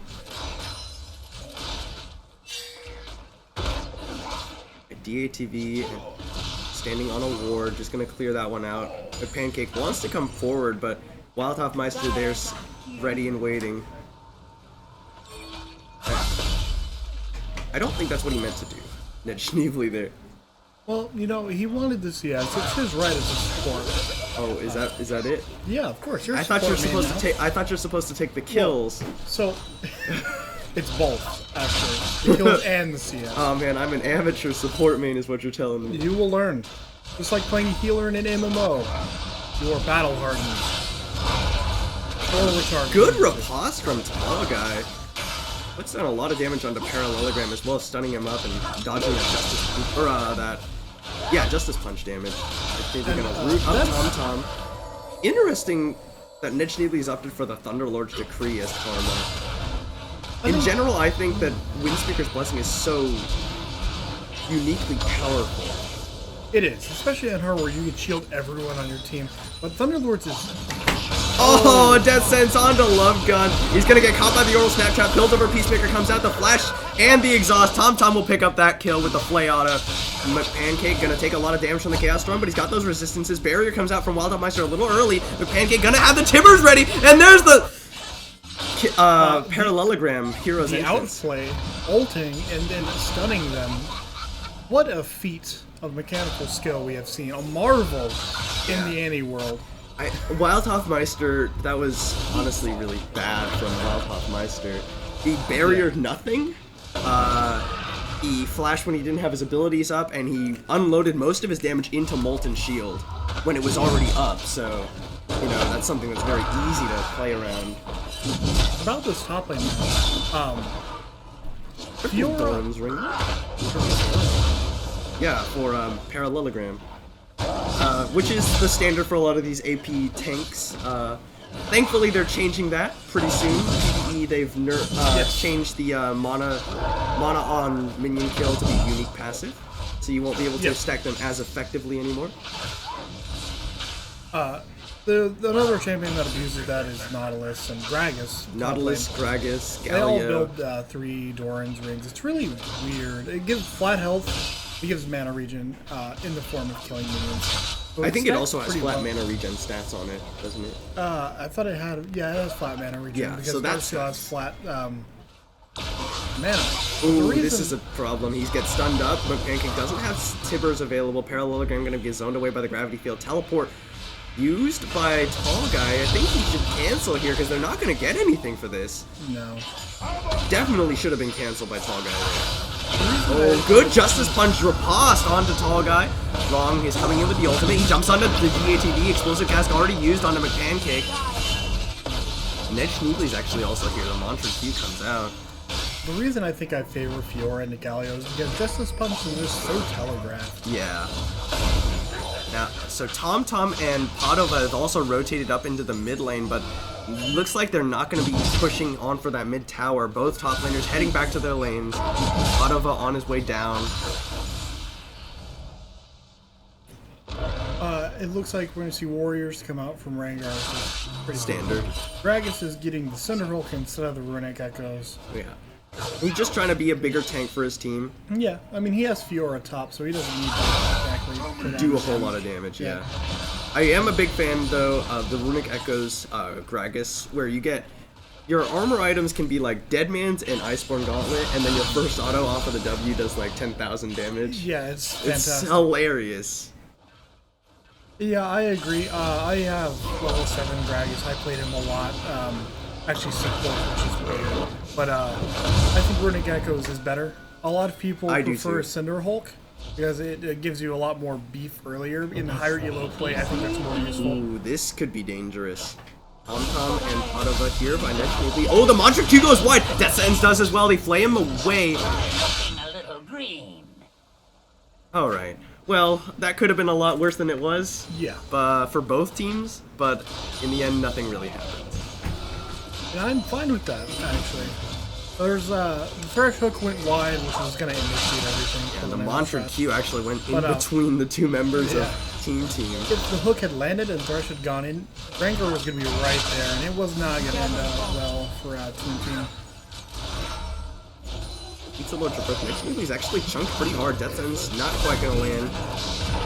Blood Gun gonna go in biz here, because here comes the teleport from Parallelogram. Padova taunted up. He's gonna get. Oh! Justice Punch interrupts the Dark Passage! Oh, unlucky for Padova. It's a good kill for Pizza Lord's Rebirth off of a teleport. Tall guy gonna try and do what he can in the top lane. DATV steals away the red buff in the meantime. And it looks like we're going to see Sunfire Cape, an item I haven't seen built quite as much in the recent passage because it was changed a bit. It was nerfed, yeah. Yeah, and DATV with the red buff into the top lane, trying to help Tall Guy focus down Tower First Blood. It will mean the Earth Dragon full Pizza Lord's Rebirth, but ultimately I think that's a good trade for Team if they do secure it. Teleport coming in, and they're not even going to get it. That's really bad for Team. Pizza Lord's Rebirth come out way ahead on this trade. For a second there, I thought the Death Ray. The Death Ray was going to pick it up just like we saw the Oh, Tall Guy going in for the dive on a McPancake, but DATV explosive casts him out. Tippers is doing a lot of damage, and he's stunned under tower, and now DATV will fall as well. That's 2 kills to McPancake in a 1v2. That was such a poor dive, uncoordinated by the members of Team. I think DATV just straight up missed his body slam as well. He used body slam to get close enough to ult, which is the same. It's the same problem I have with Jarvan. Jarvan, like we said earlier, you want to get in there, you want to hit them with EQ. You don't want to EQ to get close enough to ult. You want to be able to get the benefit of stunning them, setting up your Q so that it builds up, it ferments, and you want to ult them into it, get the damage and the slow. All right, Team. A little bit of big misplays here.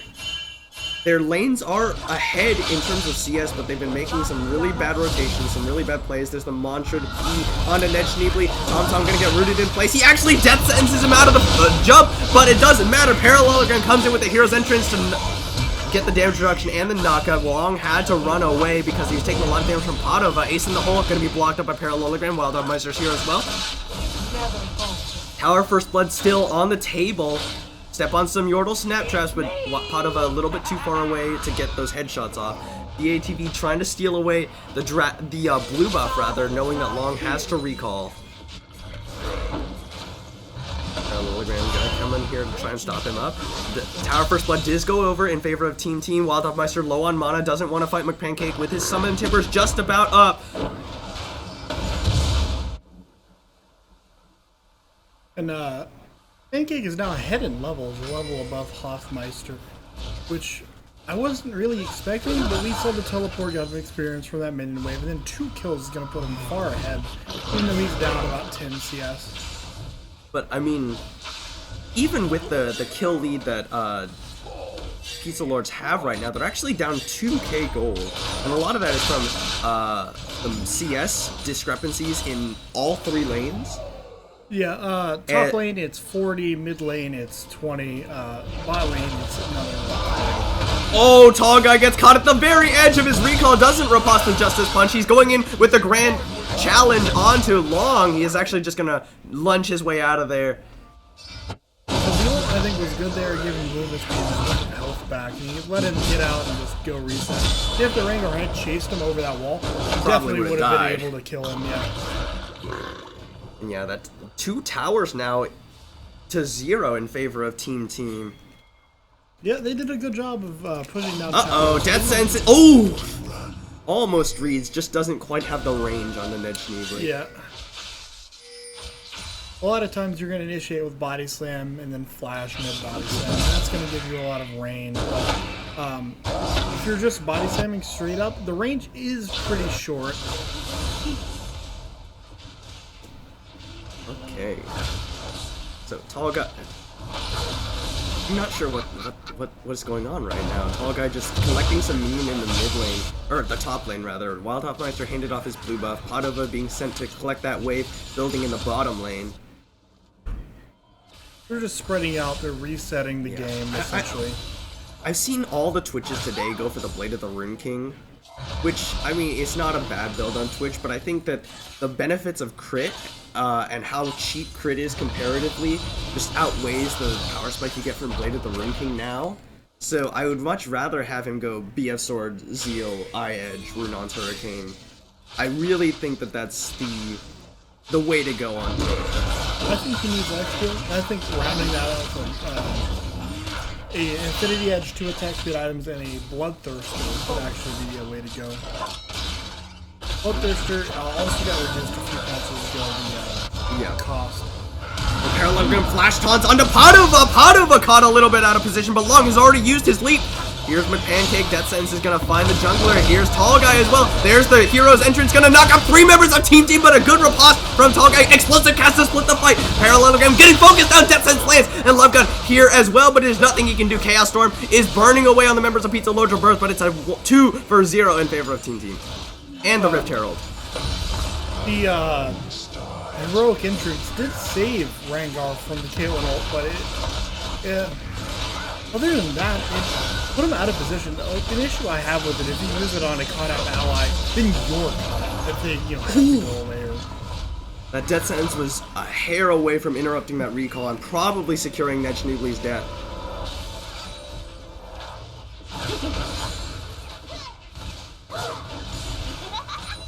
Yeah, you see compositionally why I think I value Team's comp more than Pizza Lord's Rebirth.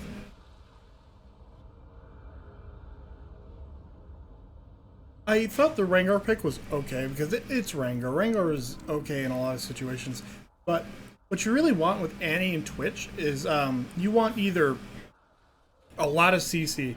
Annie can put out a lot of DPS if she stays healthy. Q every 3-4 seconds is a lot of damage. A lot of CC too. Twitch, the same thing. You can ult through the game as long as you have a wall. Galio makes a fine one. But Galio and another tank like Sejuani would make a better one. And that's what you really want here, especially with Karma to keep them both alive. Karma can't really help Rengar if he tries to flank to kill somebody. He's more of a, let's stay grouped together and then benefit from that. So they could have gone a really tanky wall, or they could have gone a Wombo champion like a Mumu. Mumu would have been able to get in there, hold everybody. The Annie ults on top of him, and it does percent true damage. I think Sejuani would have been probably the ideal here. You're right.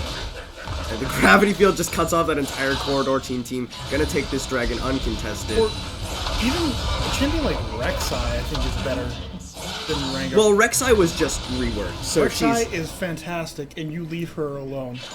She was just reworked, so she's actually much less of a tank-oriented jungler. Yeah, she's a bruiser now. Yeah, she's meant to build a lot more damage. Even though she is a bruiser now, she does have a lot of field control. Well, her knockup only knocks out one person. It knocks back everyone else. Yeah. Which I think is valuable. If you go in on the front line, you knock them up, you knock up the tank, and then you knock back all the other champions. Rift Herald used to put down this bottom lane tower. Will it be enough, Team? Trying to focus down. Yes, they will. They get 4 towers to 0. Pizza Lord's Rebirth getting out-rotated in this game. Something I like about Rek'Sai is you can peel with your Your tunnels knockup. and your knockup, and then if the ADC barely gets away, you can hit them with a Prey Seeker, or if you hit them in combat, you can ult them, which makes you invulnerable. Oh, Tall Guy is stealing away the red buff in Fog of War. They walked right past it. They assumed it was already gone. It was unfortunate. You can actually tell whether it's gone if you look at your mini map. The thing I can't see. Well, I mean, for players in game, they'll be able to see it whether it's gone or not because the little camp icon shows up. Sorry, I had to get salty when the map was brought up. You want to talk about items now? Annie went Banshee's Veil, first which item. I think is a great option. Banshee's Veil is a fantastic item. Well, they're basically all mid laners. Yeah, it is, but I mean, with Annie, she's not going to be able to 100-0 anyone with Tibbers with only a Banshee's Veil. It's like a very low damage first item. The other item you're going to get is Morello. Either Morello or Ludens. I don't like Ludens. I think it's decent on Annie. I think it's good as a second item. I like Morello into Ludens rather than just Ludens by itself. I think Morello would have been a good item here. But I think Banshee's Veil is a fine item. She just, for some reason, doesn't have any other gold. Like, Banshee's Veil isn't that expensive. The item isn't that expensive. Where is all her other gold at? Who knows, to be honest with you. I think a lot of it is just because the game has been accelerated by the fact that Team has 4 towers. Straight death cap, the dream. Maybe it's more expensive than I'm thinking. It's 28, right? What is the Banshees? I don't know that actually. Okay, what's happening now? Somebody Google that. Tell me. We don't have to. I'm telling you to Google it. It's an order. I am their overlord. Alright, Tall Guy looking for the duel on the Parallelogram. Parallelogram's actually a lot lower than he looks because of that magic damage shield. Oh, DHEV might be caught. Never mind, you got a Dark Passage.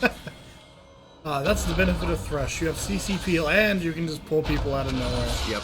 Parallelogram looking for Tall Guy. Tall Guy sniffed out the collapse from Pizza Lord Rebirth, backs away. Never falter.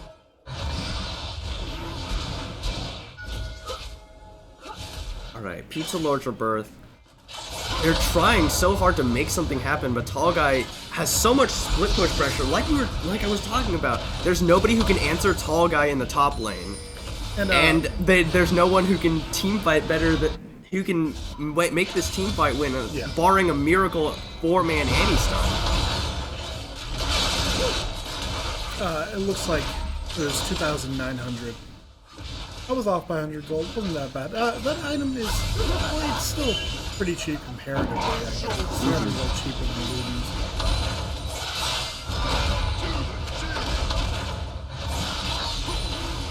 Guy getting a little frisky under that tower. He's got the Ravenous Hydra though to keep himself sustained up as the minion wave comes in. I thought he was doing better than he is. He's 0-1. He has 185 CS, don't get me wrong. But I thought he was up a few kills at this point, but it seems like the kill spread on Team is really even. 1 kill, 1 death on every member except for Fiora. Okay, he's forced away Parallelogram, which means he'll get a little bit of alone time with this tower. I don't know if it'll be enough. It'll be enough to take it if he wants to. Parallelogram's here. He taunts him up. Tall Guy will get the tower, but here comes Long. What can Tall Guy do here? Long is ready to jump in onto him. Jumps in now. Tall Guy gets away, gets the slow. There's a snare, and that will be the death. Tall Guy riposte a little bit too late. Oh wait, what is happening right now? Okay, close. I don't think he's comfortable on Fiora. Because right there, he had enough time that he could auto-cancel the end of the animation with the Q. Probably passive on the ult. But it seems like, again, he had that weird stutter that we saw in the last game where you cancel an auto-attack and then move a little bit. Yeah. So that is going to be his downfall there. It will put him 1 death above the rest of his team. Yeah. Really ruining that scoreboard synergy. There must be order, and he's stepped out of line, so now they just have to kick him off the team, right? Oh yeah, that's definitely it. You gotta kick off Tall Guy, your team captain of Team, because he died one too many times. It's a mutiny. We see 3 kills on Annie still, 2 on Rengar, 1 on Twitch. That's a pretty funneled gold into your damage pool, which is what you want to see. Unfortunately, Team has just been doing a really good job rotating around Pizza Lord for Birth. They actually have 5 towers to 0 right now. That is manifesting in a 7k gold lead just about. And it looks like Annie spent her gold on a Parallelogram looking for it. He's got the shield of Duran, not gonna look for the flash taunts. Love Gun takes a lot of damage from that headshot.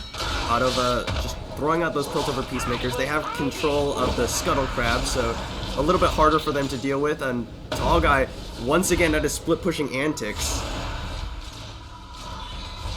Where's he at?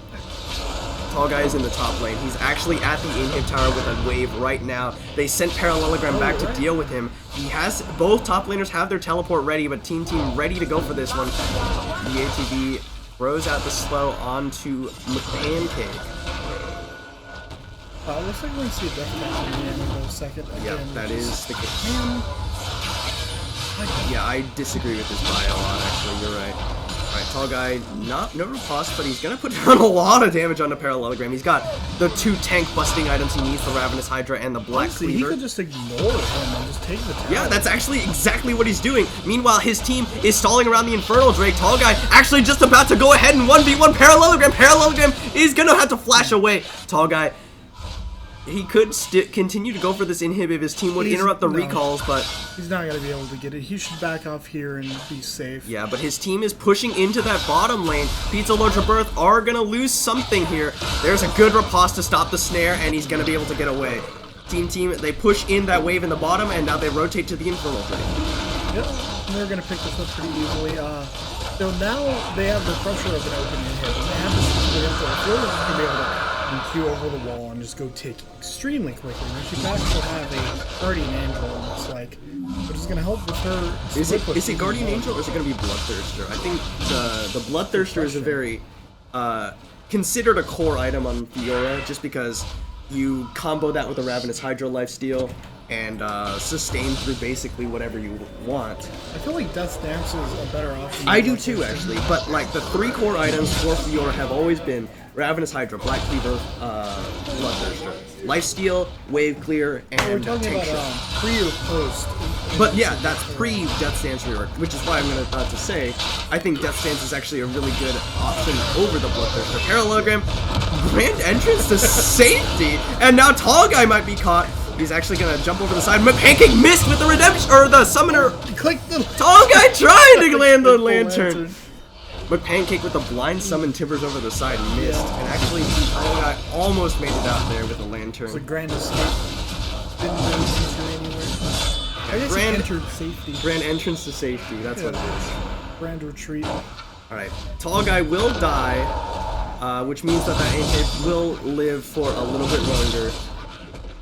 Yeah, it looks like it is going to be Guardian Angel. He picked up the Cloth Armor. cloth armor. During that Oh, Ned Schneebly's caught. The Death Sentence is going to land after the flash, and Wild Up Meister blows him to pieces. boom, there goes the dynamite. Yeah. Exactly what happened.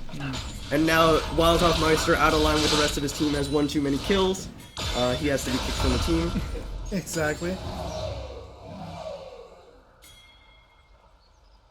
We saw Deadman's come out after the Cinderella for Gragas, which is an okay item. I really like Team think that they're doing this in Fog of War, but that ward is a little bit too far back and the control ward a little bit too far forward.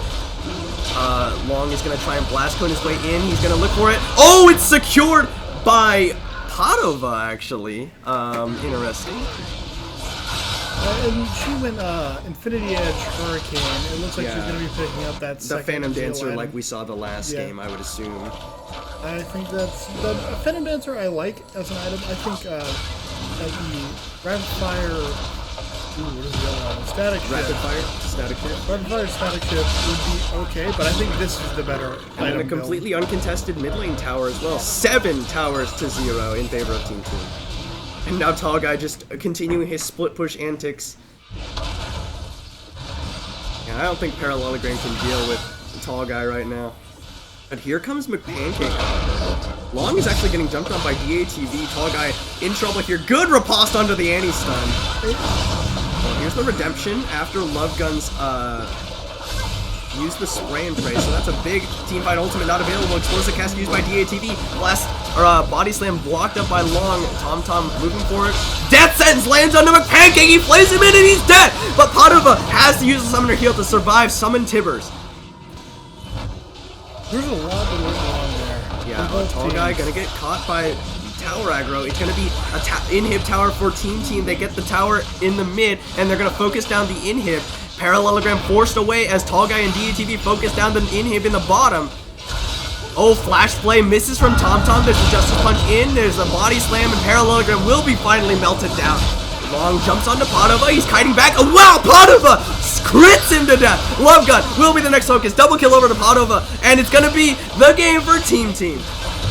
Focus on the first Nexus tower. DATV comes forward. Tom misses the death sentence. He's got tower aggro, but wow, Topmeister blows up Ned Schneebly. It's the ace and the game for Team. They will go to finals up against Evolution. And after losing game 1, they didn't let it bring them down. Team able to bring it back in the next 2 games and make their way to the finals. Before we exit, before we go on break, MVP? MVP for this game? No, for the whole thing. Oh, for the series. Yep. Oh, that's a tough one. I think I want to give it to the Padova, actually.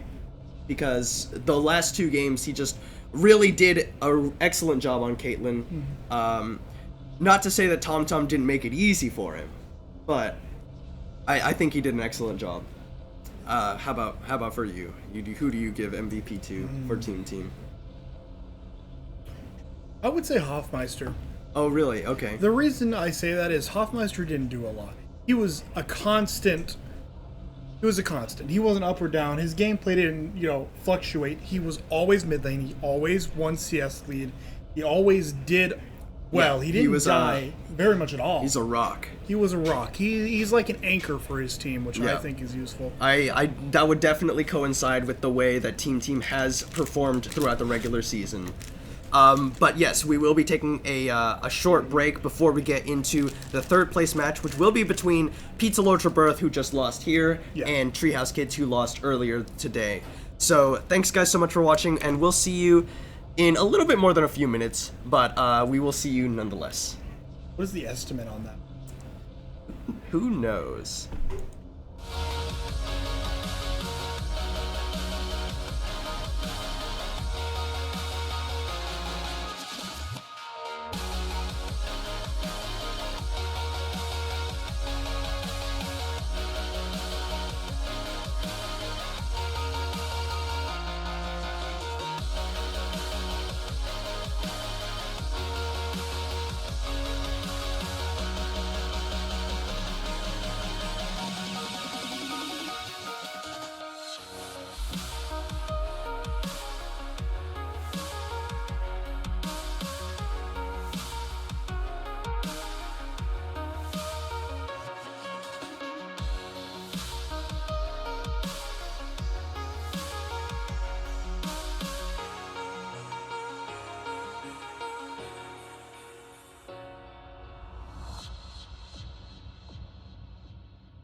Internet, hello and welcome back to OKLCS Season 3 Platinum Cap Playoffs. Camera's right there, just in case you ever wanted to look at that.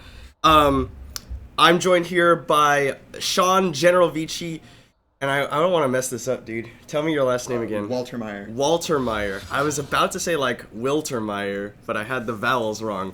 We're getting into Champion Select for our third place match between Treehouse Kids and Pizza Lords Rebirth.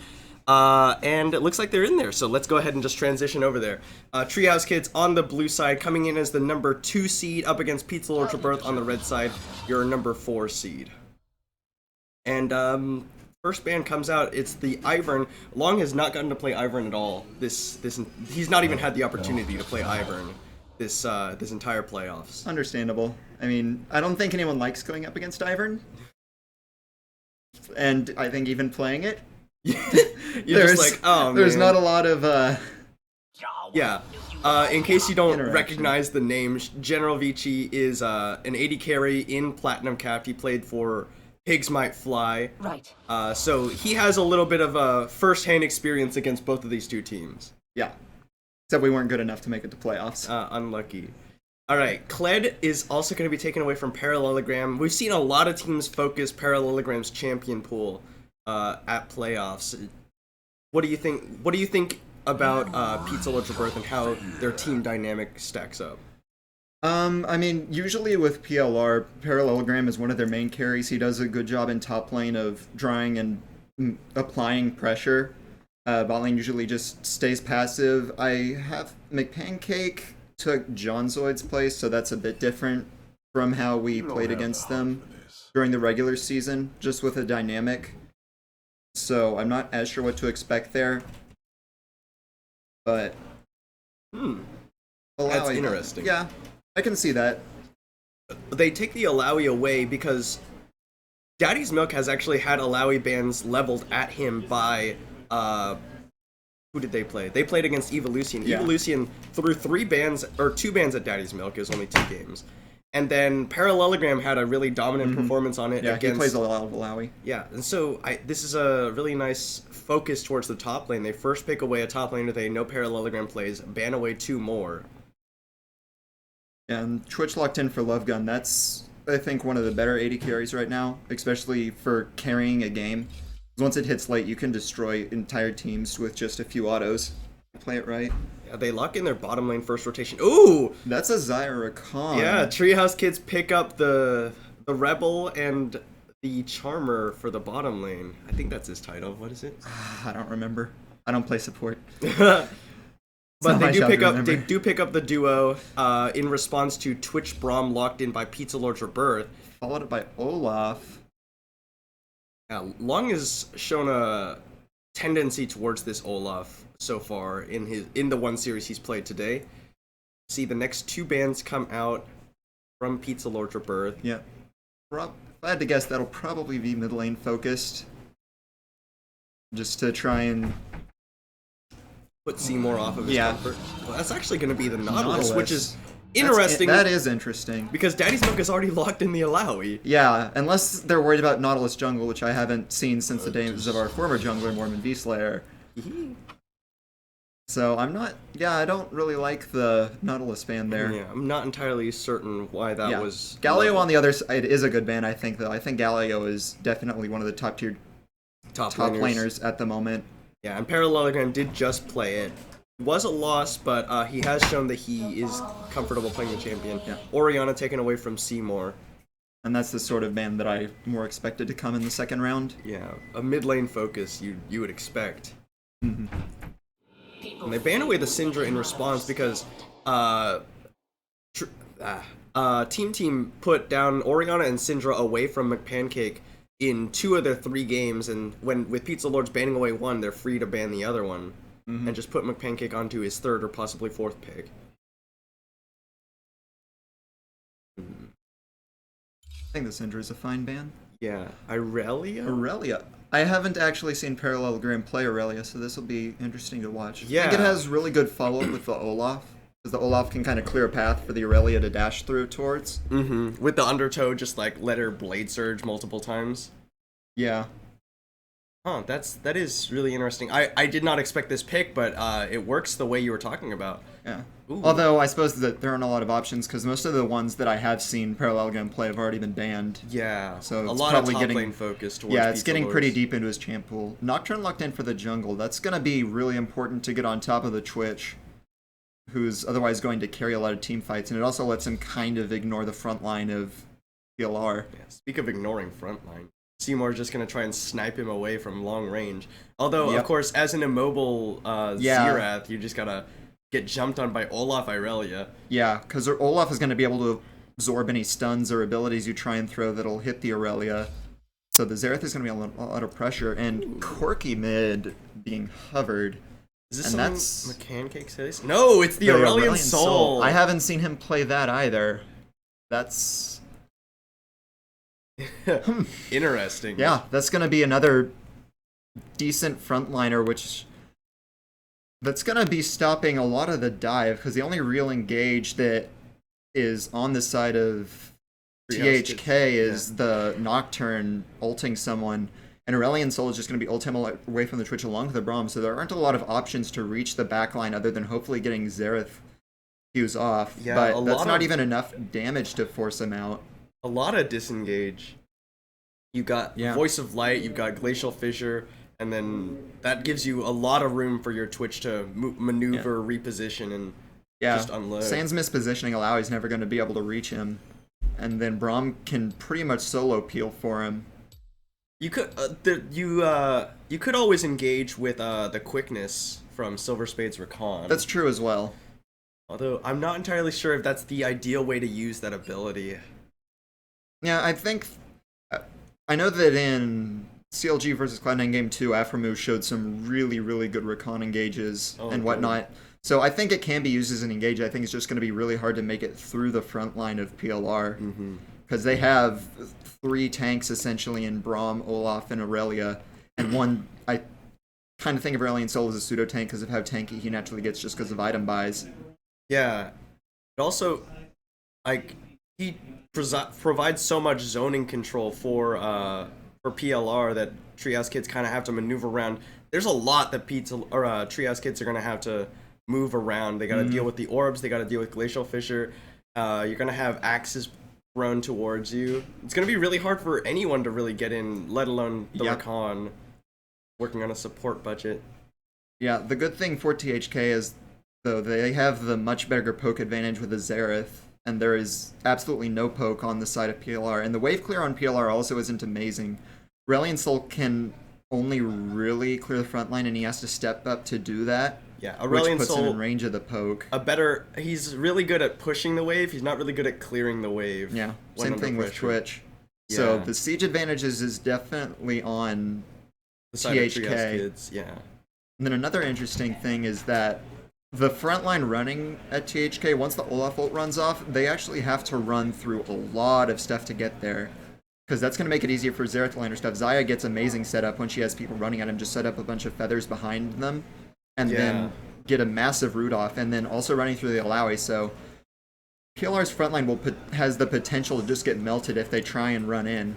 Especially with the Recon also there to try and peel. The way I've always thought about Alawi is Alawi's a hard champ. You kind of have to have engage on somewhere else in your team because Alawi's not a very good engaged champion.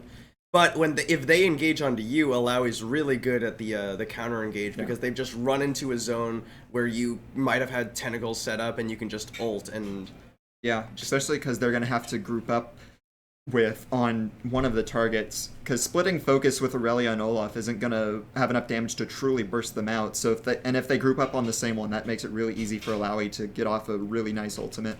Yeah, really dangerous for Pizza Lords to continue to just overchase into the members of Treehouse Kids. It's going to be an interesting fight that's going to rely on positioning for both sides, because they both have easy ways to win the fight and also easy ways to lose it if they miss position. Okay, we're all set up. We're going to be getting into game here finally after the spectate delay. This is game 1 of... there we go. All right, this is game 1 between Treehouse Kids and Pizza Lotra Birth. This is the 3rd place match. The winner will take 3rd place, and the loser will be in 4th place. And then following this series, we will have finals between Team, your number 1 seed coming in, and number 3 seed Evolution. We're just gonna get in the loading screen here. It'll be all right. If we're like halfway through, technically, it's been a long day for me already, you know?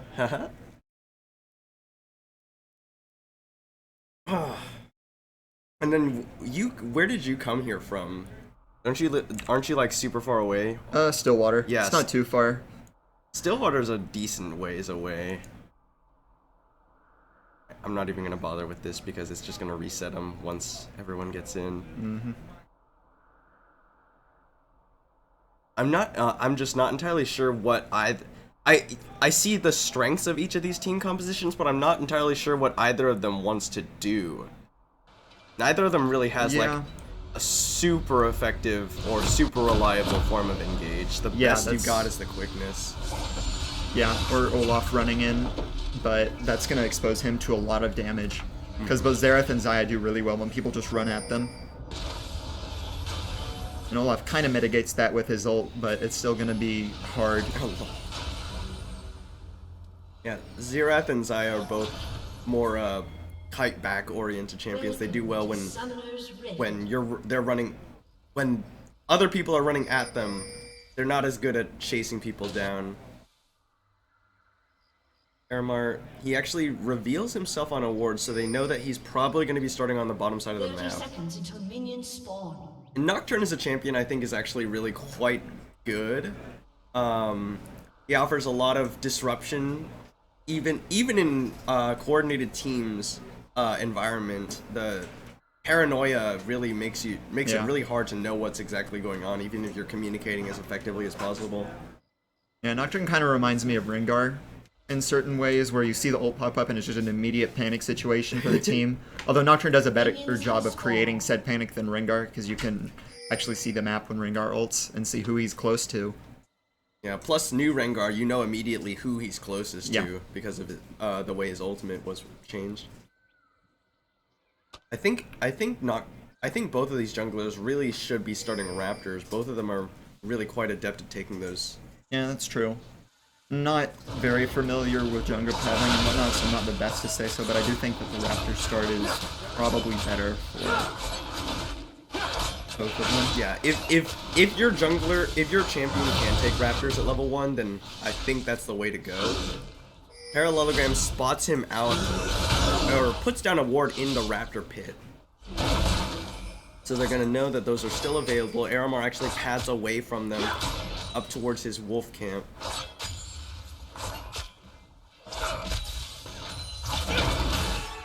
Both of these, well, Rakan is technically a ranged support, but might as well be a melee support. I consider him a melee support, so...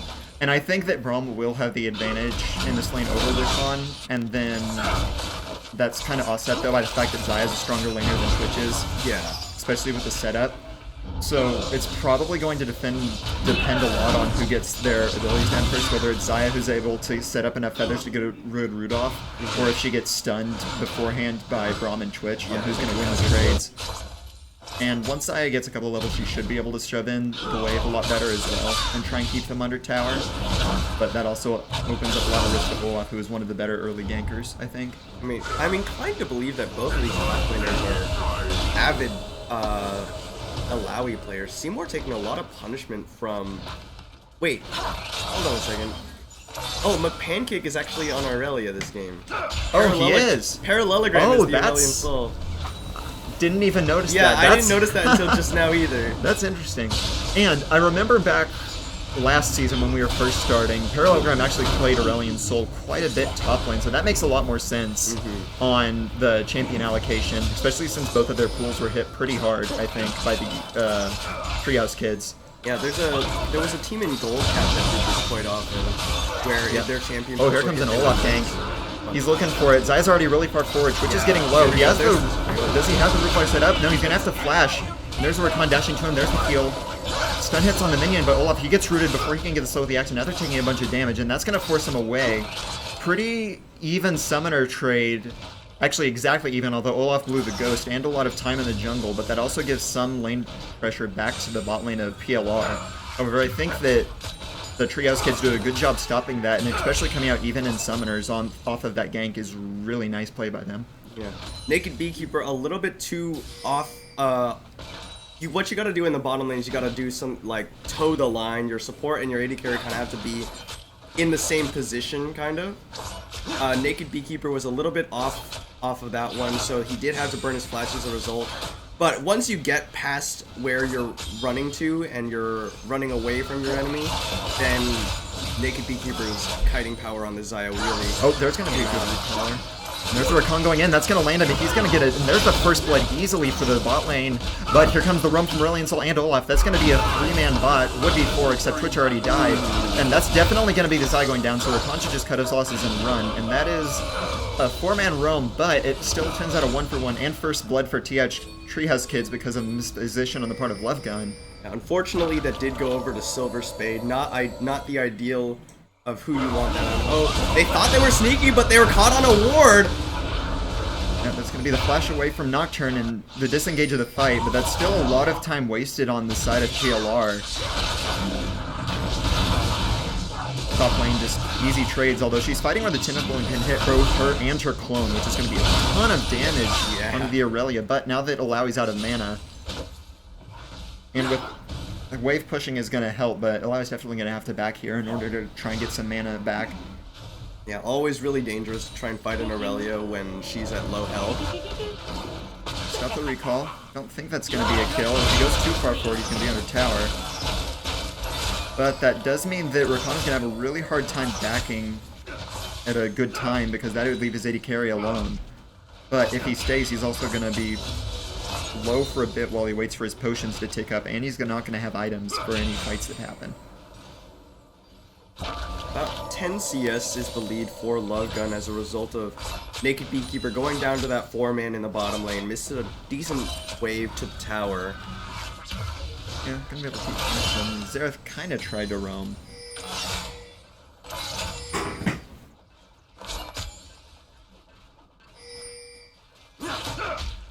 The bottom lane calming down just a little bit. Where most of the action has been at the beginning of this game. I do think that THK is going to find out they have the advantage bot lane for a while, especially before Twitch hits 6. They're definitely going to have a better time of it. Here comes the Xerath ult, looking for the Aurelion Sol. Hits 1 shot, hits 2 shots.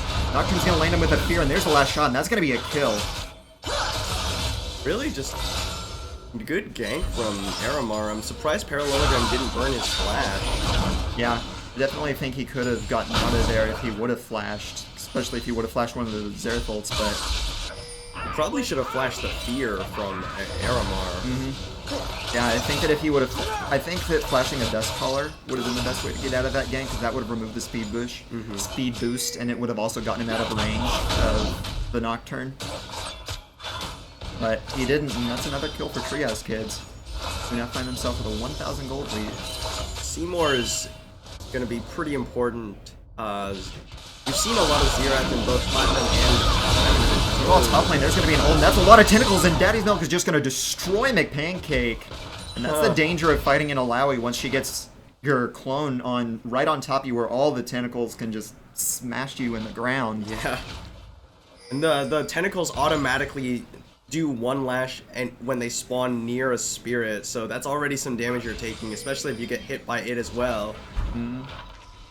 That's an interesting choice from Daddy's Milk to actually teleport back top lane, because the wave was already somewhat under the tower of McPancake, and it might be pushing back, but using the teleport there means he can't have any impact on bot lane if Aurelion Sol decides to go down there again, or if they just want to set up for a dive.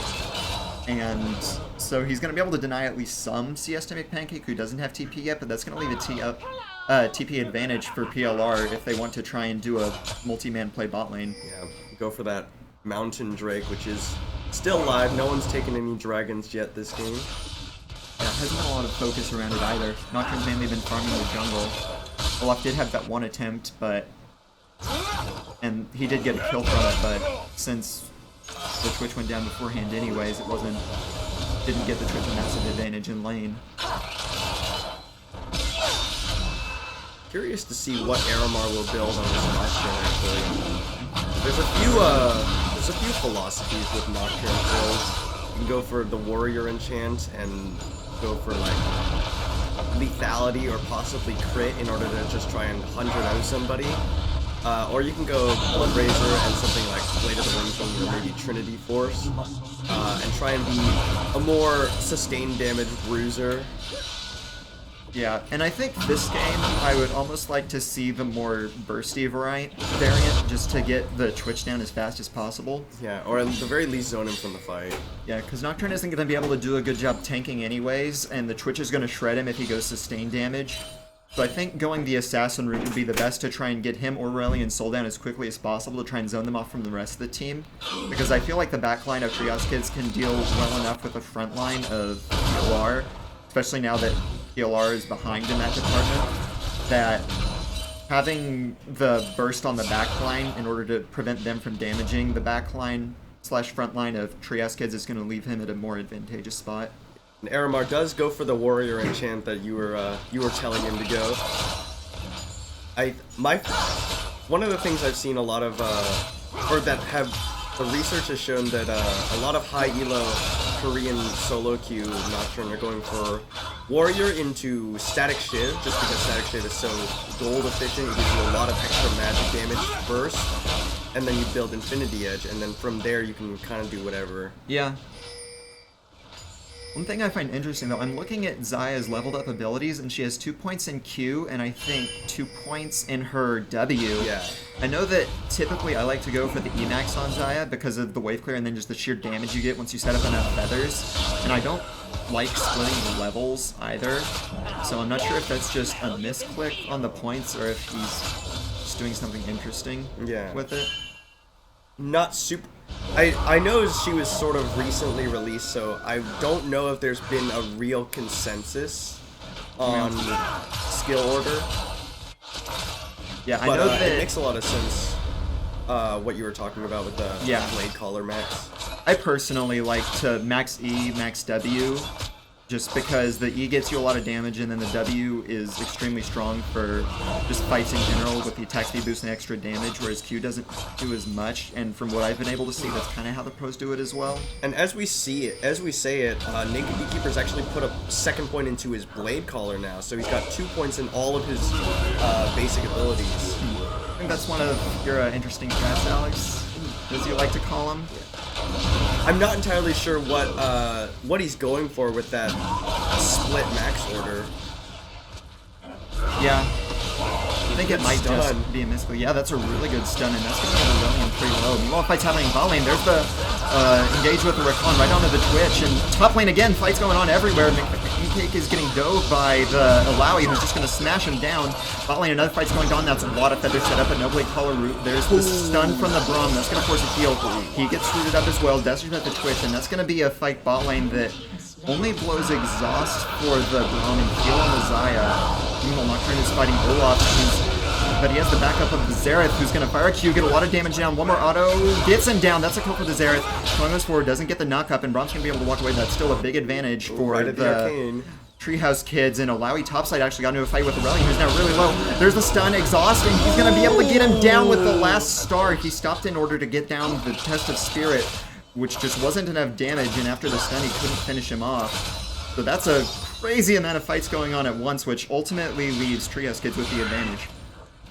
Oh, that was pretty crazy. Yeah, it was, what, like 4 or 5 fights happening in a row, at all places on the map at once. Yeah, Aramar actually, while all 3 lanes were fighting, Aramar snuck away that Mountain Drake, and then he got found by Long, but Long was a little bit too slow, and Seymour, after having forced away Parallelogram, was able to come and support his jungler. Yeah.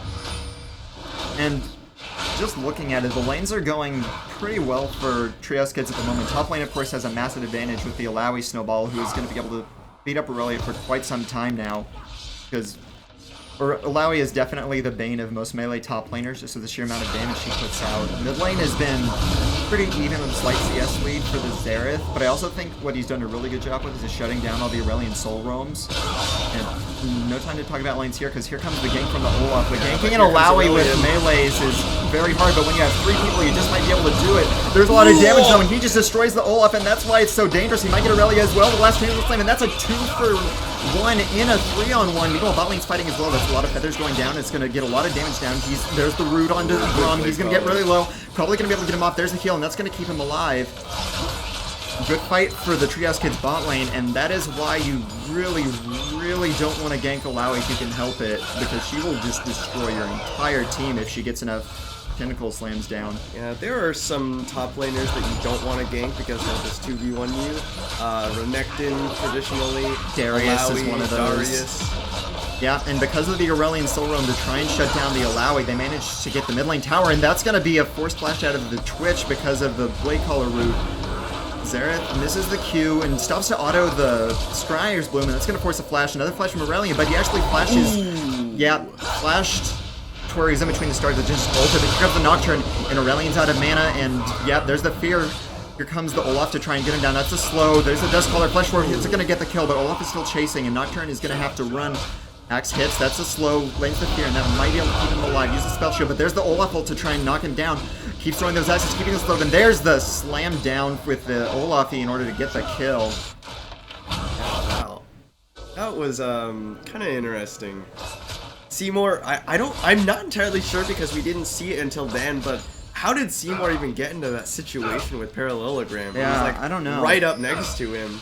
He did get really close. I'm not sure why he was there, but it ended up getting him killed for 1v1, followed by the 1-for-1 with the Nocturne and the Olaf. Aramar actually going for the Tiamat after his warrior enchant. Yeah, that's going to improve his burst a bit. Probably going to go for the Ravenous over the Titanic. He's taking a lot of damage. Rakan goes forward, gets the knock up, and he's going to back out. There's the Feather Storm, and that's going to get him really low. One more auto, but here comes Aurelion Soul. Flash away from the Xayah. That's going to let him stay alive. And there's the Root, which is going to keep Rakan safe, although he does go in an interesting direction to go back. Here's the Xerath, though. He's going to look for a nice Q. That's going to hit on both of them. Look for the slow. Stun is going to land on the Braum. That's going to knock him out. There's another knockout from the Rakan. Another shot from the Xerath. That's going to get the kill. Here comes the Xerath ult, but it's kind of hard to land. Lands one shot onto him, lands the next shot, and that's a great snipe with the help of the Nocturne. And the Alawi is roaming down mid to try and get more pressure there, and that's going to be bot tower going down for the Treehouse Kids against PLR. And they're probably just going to keep pushing and look for the tier 2. 3 towers to 0 in favor of Treehouse Kids over PLR. Really nicely played by Silver's Spade. Yeah, he did a really good job jumping around and really disrupting the fight. And that is going to be the tier 2 bot lane tower going down for Treehouse Kids. Now they're probably going to back up and get vision control and blue jungle, get a blue buff, and just reset for whatever objective they want to go for next. He actually flashed to get the quickness onto multiple members of PLR as they were coming in, allowed Naked Beekeeper to escape, and then used the inherent mobility of Rakan to get his own escape. Yeah, really well played from him. Looks like Olaf is taking the blue side wolf camp at the moment, which leaves him kind of far behind enemy lines. It does look like he'll get out. And I do wonder what Treehouse Kids are going to start looking for next up, objective-wise. Dragon's up in 45, which I imagine they'll definitely go for that, but I'm curious to see if they'll try and get anywhere else pushed first. And Seymour's pretty big right now. Oh, they've got the Paranoia ready to go for it. Here's going to go. He's going to ult in, lands the Fear, uses the Spell Shield, only to get knocked back, but that's still going to be enough. There's the Rakan dashing forward. Kill secured by the support. And that's going to be an easy mid lane push now with the Aurelion down. And only Paranoia really used from Treehouse Kids. Here comes the Twitch, he's going to throw out the ability. That's a big Xerath Q. Here comes the Spray Play, but he's going to get churned up by the quickness. Runs forward, gets another Q from Xerath. That's going to finish him off. But at the cost of Nocturne, who was taking damage the entire time. Here comes Xayah looking for a bit more feathers on the ground, try and land a root. And now he's just going to start hitting the tower with his Empowered W and Rakan. That's going to finish it off. And now I can only imagine they're going to back off for Dragon. Yeah, that's an Infernal coming up. Treehouse Kids definitely want that one. The Ravenous Hydra pickup for Aramar, I actually am more inclined to believe that I mean, yes, the Tiamat's gonna add to your burst just because it's an extra button to press in your combo. Yeah. But you're doing not as much damage as compared to if you had lethality, for example, with your ultimate and your Q. And also you're not getting any additional burst like with something such as the Static Shiv, which just procs instantly. Which is why I think a lot of people like the Static Shiv, is for that instantaneous burst. Yeah, I think that the advantages it does give is the split pushing, if they want to try and Nocturne split push, but I don't see them really doing that at the moment. So I do think that the lethality would probably be a better option with the Yumus or the Duskblade. Just because Duskblade also gives some burst. Deathlock goes down, he's going to find one of the shots on the Aurelion. Not going to do a lot, but it is going to zone them to try and allow him to get the dragon. And meanwhile, Alawi's found a 1v3. Once again, though, Alawi is pretty dangerous. Going to flash out. Still taking a lot of damage. Exhaust wears off. Another exhaust put on. Just in time for PLR to back off. So they're showing a lot of respect to this Alawi, who's 4-2-0, working on a Spirit Visage. Taking out from stealth. In a decent position, might look to engage. That right at the Arcane came out looking for Flash from Aurelion, quickness following, but can't get in range for the charm.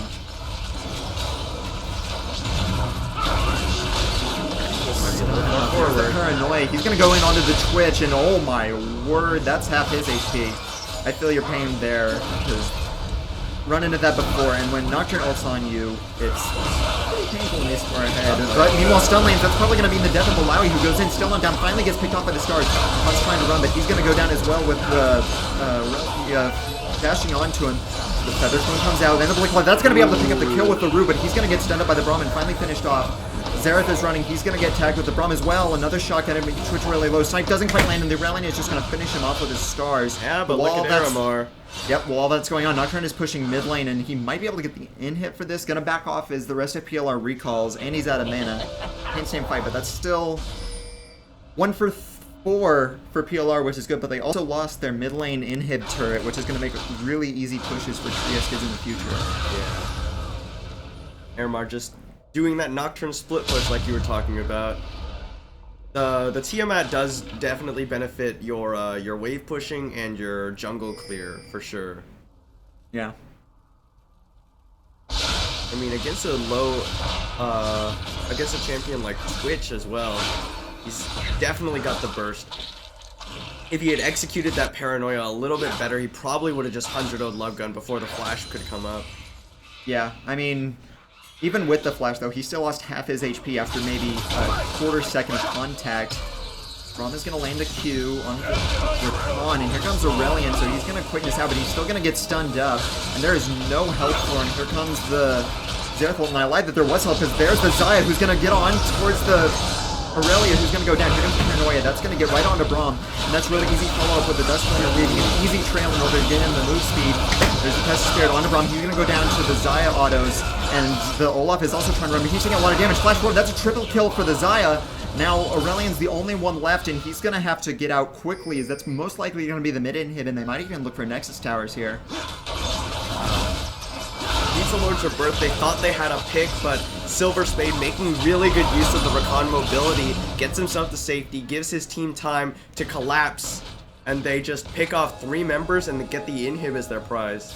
Yep, now it looks like Trias kids are going to go for Baron. They have the mid-inhib down, and minions are pushing, stopping them from coming out. Olaf still hasn't respawned.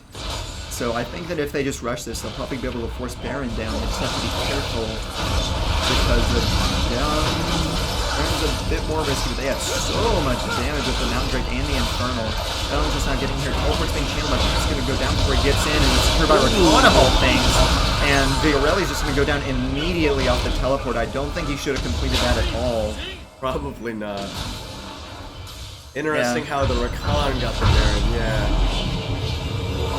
Yeah, I'm gonna go back to a Kobe quote on that one and say that TP kinda sucked. Because, sorry to make pancake, but going into the pit, Baron had already gone down. Wasn't a lot he could have done anyway, I think. Especially when he's going into 5 members with no one able to back him up. Olaf was still coming from base. Aurelion didn't want to go over the wall either. And now the It's looking like it's going to be game 1 to Treehouse Kids. Yeah, here comes the long siege. Daddy's Milk can't really be answered by anyone here. I don't even think he can be answered by 2 people at this point. And the Olaf is taking a bunch of damage from minions and Zera's poke. Oh, huge minion wave top. Reli is also at half. I definitely think they have to give this one up. It's extremely hard to defend the tier 2. More poke. There's Twitch to half, which leaves 3 members at half. And yeah, they're gonna have to give that up. But if you're lands a good quickness, gets onto the backline with the knockup. He's gonna be able to live, and there's the Bronal to disengage, but it still leaves him really low with a push advantage for Treehouse Kids with their Baron buff. And only 99 hits is gonna go down here. I don't think that they can stay. And here comes Leo Lally. Oh, that's just gone. Meanwhile, Zai's doing a lot of damage. It's going to finish off Irelia. Zera secures the kill. And the Nocturne split push on the bot side still going for it. He finished the Guardian Angel. This one annoying. He's going to get on to the Twitch. And yeah, that's an 80 carry in 2017 moment right there. There's the Bowler. Doesn't land the root, but he still has enough damage to just blow him up. Zai gets a kill. Does go down to Olaf. I think he took a bit of tower aggro. Springer lands. But that's definitely going to be game 1 for Treehouse Kids with a very commanding performance by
All right, hello everybody, welcome back. This is Jack Loves Lamp Counts, and Sean, which is, I don't know. Sean General Vici Waltermeyer. General Vici, right.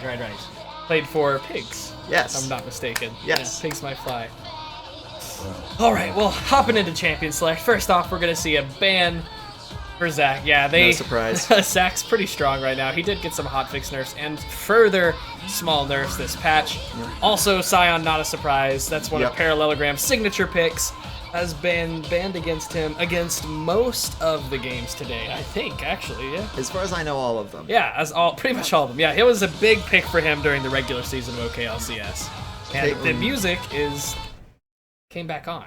It was off. Anyway, not a big deal. All right, Caitlyn ban coming out.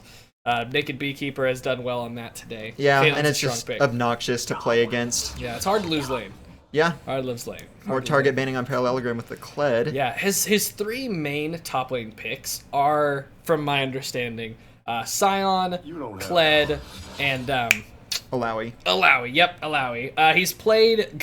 Sion's been banned against him most of the day. Last game we saw some of his picks get banned, and he ended up going Aurelion Sol, his fourth best pick, mid. And he took it mid lane and swapped out. So yeah, we'll I'm curious. see if they do that again. Yeah, well, what I'm wondering is if they'll leave open the Alawi for the potential first pick, or if they'll let it slide in hopes of being able to get it in their round. And yep, there's the ban to make sure that so Parallelogram they are gets just none of his comfort. entirely trying to deny Parallelogram his top lane pool. 5 bans, it brings about a need to have a deeper champion pool. Yeah. Especially in the LCS style, if they're just like, this guy's a threat, let's ban 3 of his champions. Yeah. And then whoever ends up at the bottom of champion select, we're like, all right, we can throw 2 more bans at whoever saves their pick. Pretty much. So it's a weakness to have someone on your team who can be banned out. Yes. And looks like a Braum lock-in for PLR, and then followed by the Rakan Zaya locked-in for Treehouse Kids. Yeah, I believe they had Rakan Zaya last game, too. Yeah, they had it, and both of them did extremely well with it. And in fact, they had Braum last game as well for PLR, but it didn't have as much success. Ooh, there's Shaco lock. Shaco lock-in for Longline Ditka. I'm pretty sure he has been a fan of Shaco throughout the regular season as well. I remember that when we played him, Shaco is one of his main junglers. Yeah. So that's definitely a comfort pick right there. Shaco's pretty on and off this season. His win rates have fluctuated. Yeah, it's fluctuated. They have fluctuated quite a bit as the season's gone on. He gets lots of weird balance changes where they'll take something from AP to AD or change a big ratio, and then it'll make something really crappy on him, and all of a sudden another build's OP. Well, then there's also the Shaco effect, where enemy team has the God Shaco who goes 10-0 before 5 minutes, and who ganks every lane twice, and then your team Shaco who just farms jungle for a bit and ends up feeding. Oh, yeah. So Galio's been a big pick today as well. Yeah, Galio, too. I think, is one of the strongest top laners available right now. For sure. He still has the advantage of, if he's in a bad laning phase, he can go multiple Dorans and just wave clear with his Q, and just kind of basically have a free little mini Rod of Ages with a couple of Dorans hang out in lane. And if he's having a good lane, he can just go straight for his items. Yep, and then the Ashe pick for the Pizza Lords. And once again, I don't like the Ivern ban because they already locked in the Shaco jungle. Unless you're planning on playing top Shaco. So I'm really curious. I think people are still adjusting, really. I think people are kind of thinking, we're going to ban these champions when we go into this match. And then they kind of forget about that. They already picked a jungler. Yeah. And they already picked a jungler, and you might say, well, maybe somebody would play Ivern support, but they picked a support already, too. They blocked Braum. So the chances of Ivern being played were very, very slim. Yeah, plus I don't think Ivern support is any good either. Well, no. I mean, but you know what I mean. I understand, though. You're like, where else could he go? Yeah. Maybe support. Actual ban is the Syndra, which I think is also what they banned last time. And I do like that ban to try and get Pancake off of one of his comfort champions. And on the other side for PLR is the Xerath and Nocturne ban, both of which did extremely well in the last game to get the lead. They did a good job of making use of the bans that who have they not picked for? Yeah, PLR did a better job of it, I think. All right, this is going to be Trundle Jungle. That's his usual pick. Galio top and does not have a great time against some of the things that Parallelogram is having right now. Yorick, I'm not sure how the top matchups go, but I'd imagine that it's decently even Yeah, for that lane. I'd say it would probably favor the Yorick. Yeah, although I think Galio has enough wave clear and survivability to not ever really be under huge threat. Oh, kill threat, maybe not, but Yorick will be able to punish pretty hard any potential trades with the Galio. Galio's going to end up sitting back trying to farm this Q, which is prone to missing CS. Yeah. You know, and because I mean, there's a lot of times early game where it leaves the minion with just a little bit of health. And yeah, along with the Yorick is the little Blanc mid, but there's a Talon for the Trios kids. Seymour had this Talon banned against him, I think 2 games so far today. Okay. Yeah. I haven't been able to watch all of them. He hasn't played it yet. Yeah. But yeah. He's had it banned against him, so, you know, as far as the regular season and his OPGG page goes, probably something other teams have looked at as a threat. He hasn't really picked it up until now. His team is kind of leaning... Yeah, it's very AD heavy. The only AP threat really is Galio, and he's going to be building tank and not that much, so I think the Yorick is going to be able to stack armor fairly easily. And from what I remember, Long White did Yo's tankish Shaco with some Fire Cape and whatnot, so I think that the variety of damage is really lacking on Trios kids. Oh, no, I definitely think that if Yorick's win rate is not very great against Galio this patch, it doesn't really have to do with laning phase. Yeah, that's because, I mean, Galio is just a much, much, much better team fighter. By far. And if any team fight breaks out, Galio's going to do more than Yorick by a huge, huge margin. And the mid game, he can have some successful roams with his ultimate. Yeah, no, he's got those going for him. I was just talking about the laning phase. If Galio tries to take a fight against the Yorick, especially when Yorick's ultimate is up, Galio doesn't have a way to get out of Yorick's little circle that he pops up. Don't remember the name of it. He doesn't have a way to get out of it, and the Maiden of the Mist gives Yorick huge max health magic damage against his target, as well as just being able to stack up a lot of minions and trap somebody and hit him with the E. He has huge damage if his target can't get out of his range, and Galio doesn't have a way to get out of that. So I was just saying, in an all-in situation, I agree with Yorick has the edge. Overall, though, you know, it's up in the I air. still think Galio is a much stronger Somebody says, pick. Jack, got a question. I mean, ask any questions you want. We can try and answer them. I will say that that's kind of indicative of the whole of Trios Kids comp, is they're all much better team fighters, I think. Because Talon is going to be able to out-team fight LeBlanc just with his extra AoE. Shaco isn't really great in team fights. I mean, it's a fairly good pick comp. Yeah, it is Yorick, a good pick Shaco, comp. Ash, LeBlanc. That's a very good That's pretty pick good comp. catch. But if a team fight breaks out, the Rakan Zaya is amazing in team fights and will absolutely destroy people. And then we were talking about how the armor stacking on PLR might be an issue, but they have a Trundle, which is going to negate a lot of that resistance. And frankly, Yorick is a champion who, I mean, he can go full tank, but really some of his effectiveness relies on him going... Yeah, hybrid. Bruiser but build. if there is any armor stacking, it won't matter much anyway with the Trundle ult. Too difficult to... I mean, for finals, it's the same as for regular season. We're not going to have anybody required to set up in a certain way. Yeah. We know that it might be prettier, but not everybody owns all the champions. Yeah, that's... which is, you know, So you might think that we want to pick this early, but not everybody on the team owns that champion. That's how our team kind of is. You have to... It's something, you know, we wish everybody had all the... If someone has all the champions, we might ask them to sort themselves that way, but... That's not that important. Yeah. Anyway, so team comp wise, team fighting probably going to give the edge over to Treehouse Kids. They've got a good deal more of like team fight mobility. You know, Rakan's going to be able to jump around quite a bit. He's got a great team fight ult. Zaya's ult is pretty good for team fights. Galio, same thing. Trundle not as good for team fights in general, but better than a Yorick. Yeah, and I imagine him enabling the rest of the team fight more by if there are any tanks in the white Trundle can pretty much negate them. Yeah, I mean Trundle's better in a team fight than a Yorick, and Galio's way better than a Yorick. So I mean, there's some of their weakest team fight member is a decent bit better than I agree. Many of the weaker links team fighting wise. But the split push is definitely there for PLR with LeBlanc and Yorick. It's going to come down to how well they can play the map and get picks. Yeah. I think PLR has the more difficult team comp to execute, but if they play it right, I think they can pull Trios Kids around the map some and try and get a couple of picks and then turn that into objectives. Yeah. I mean, it's hard to play those kinds of team comps. You know, it's easy, and just anything sub pro scene to like go for the team fight comps. You know. Yeah, that's what. But like, it's if you can make it work for you, then it's definitely worth it to try some of the, split push. Just focus on the rotations, the picks, the objectives. You just try to get the enemy team to like move too many people to one place, and then you try to go somewhere else and take something. Yeah, leave one person isolated, and then you have Ash Arrow, LeBlanc, Chaco. Alrighty. Let's sort this out real quick. And rearrange the people at the bottom here. Oh man, boom. Alright, there we go.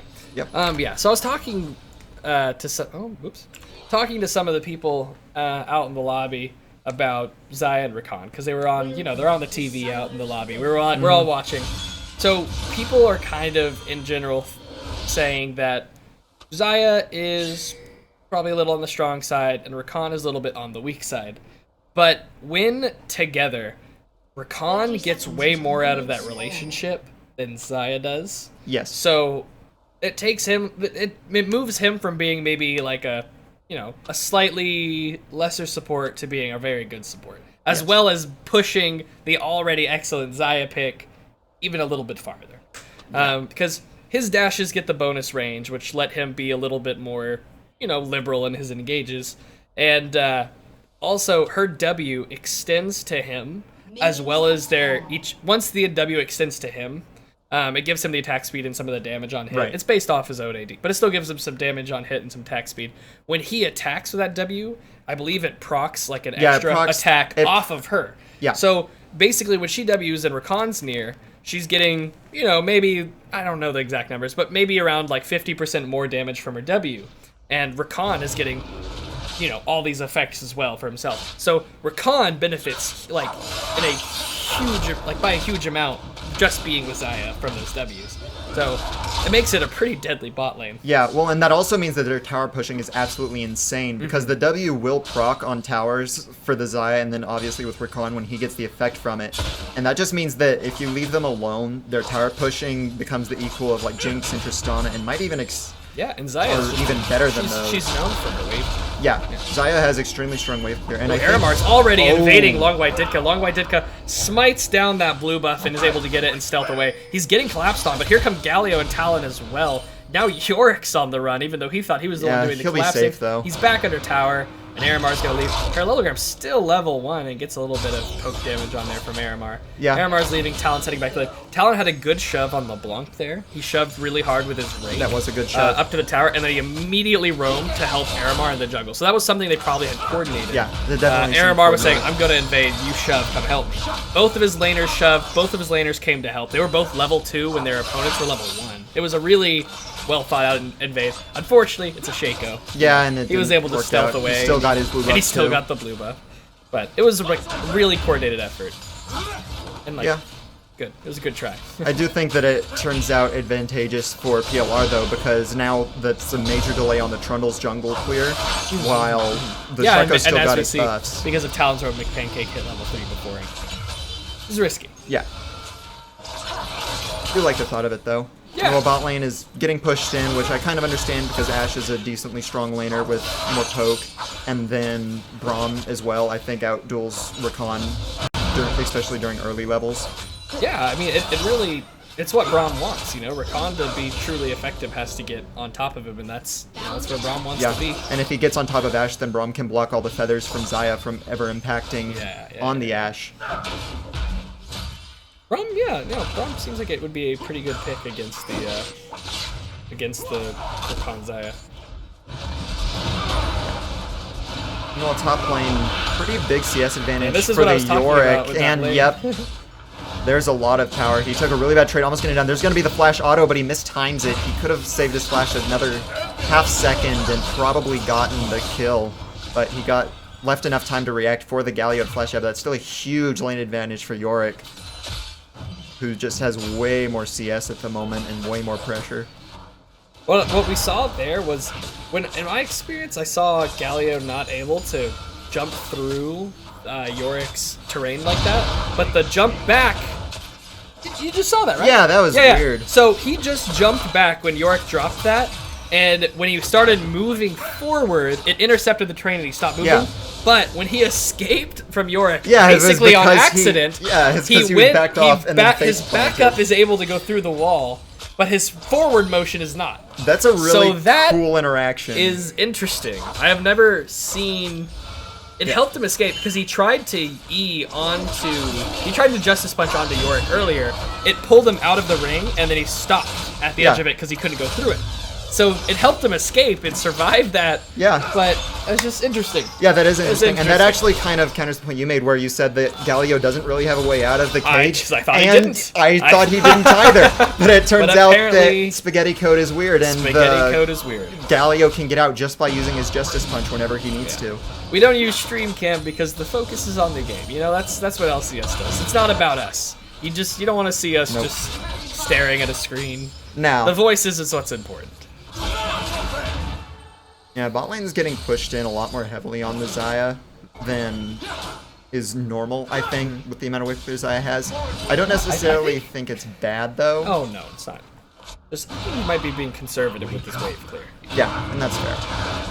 Let's see if he does it backwards. He did it again! Yeah, that's so cool. So there it is. He has a way to get out of it that is available due to Spaghetti Code. Yeah, there's a good route on the Ashe, but Braum's just gonna... So that's not a great shield, but the trade was already over anyway, so it's not gonna have a huge impact. Well, Daddy's Milk discovering that, I think, on accident. Yeah, me too. Yeah, walks toward down. Taunt is not gonna land. Probably should have flashed for that. He didn't have flash, he burned flash earlier. Oh, right. Yeah, Forgot. to escape the Forgot Yorick. about that earlier. Sorry, I spaced out for a second. Yeah, yeah, a lot of if he farming honestly, right now. if he hadn't accidentally done that, this lane would be very much in favor of Yorick. Uh-huh. You know what I mean? Because now he knows he can use it to get out. Well, what would have been even more funny is if he would have thought it worked the other way, where he could have gone through it with the second part. So he would have gone backwards out of it, and then it would have put him closer to the Yorick when he face plants the cage. Didn't happen though. Now that he's learned it, you know, it's gonna help him through his lane. Yeah, that's gonna be really useful. I had no idea that interaction existed. In my times of playing this matchup, I haven't actually seen him Spaghetti Code his way out, so that's good to know. Yeah. And now the lane push back to the Yorick, who's still making a big CS lead, but the rest of the lanes are really even. Yeah, no, Yorick a little bit ahead. Rest lane's pretty even. I would expect for the Trundle to start to pull ahead in CS. I don't know. I think that I don't think he's very good at clearing either, but I was surprised at the level of clear Aramar was able to pull off. Well, but I'm thinking just in terms of the shot they've got a Tiamat. Daddy's Milk did not have the mana to Justice Punch. And it's going to jump away. Here goes back, but here's the Shaco Gear. So land the fear. There's the double tom, but it's going to be way too late. That's going to be a kill. Yeah, that's an easy kill. First blood going over to the Yorick, which is going to give him a huge advantage in the split push. People questioned whether Yorick was good against Galio. No, I'm just playing. Yeah. I'm just playing. I thought that the lane would be a bit more even just because of the Galio wave clear, but here comes an engagement with nice lane on Ashe, but there's the shield, and yeah, nothing's really gonna doesn't come take. of Actually, it. honestly, neither lane did much damage to the other. Eventually, had some pretty nice damage mitigation there with the shield, and the trade went pretty neutral, honestly. Yeah, top lane is bleeding heavily though. Tower's below half, huge minion advantage with the push. And going back to your point about the jungle clears, though, I do think that Shaco might have a bit better clear just because he has the Tiamat over the Trundle at the moment, which is going to let him have a slight advantage on especially the Raptors and the Krugs. Although he is getting invaded at the moment with it's like Talon Roam, and the CS is even. And I've never actually seen Trundle jungle for a while, so I might not have the correct numbers on how well he can clear. No, that's why I was saying I was surprised earlier when Aramar pulled it out at how once he got an item or two, how good his clear actually was. You know, it was better than I expected it. Yeah. That's why I thought maybe he'd be pulling out a Shaco, because I have seen, you know, lots of people play Shaco, and the clear usually isn't too huge. It's more focused on the ganks. Yeah, which hasn't happened this game. There's only been the one gank, which is pretty much gifted to him. Yeah, Yorick pretty much had that one. Yeah, so. he probably would have gotten the kill even without him. It just made it a lot easier. Yeah. But without the Shaco ganks, that's kind of a lot of the power of the pick, which hasn't been utilized, especially in terms of just pressure that can happen when you know there's a gank heavy Shaco. you just have to play so far back for fear of being exploited. I'm also surprised Talon hasn't roamed. He's been roaming into the jungle a decent bit, but he hasn't gone to either of the other lanes. Yeah, you know, especially considering how well he's been pushing and in when on the exactly, yeah. When I see them in my a Talon in my solo queue game, they shove hard and they disappear into their lane, so that way the enemy laner doesn't know whether they're heading top or bot, and then they just start jumping over walls and try to make a roam happen and find their way back to Unless they're on your team, then they get shoved in and end up feeding, which... Yes. Yorick had some nice buffs. Oh, Daddy's Milk he did didn't not go get close the E. enough to the wall. His it looked like the back thrust hit the actual terrain. Yeah, and that stopped him from going far back. Yeah. And well, here comes the game bot lane. I don't think he's gonna. Here comes the Quickness. He's gonna flash forward, gets a double knockup. That's gonna be really good into the pillar. Here comes the teleport. Anywhere, but there's the jump. Shaco's here with a 4v3. But here's Talon. But it's a lot later. Yorick is 2 teleports come in. It's a 5v5 in the bot lane. Yep. Here comes the bot lane. Here comes the big knockup. That's gonna land on the Shaco, and he's getting down here. There's the Talon Blades. He's going in. He's going down. Seabor's driving. Oh, he's getting pushed back, and there goes another kill onto Ashe. Recon goes in deeper. Naked Beekeeper's trying to get a kill. McPancake showing back up into the fight. Yeah, that's a big team fight win for Treehouse Kids. They get all the advantage, and they're going to be able to go for Dragon next. Yeah, that's 2 kills for nothing. That's simply too low to stick around. McPancake having a hard time being effective on that room. And that's going to be a free Dragon over to Treehouse Kids. Oh wait, McPancake's not letting... Okay, yeah, he's... Oh, that actually got low. If he would have stayed another second, he might have gotten with the auto, but that's way too risky. Smite might have been down. Yeah. I didn't see him smite there. Well, I think he smited it a bit early. I think he smote it down to double digit at the very least health. Okay, yeah. Well, at least they still picked it up. Yep, they got it, so it doesn't matter in the end. Just one of those, it could have happened, and then you just feel bad. Then you feel bad. Start spamming the missing pings. Kills. They still got the 2 kills. Yeah. And first off tower, of really, is really towards parallelogram so far. Yeah. Going back to the bot lane fight, I just have to emphasize again how great an engage that was from Silver Spade. Oh yeah, to get the double quickness into the knockup. Yeah. That kind of. It looked like when he used the quickness, I believe that's the knockup. Yeah. Right? When he used the quickness, that it charmed them on the way. Like, was that what happened, or did he hit them with the flash and then he used it? What happens is you can quickness and it stays as an effect, so you flash onto them and it's still running, sort of like a flash shenton, except you can move in the middle of the quickness, and that got the instant charm into the knockup animation. Okay, gotcha. Another engagement. Daddy's Milk might be in trouble here. He's trying to stay on him so he can't. And here comes the Shaco as well. That's gonna be that's gonna force the flash. Parallelogram's starting to get wary of Daddy's Milk ability to jump out like, oh, that's going to be a lot more damage onto Daddy's Milk. Yeah, he might go down to keep minions here. It. He is going to go not quite. Oh, Shaka might stealth forward. He's going to throw the shift, and there it is. There's the kill. But meanwhile, Talon's running invisible. Blanc is going to flash forward. That's going to be another easy kill. Yep. More bleeding in the top lane. Well, actually, it looks like an arrow hit the Talon, which led to get the kill because the gas got an assist off of that. We were watching that fight top. Yeah, there was. So that was a really good arrow from Love Gun. Props to him for actually landing that. Yeah. Unless it was just weird coding, but I'm pretty sure the arrow hit, being it's on cooldown. So good job from him. And yeah, more bleeding top lane. That's probably going to be first tower down in solo gold. Although Trundle's going up, that might be a fight. He's trying to keep him off. Without his ultimate, Parallelogram's going to have a much harder time getting away from this. That gives doesn't have flash either. He's going to keep chasing. By another bite, another auto, and there's the kill. Yeah, those Trundle Qs giving you that extra little bit of slow is pretty handy. And that's going to save the tower from going down for now, which is pretty important to get back and try and at least get some farm before it inevitably goes down. Aramar on his Trundle games today has gone top lane to 1v1 the enemy top laner with his ults multiple times. That's like his trademark move on this pick. He goes top when they don't have their ult. Yeah. He walks up to them, they think they're okay, and then he does a deceptive amount of damage to them and picks up a kill. Yeah, I mean, I would expect them to actually know better how to deal with the Trundle, considering it's usually top lane. I mean, I agree with you, but that's just, it seemed to have been working out for him so far. And sometimes the off-roll just throws off your damage assessments, and you aren't used to seeing the amount of damage he can do through the lane. LeBlanc clone to force him back. Right, well, nobody's been going for a Rift Herald yet. It looks like Daddy's Milk is trying to get aggressive onto this blue buff. Talon's hovering bot side, and I think they can probably dive with the Recon. It doesn't look like they see him. Oh, No, here it comes, jumps over the wall. really There's another nice. really good engage, and the Feather Storm into the root. That's going to be a double kill, probably, unless Braum makes a miracle escape. There's the That double was kill for A Talon. really good roam by Seymour. He avoided all their vision. Silver Spade perfectly baited them in by going for that Yep. ward. They both roamed up. They didn't see Talon coming. They thought they would with their vision. That was but he really came well over done. some walls through the jungle that weren't warded, and really good. That was really good well fight. done. One thing I will say, though, is I kind of wish Talon would have stayed bot to help push tower down and let the Trundle stay mid to stop the LeBlanc from getting that tower down in order to just try and get first tower as quickly as Yeah, possible. Daddy's Milk having a rough time. Here comes another arrow.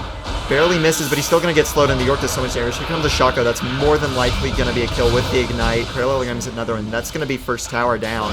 Ooh, wait in the bot lane. Yep. Okay, oh, sorry. It goes they didn't down. get it. I was like, oh, that's what I was saying. Yeah, I was saying, that's I why was I like, wish the oh, Talon bot would have lane's been really there. close. Okay, that was a really good move on PLR. They knew how low that top turret was. They saw what was happening in the bot lane. Yeah, I think just you made set a up to really good dive. point about Talon. Had he stayed down there, they probably would have gotten first Yeah, tower. one auto, and they would have gotten first tower, I think. Maybe two. And so him returning to the mid lane instead of letting Trundle deal with it probably cost him that first tower. Yeah, no, imagine so. Yorick is really just bullying this Galio. It's not going to get better anytime soon either. No, I Just gonna get honestly, worse. where Galio is gonna have to make it happen is it's gonna be team fights, you know, Yeah. because I don't think at this point he's gonna be ever able to fight the Yorick with Yorick's ultimate up. Or even, Without the ultimate, maybe, or even stop him, But- I think. or even stop. I mean, that's a good point. It looks like he's had no qualms with getting out his minions, getting out the ult, hitting Galio with that E, and then Yeah, pressuring him under and just tower. semi-tower diving him, gets him to about a third health, and then he can just hit tower mean- at his leisure. Yorick's minions and ult are a huge amount of damage. This is just like an example. There was a time I was getting chased by a couple people. There were some people chasing me. There was a Zyra coming. I hit Zyra with the E to make my minions focus her. I dropped the W to trap her inside it as I was trying to run away from her teammates. And the minions were able to take her from I think it was about 80 to 0, 80% to 0. And she's a squishy champion, but Well, they it's they Zyra. do quite a bit of damage. And so his harass, using them to just go under tower and beat on Galio. Galio doesn't really have a way to effectively clear them, because to clear Yeah. the minions you need an auto attack. AoE doesn't do that much. So he doesn't have the attack speed. Yeah, looks like dragons. Engage onto Seymour here. It doesn't Yeah, there's the look like he Shako. can jump He over goes that wall. in He Viz, wants- and that's going to let him Oh, down. he Goes wants back the into kill, but Shotgun. He's there's going to be the super ult. low. Oh. Here comes an arrow that's going to be flashed away from Galio's going to come in there, get the big knockup. And onto Braum, just as much to knock him up. Hunt's going to land onto both of them, and that's going to leave LeBlanc open. Q lands doesn't Oh, quite big get him. bang, Wait, he goes blinks back in. and He goes back down. in, and that's going to That mean was he's going to a go mistake. down. Aramar's going to chase down Ned Schneebly. Meanwhile, blue team summons the Rift Herald in the top lane, so Galio starts to teleport back to top to try and hold him off. Ned Schneebly does eventually go down to Aramar, like I mentioned. Oh, Daddy's Milk is man, here to yeah. try and stop Parallelogram from taking this. Parallelogram has picks up tower tower aggro. aggro because of the taunt from Daddy's Milk. He does get the tower and gets away with his life. Daddy's Milk wants to Yep, in finish exchange off for mid this tower, Rift though. Herald. All right, Dragon is up. Multiple members are moving down to the Dragon. That's gonna be Seymour's gonna Dragon. Hop the wall. Silver Spade's going to take out. It's really, honestly, important to take out the Blast Cone when you don't want somebody to get stolen. It Yeah. removes a lot of threat of the enemy jungler being able to pop over for free and flash back or dash back. So, I mean, removing that threat when you're on the wrong side of things is excellent. So, that was good that he did that too before he Yeah, went in. I like But that. they pick up a Dragon. Meanwhile, in the top lane, Parallelogram is able to pick up a turret. That's unfortunate. Yeah. But he and his team got first tower blood. He's really put a lot of pressure on this Galio, put Galio a lot of CS behind. And Yeah. he's just got a second turret using that Rift Herald that Long White Ditka helped him with. So And what I want to see here is I want to see Treehouse Kids bot lane, which it looks like they're doing, go top and just try and force that adder down and just stop the Galio push. And if the bot honestly, lane of... Yorick should go bot. Yeah. Yeah, I think Yorick should go bot, but I do like the decision to start grouping up top lane where the split pusher is to try and stop him. I think that at this point, if laning phase looks like it's over, but if it was still laning phase, then I would say put the Galio where the duo lane is. But it looks like a fight's happening mid. A lot of damage gets him down to a third HP just from the what is it? Hextech Gunblade and then targeted abilities. I want LeBlanc to return to her assassination glory. She's already pretty close. She does a lot of damage. Just kind of dependent on. Oh, flash straight on Yeah, her. there's the feather He's- throwing the flash away. There gets- gets the root quickness in order to peel some. dashes Yeah. away. That's gonna let him The live. quickness but was able to stall out and for her to get farther away to get the root. Parallelogram was wary of the root. You know, he was trying to stay in front of her to the side of her to keep her from rooting him. But during the charm, she was able to get that distance root. Airmar's going in. Silver Spade's here with him, but they need to deal with this first. Airmar's already at half health, dropping below health even. Another good play caller. Oh, here comes Talon. He's gonna jump at the wall, go right back into him, gets a bunch of damage down, and there's the kill. Gets the kill. That was a close duel, but with the ignite and just the extra damage from his blades, Talon managed to get it. All right, there are 5 live members on the side of Treehouse Kids top. They look like they're going to be shoving for this turret. Yorick is backing. He does have TP though. Finished back. Oh, he's yeah, he's gonna teleport. Now, I almost wish he would have teleported bot lane, because that's a big minion wave that could have gotten the tower, and I think that even 3 members could have held off. I agree with you. This is a little bit too early in the game to have, you know, turret dives happen when you're that close in number. And it was only, at a 4v3, I don't think they could have. I mean, you know, once it's like 30 minutes in, you have like an armor item and a half. You can sit under tower for a while, but still not quite yet. Yeah, now looks like they're starting to transition into 1v1-3-1 for PLR. LeBlanc's going bot lane, Yorick top, and the other 3 hovering around mid. Ooh, that's not good for Daddy's Milk. Parallelogram going to get a lot of damage onto him here. Chunks him half his health. Yeah. He's gotten to the point where he can survive survive the burst. He backed. Well, yeah. You know, he can survive the burst. Yorick can just very effectively chase this Gallion. But he saw the roam incoming. A lot of damage onto the Trundle. I don't think he can split push versus LeBlanc. Although, when LeBlanc gets in melee range, once you get in melee range, it's a bit harder. Kill for Aramar using that flash. Yeah, onto that's an LeBlanc. entire. He's He gonna go gets down, but here exhausted. comes Talon, and that's Talon's just gonna the help Braum him out there. here. I think that's gonna be another kill for them. Going to go down, but meanwhile Daddy's top Milk lane, may good have double gone too taunt, but no way to follow up. Tower's gonna go down though. Trying to Heroic entrance. out of the fight. Get the tower down, and Get now the Yorick tower, is it's a alone. 3v2 Blade now. Caller doesn't land the root there, but there's Nice the quickness for order to Connell. get the charm. Doesn't land the knockup. Meanwhile, bot lane use of tower that went clone to down help with the tier himself 2. escape there. And eventually, both of them get out. They do lose the tower. Yeah, that's during the 2 dive. towers Saya, down. Naked Beekeeper decided to focus on the tower rather than the champions. Good decision. Good decision. I like that. I don't think he would have been able to kill him anyway.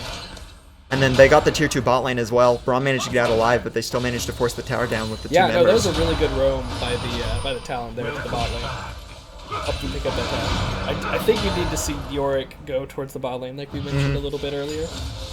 I think he needs to start shoving that out, try and draw someone down there. It's starting to get into the range of team being able to do Baron. So Yeah. drawing some pressure towards the bot lane and away from that Baron would be good. I'd say probably Yorick bot lane and then the other 4 mid. There's not a lot of point to pushing top when you would overextend that far in order to do it. I agree.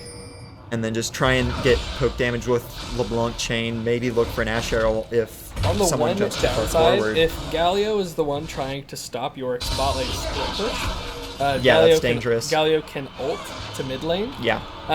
If they were to group 4 top, that would really put Galio out of the fight. Yorick can actually interrupt a Galio teleport. His little wall that he pops up will displace somebody if he places the ring right under them. It procs Courage of the Colossus and everything. It's kind of funny that he can proc that. But yeah. Sorry, you asked this question a little while earlier. For finals, can we actually see the players? We are streaming in a different room altogether. So the camera does not stretch that far, unfortunately. Maybe if they're filling up for it, we can ask them if they would want to, talk about their experience, answer a couple questions or something on stream after the last game. But aside from that, I can't really walk around in there with the camera from this room, unfortunately. Sorry. Big wave bot Going lane. in, trying to poke him a little bit. Has a decent bit of sustain and isn't taking much damage from Daddy's Milk.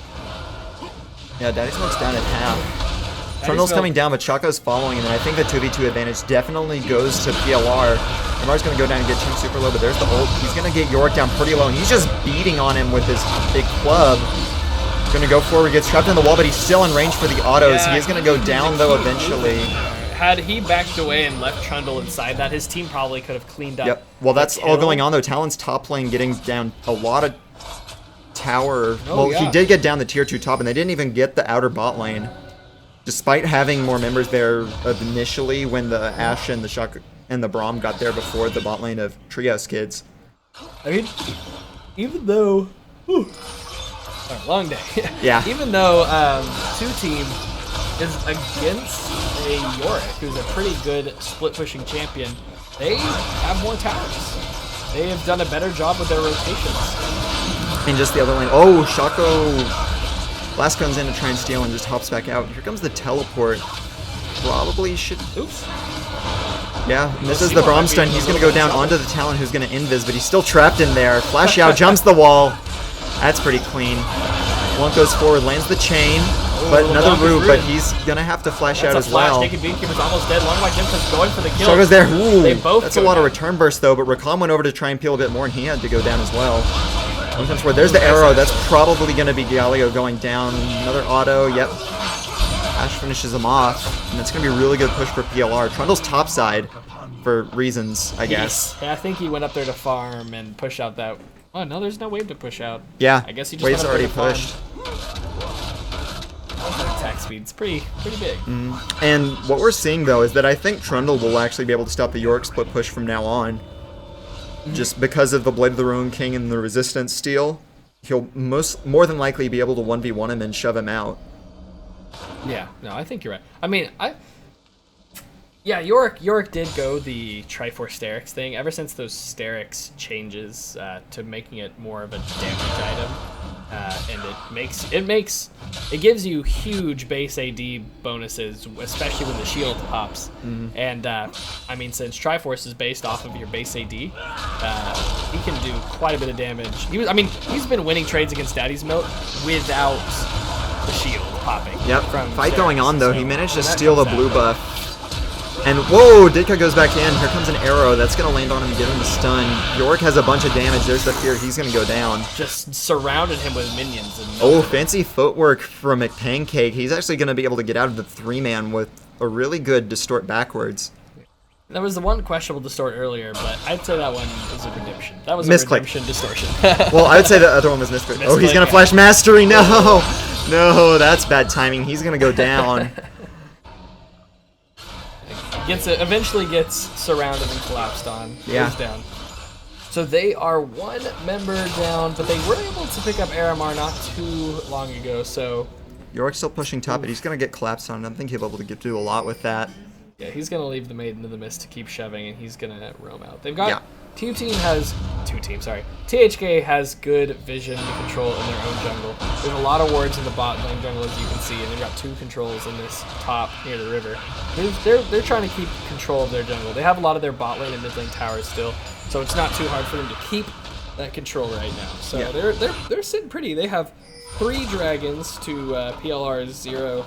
They have 5 towers down to PLR's 2.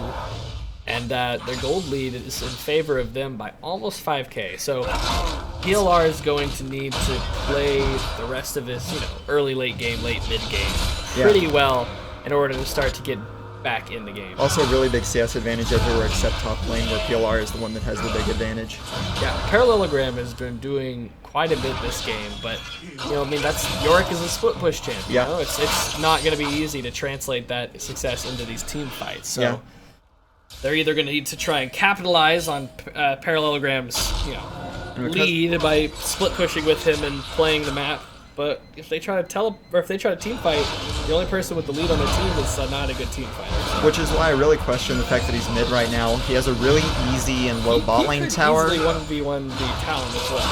Yeah, I think he's tanky enough for that. Here comes the Trundle though. He's gonna look into it. There's a heroic entrance. That's gonna land a big knockoff and the charm entry right on. into the Oh my goodness. entrance. That's gonna be a lot of damage from Zai, but no one goes down. They all manage to flash out. When Zawar gets it. Pillar of Ice is down. Silver Spade's abilities are down. Oh, The doesn't second quite misses the land it. knockup. Despite an excellent Recon engage with Yeah. that Daddy Milk follow-up, weren't quite able to get any kills off of it. So But much they might be mobility. able to capitalize off the lowered health bars. Meanwhile, though, take down this Talon, tower. Talon is also top lane getting down the top inhib he's- tower. he's been Getting split collapsed pushing. on, but that's going to be mid-tier 2 down. Top went down as well to the minions, just because they were so distracted. And Chaco got the bot lane out of it. That was Talon so low is anyways. completely focused on split pushing, and Parallelogram has not been responding to him, even though he could probably very easily take the into. Yeah. Oh, that's a good blade Wow, collar. big There's the AoE root, damage and by that's the Naked Bee huge Gatekeeper. damage. Gonna get There Choco goes down as 2 well. members of PLR. Telegram trying to get in here. Not really that good of it. Oh, Seymour coming in, trying to pick up some kills, but he gets walled in. Good stun under up, tower. Gets taken down. They're still pressing this fight though. Legendary Parallelogram way too low. The other 3 members of PLR are dead. And here this is gonna be 2 inhibitors in favor of Treehouse Kids. Just a reminder, this is game 2 in the series, so if Treehouse Kids takes the win in this game, then that's going to be it for PLR here today. They're looking to try and fight it, but there's just not a lot they can do at this point. Root lands on a parallelogram. I hope takes an extra tower shot, but that's still 2 inhibs down. Probably at this point they're just going to recall him and head to Baron. It's unfortunate for PLR. They had a teammate that forward. Ooh, wow. Daddy'sville, Silver Spade trying to hold on for as long as he can. Daddy'sville trying to get out of here alive. Parallelogram keeps chasing him, but he gets exhausted. Aramar's putting out a lot of damage. He's able to finally take out Parallelogram. Long White Didka shows up from the back, but they CC him up. They're trying to hold on a little bit longer. So many There's a shields! knockup. They keep shielding him. Down he goes. He's ignited, and the Ignite's gonna get the kill. That was... They he stayed alive so long. Really kept him alive for a long, long time. So much focus on him, too. They were tunneling on the kill. I think they're a little bit at the point where they're like throwing themselves at the enemy, trying to get some kills, but it's gonna be tough for them to make too much of an impact in these fights. Seymour's been doing such an excellent job split pushing. He took basically 2 towers in the bot lane. He helped get set up the first and then took the second. Then he went up to the top lane, took those towers. He was also responsible for doing that first mid lane tower. He's been doing a ton of split pushing on this Talon pick. Kind of sad that the team fight comp has been doing split push much better than the split push comp as well. Exactly. I don't think PLR is playing the whole split push pick rotation comp just very well. No. They did better playing some of the more traditional kind of, try to team fight comps better. Of course, they might not have had any options with the amount of That's true. There focus were a bans lot of, on top lane. Yes, they did put a lot of bans against the kind of, Alawi and Scion, 2 champs that are pretty solid at team fighting. Yeah, forced him on Yorick. They trapped him, but he's going to be fine. Oh, here comes Talon though. He's going to go all right on the block. That's a bunch of damage. He doesn't quite get him though. It's chunked out now. He does have TP, and there's a big minion wave bot. They should probably just start looking for Baron. Ash is bot lane without any sort of, way to get up here to this Baron. She also seems to have overshot that hot shot it past the Baron pit. They pick up the Baron for nothing. They're all going to group up, maybe send Seymour to keep her. Oh, engaged by Silver Spade. Oh, and Talon goes over. To finish off Big Pancake. Then Schneebly and Parallelogram rooted, bunch of getting AoE just melted down by the entirety of Treehouse Kids. That's 3 members down. They have Baron buff. Here comes a large minion wave with super mains to the top lane that's now Baron buff. I'm going to go ahead and say that's probably the game. I'm going to have to agree with you on that one. I mean, probably. But that's probably going to be the game. Unless they 5-man fountain dive for a kill, I don't see them not ending here. They're just so much stronger. They're going to look for one last kill. Poor Love Gun. Seymour just blows him up. Seymour picks up the kill. Alright, so that's going to be the game in favor of Treehouse Kids. That's going to put them 2-0 in this series against PLR. That's going to be it for both of these teams here today at the OKLCS Season 3 Plat Cap Playoffs. Both of these teams are done. PLR coming in 4th for the entirety of the season. That's their place in it, which is entirely respectable. All the Plat Cap teams were fairly good in my opinion. I think for the most part, any team really could have beat any team, Anybody on their good day might have been able to take someone else out on their average day, you know what I mean? So pretty close league throughout the season, and that's Except it for our these team. We kind of suck. Okay, I mean, hey. It's everyone did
what we love. Whisper follow, we have felt it all come crashing down from far above. Stars are rising, countless worlds colliding. Only one will take it all.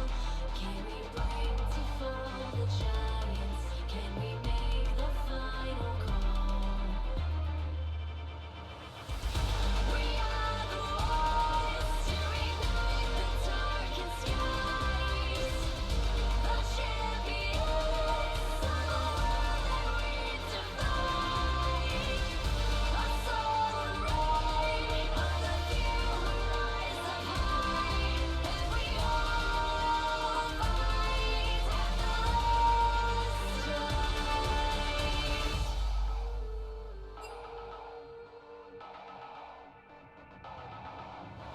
Hearing voices from afar, join the madness when the curtain falls. Risk it all, hold nothing back. Seize the day, we must attack. Stars are rising, countless worlds colliding. Only one will take it all. Can we bring to fall Happy to set this one out. Can we make the final call? Cool, cool. To ignite the darkest sky. Internet, hello and welcome back to OKLCS Season 3 Platinum Cap Playoffs. We are in the first match of the finals. We're actually going to get ahead into Champion Select. Yes, as we can see, Evolution has already banned Fiora and Caitlyn, 2 power picks for 2 team today. Yeah, Team has done really well in their last 2 games with both of those champions up against PLR. Yes, Hayabusa Taicho. Even though I would have recommended maybe banning a Zillion pick because of how effective their Protect the Carry comp was that we saw at the beginning of the day, they do go ahead and ban away the Ari, which is one of his most played champions. Yeah. Of the season, pretty much. They also go ahead and ban away the Ivern and the Twitch. Twitch, a good hyper carry champion, just strong in general, honestly. Yeah, and Ivern, the same Ivern- thing. Yeah, the I Ivern- think that they were thinking, we got to ban a hyper carry. Who are we more afraid of, Twitch or Jinx? I think objectively, Twitch is better. Yep. So they went ahead and banned the Twitch. Though Renji did an excellent job on Jinx in their first game. Yeah, the Ivern, I think, is the crux of any given Protect the Carry comp nowadays. It's just so powerful at keeping him alive, shielding him up, gets that really, really early redemption, really, really early lock-it. It's going to be the Thresh is going to be the first lock-in for Team. Tom doing an excellent job on the Thresh pick. Very similar to what we've seen their strategy all day. They pick Galio Zillion to Protect the Carry style champions. Yeah. Oh, but Team, they get the Zac.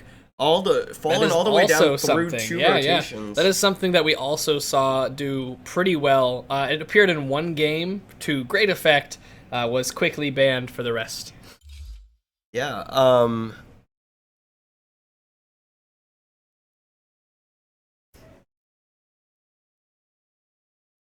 let's see, and then Jinx is actually going to be the pickup for Padova, taking Just away another denying it, honestly. Yeah, denies the hyper carry from Evolution. They're probably like, all right, we could play Jinx, and they just go for it because he's confident on his Jinx play most likely, and it's going to deny Renji that pick who, honestly, he was probably expecting to get the Jinx. But the Tristana. But he's going to go will with be the pickup for Tristana in the Renji. final seconds. They're like, all right, what other hyper carries can you play, Renji? Yeah, they could have gone with maybe the Kog'Maw. The Lulu is, of course, still open, so that gives you the really powerful Lulu Kog'Maw lane. And then Lulu, obviously, just very good in these Protect the Carry comps. Oh, for sure, for sure. They have yet to lock in. All right, they're going to throw out some bans. They're going to ban the Swain. Yeah. Wild Hofmeister still yet to pick a mid laner this game, so they're going to go ahead and throw a ban his and way. I would not be in surprised addition to the Anivia ban from I earlier. would not be surprised if their last band is the Victor. Go ahead and throw out a Shin ban. The Galio pick earlier today was played in the support position, so a top laner is most likely not locked for Evolution yet. So they go ahead and they ban the Shin. That's another Protect the Carry champion that was, again, played to great effect by Evolution earlier today. Yeah. I think 2Team is playing this champion very well. Ooh, Nautilus is actually going to be the ban away from Team, just giving the respect to Tall Guy's top lane pool. Today, I think he's only played Fiora and Nautilus. I believe those have been his picks of the day. Oh, and Team Throws will out actually a Hecarim ban out ban. the Hecarim away from Jordan, which means Jordan, he could still play his signature Lee Sin, something that's been taken away from him a lot during this playoffs event. We'll see what he ends up picking towards.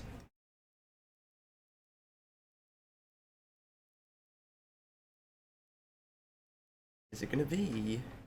Gonna have to lock it in here. It is the Lee Sin. Jordan Alright. will get his Lee Sin, something that he's really shown great proficiency on. Absolutely dominated games before for Evolution on this pick. Just snowballing really hard off of the early game. All right, who are we gonna see? All bans aside, 2 rounds of picks left. Yep. Team still has to show both of their solo lanes here. Yeah. Who is the top lane pick going to be for 2-team is the question. Locking in the Jarvan. That's going to be Jarvan like it's top. probably going to be Jarvan top, yeah. Yeah, and the Victor is still available for Wild Hofmeister. He's had a really good last 2 games on it. A little bit more quiet, but has been a real rock in the mid lane. Yeah, there was a time where Padova was a pretty big carrying force for them in one of those games. He got taken out when his team was going for a Baron, and Wild Hofmeister was able to rise to the challenge and carry the rest of that fight. Yeah. So. And Ryok's gonna get the Renekton Yes, this has been denied. Yeah, this has been banned from him pretty much every game today. He had a lot of success on it during the regular season, which is why those bans have happened. I mean, I think 2-team succeeded in this ban phase because I think their goal was deny the hyper carry comp. They stole away the Jinx, which we saw Renji pick as when all hyper carries were available. Renji picked Caitlyn picked Jinx, and when Jinx was unavailable, he went with Twitch. So they were able to steal away both of those options. They were able to pick up the Zac, which was pretty effective for them earlier. They were able to ban away the Shin before it was picked, as well as the Ivern. So I think they did a pretty good job with denying that. We'll have to see whose team comp comes out on top. I think Evolution did a good job of recovering from being unable to do that hyper carry comp and compensated by picking up some good, strong carry picks that can be facilitated by this Zilean and Galio. Yeah, interesting for the Tristana when maybe he doesn't play the Kog'Maw, because I think Kog'Maw would have been a little bit more consistent of an option here. I think if their goal had been truly maximize, the carry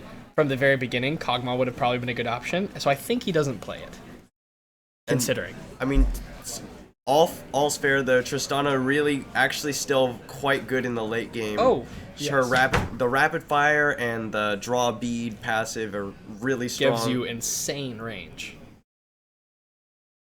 Yeah, and they still have Galio and Zilean at the very least. Yeah, that still is gonna do a good job of protecting. We're gonna have to see whether DATV can successfully get into the back line, whether Tom can pick him off. Yeah, I mean, I think if Zac can successfully pull Hayabusa or Renji into range of the Thresh and the Victor without putting Thresh, Victor, or Jinx at any danger, they're going to be able to melt away at them fairly quickly. Lee Sin, Renekton not going to be able to do too much to protect him. Galio will be a factor in that. You don't want to pull someone in and let Galio get off a free, pretty huge, impactful ult. But we're going to have to see how they play their team fights. It's going to come down to execution. Yeah, I'm still. I don't know if I'm just skeptical. I know I am skeptical of the Galio support. I think it's worked for them so far, but it's really just accentuating their protect the carry comp. I don't know if it in itself is particularly good, so we'll have to see how well it performs. How it performs. Yeah, how well it performs in this game.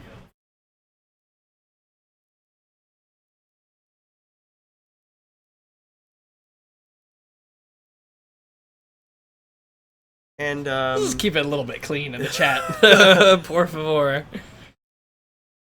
Yeah, that you just we just clear it twice. yeah, just threw us the thread somewhere. There were I think that Automod picked up something random, and I don't know what other messages went that Automod didn't pick up, but whatever. Just clear in chat. Just keeping it clean. Oh goodness.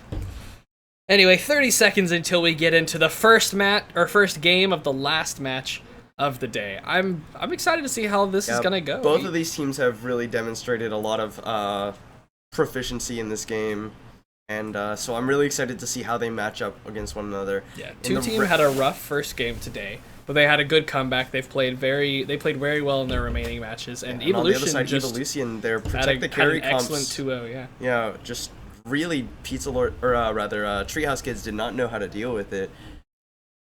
In the regular season, I think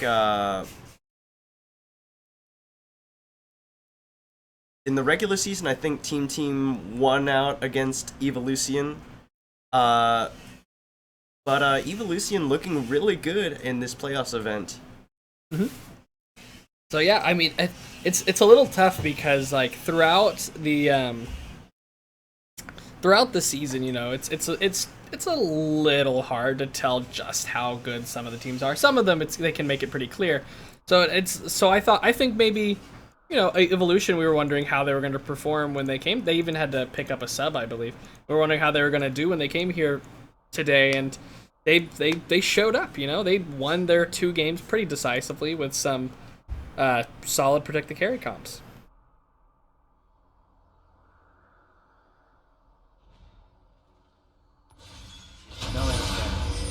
Okay. Finally, we can Get into the game here. Let's rearrange them real quick. Boom. Alright, so Team on the blue side up against Evolution on the red side.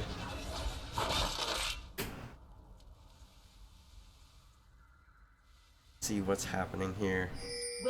Team looked to be looking for an invade into the blue side jungle. Jordan did successfully sneak his way in there. The Sonic Wave is going to find Tom. Ooh. So close. Yeah, Death Sentence is going to go out, just trying to see if there might be anyone there.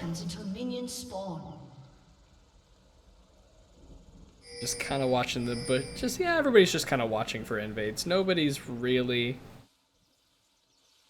going for any, just kind of a standard start. Both teams just sort of trying to watch their jungle entrances, make sure nobody's sneaking any vision or invades. Renekton and Jarvan both move towards each other in the top lane. I think they're spotting each other out right now, so they both can assume where each other's junglers are starting. Oh, okay. So DATV gonna start onto his bottom side, as will Jordan's. Both of them wanting to get a leash from their bottom lane.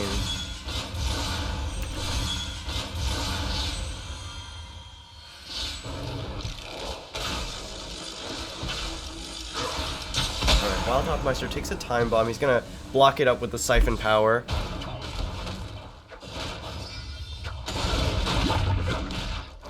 DATB finally takes away his own red buff.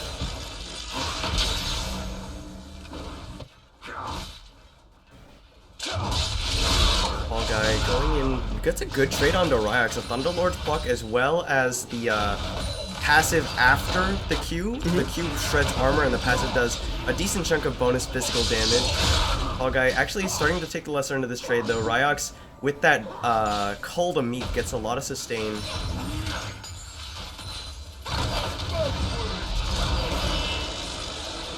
Gets a double stun, Death Sentence goes wide. Tom has taken that Death Sentence at level 1 2 games here in a row, just trying to look for those early game picks. Does hurt him a little bit in the early game because the Flay is so powerful at level 1. Yeah, Flay gives Thresh just so much power because those enhanced autos are honestly really good. Yeah. Balar just using those Winds of War to shove the wave a little bit, potentially get some harass. Yeah, earlier we saw the Balar play with the Jinx. He would use the Winds of War to good play. Tom getting some good damage on the Renji there. He would use the Winds of War to get the casters low, and then his Jinx AD carry would throw out a rocket or two to finish off the wave. You kind of do the same thing. And you can do this. Yeah, I was gonna say you can kind of do the same thing with Tristana. You know, she's got a little bit of that AOE wave clear, so you get them low, and she can clean them up pretty quickly, and you have some quick shove.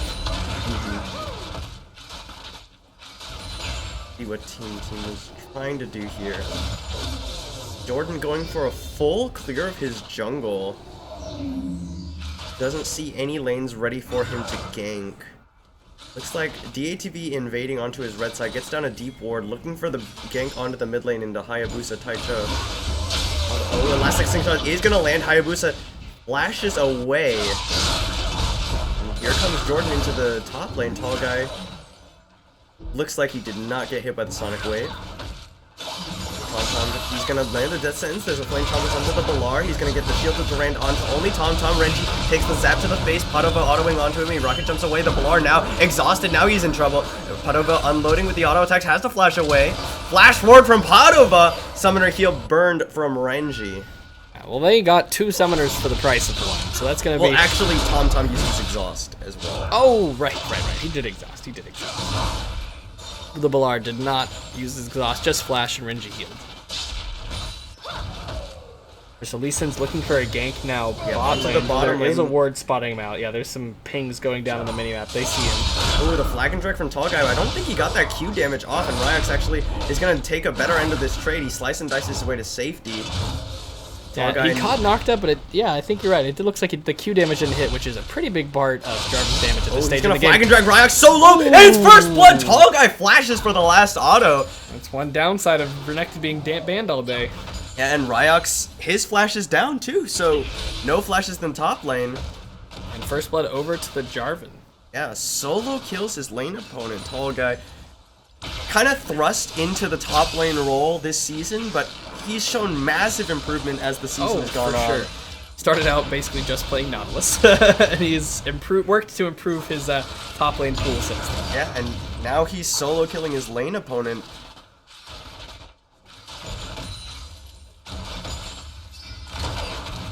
I think he's played Jarvan a little bit, if I'm not mistaken. Yeah, he has played it before in the regular season. I thought so. And that's why Jarvan has been a flex pick for Team throughout the day. Both DATV and Tall Guy willing to play that champion. I think it's a very nice flex pick to have. These little coins are just kind of fun to watch. Yeah. TomTom looking for the damage he can get onto the bottom lane members of Evolution. I'm sorry if you can hear that beeping. I just coming from the kitchen.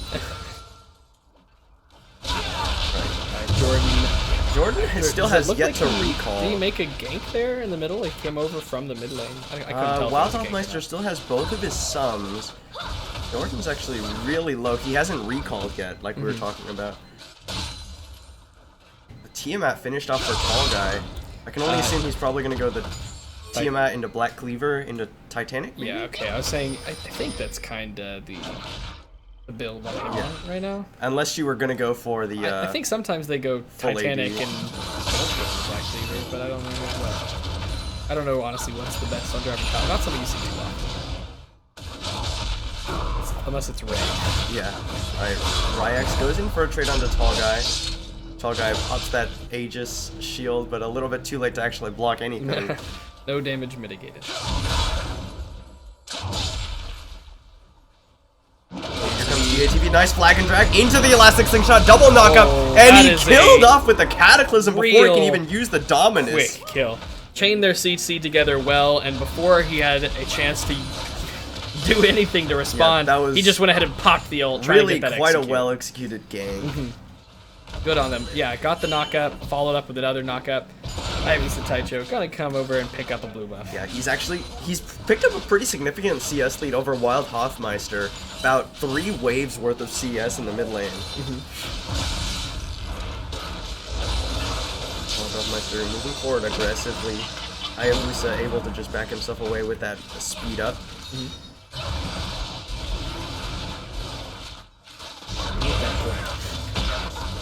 Yeah, Renji picking up CS using that Tristana passive.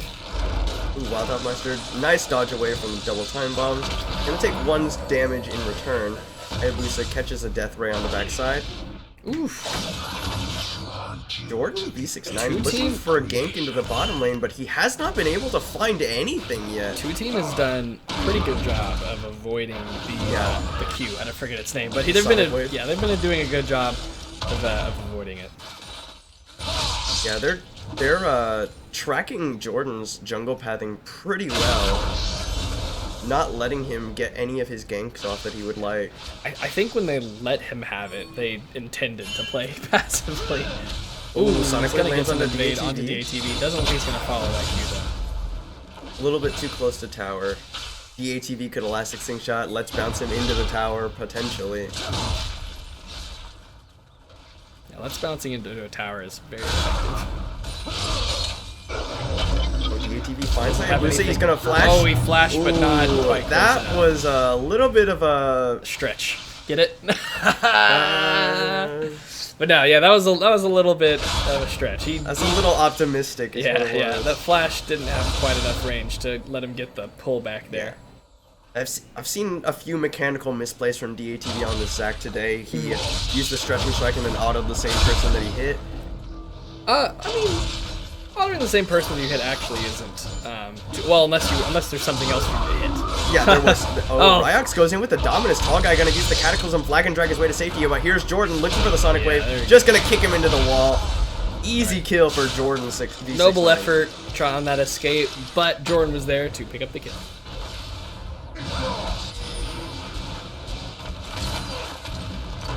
Out of looking, he's down a few CS compared to Renji. I wonder what he'll build. If I mean, more than likely the Runon's Hurricane's gonna come out for a Jinx in particular. But you know, Static Shift Rapid Fire Cannon has been considered strong enough as an item combo that a lot of traditional Runon's Hurricane champions would not be forgo it in favor of this. In my opinion, I think Runon's, people think about the Runon's changes a lot in regards to Caitlyn, you know. Tall guy coming in. Oh, elastic slingshot onto 2 thanks to DATV coming in. Jordan V6 not getting focused out. He flashes away. Tall guy will flash with the follow and pick up a kill onto Jordan. Yeah, good elastic both slingshot. Both of those members decided they were going to run opposite directions, and with DATV's cooldowns down, Jarvan was only able to, you know, choose one person to follow. So they decided to go for Jordan. Yeah, and now they're starting up the Rift Herald. Yeah, it was almost a really good gank onto Tall guy, but both of them, both of them got hit by the elastic slingshot, and when you both get hit by one ability, it's better than Sonic Wave only hitting one person. Yeah, no, I mean Jarvan and Zac both have pretty good AoE damage abilities, so that gives them the advantage in a 2v1 like that when the enemy is close. Alright, they're gonna get the Rift Herald, but here come the enemy team. Olaf March is gonna zone Hayabusa away, leaving them in a 2v1 around the pit. Tamtam might be in a little bit of trouble. Close. Hooks the minion. Hooks the minion. Looking for Renji. Renji able to sidestep that one. Winds of War doing a lot of damage onto Tamtam. Renji and Padova trading auto attacks. I don't know who's coming out ahead here.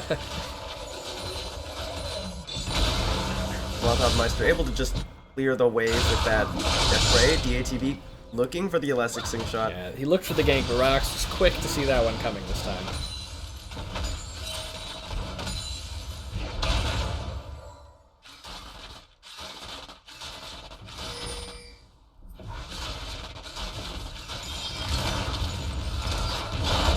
Oh, good death sentence on the taunt, but there's 4 members of Evolution. The flash taunt from the Balar, the Super Magnetic comes out. There's the Chrono Shift, but Jordan was taking too much damage from the tower. The Balar unable to save it with the hero's entrance. Padova gets excited, runs away. Renji rocket jumps his way over the side.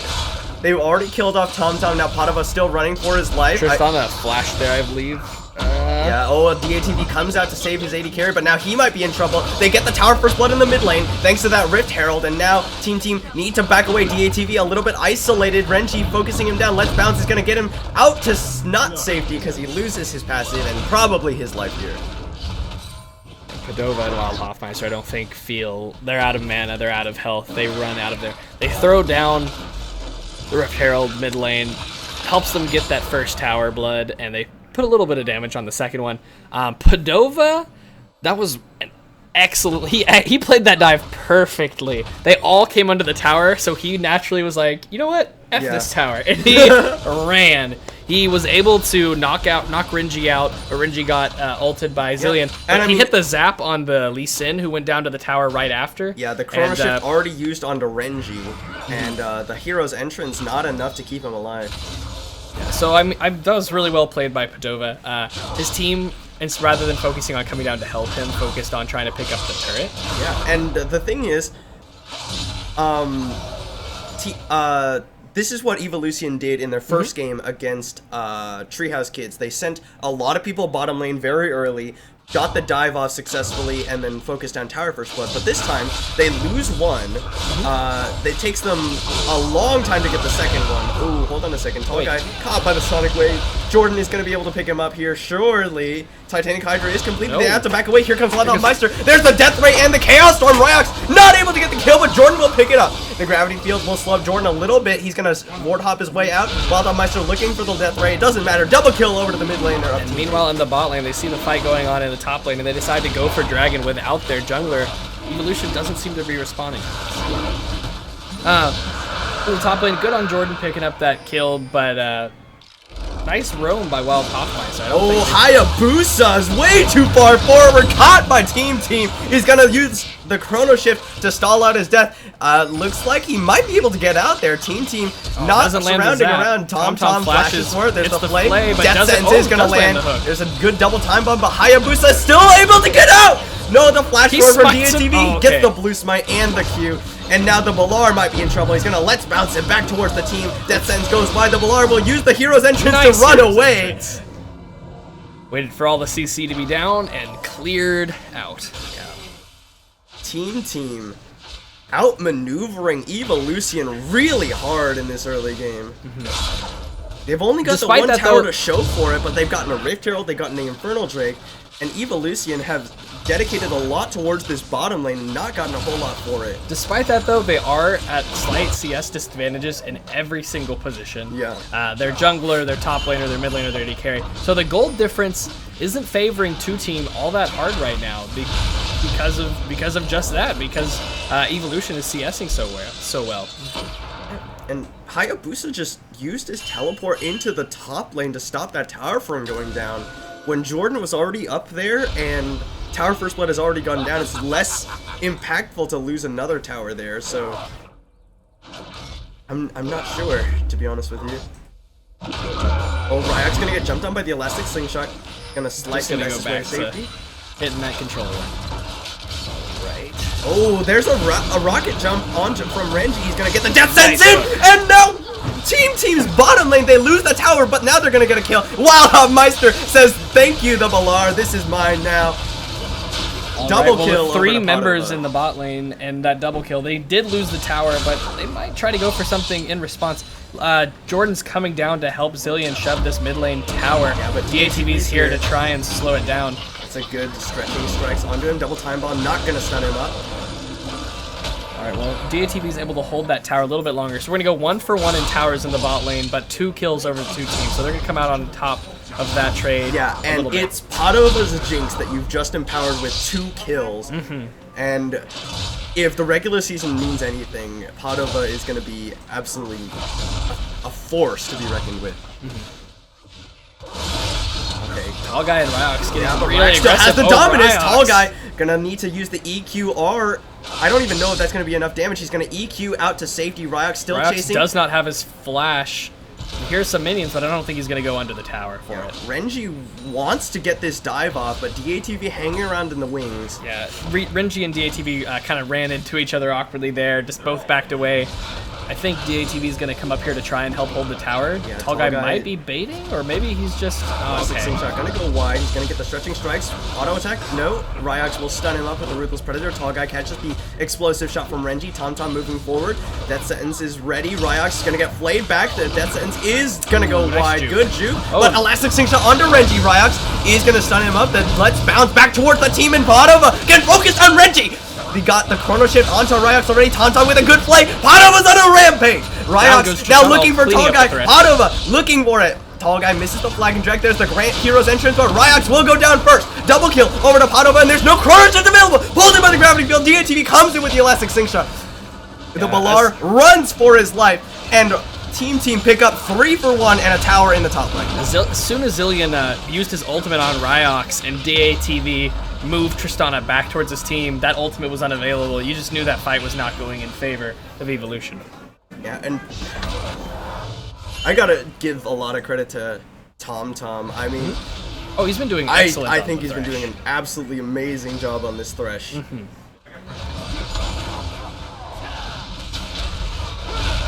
Jordan taking away his Krugs.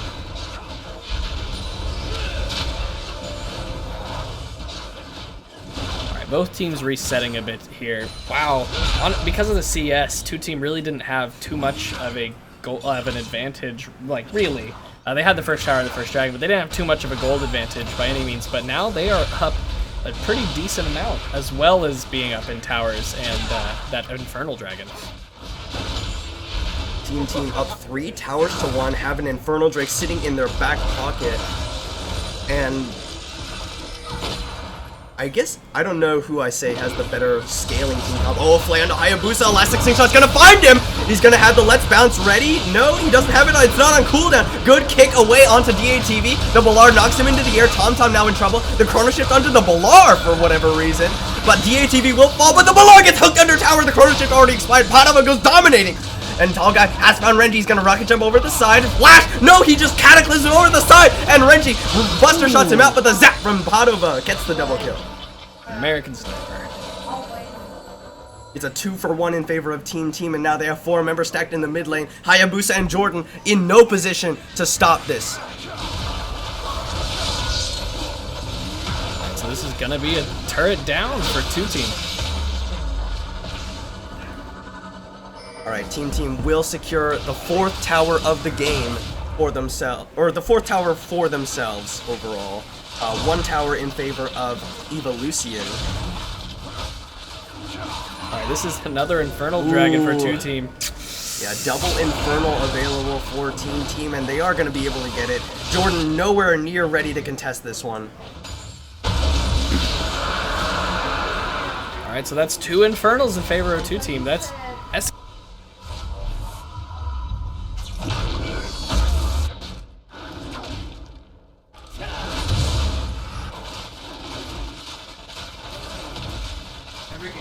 Padova gonna take away his own red buff, the Balar.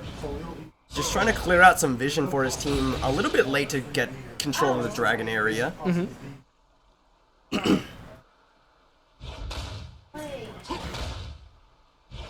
Alright, clearing away the pink ward. Both teams sort of starting to look towards the Baron.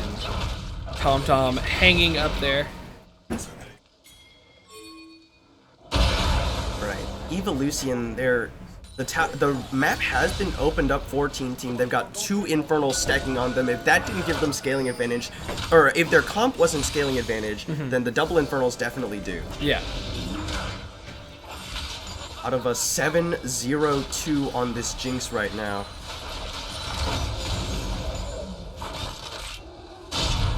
Tall Guy is gonna find Ryox a pretty low amount of health. He gets that Cold and Meek, gonna Q through him just for some extra damage. Tall Guy not going for the all-in just yet. Ryox gonna slice and dice forward, just Cold and Meek to clear out the wave. TomTom has found Jordan B69. Looks like Ryox is gonna back. Sitting at about half health. I mean, he has Dominus, but DATV looking for some sort of engage here, so the hook comes over the wall as well, and he dark passages out. Try and fail, no consequences when you have the Thresh.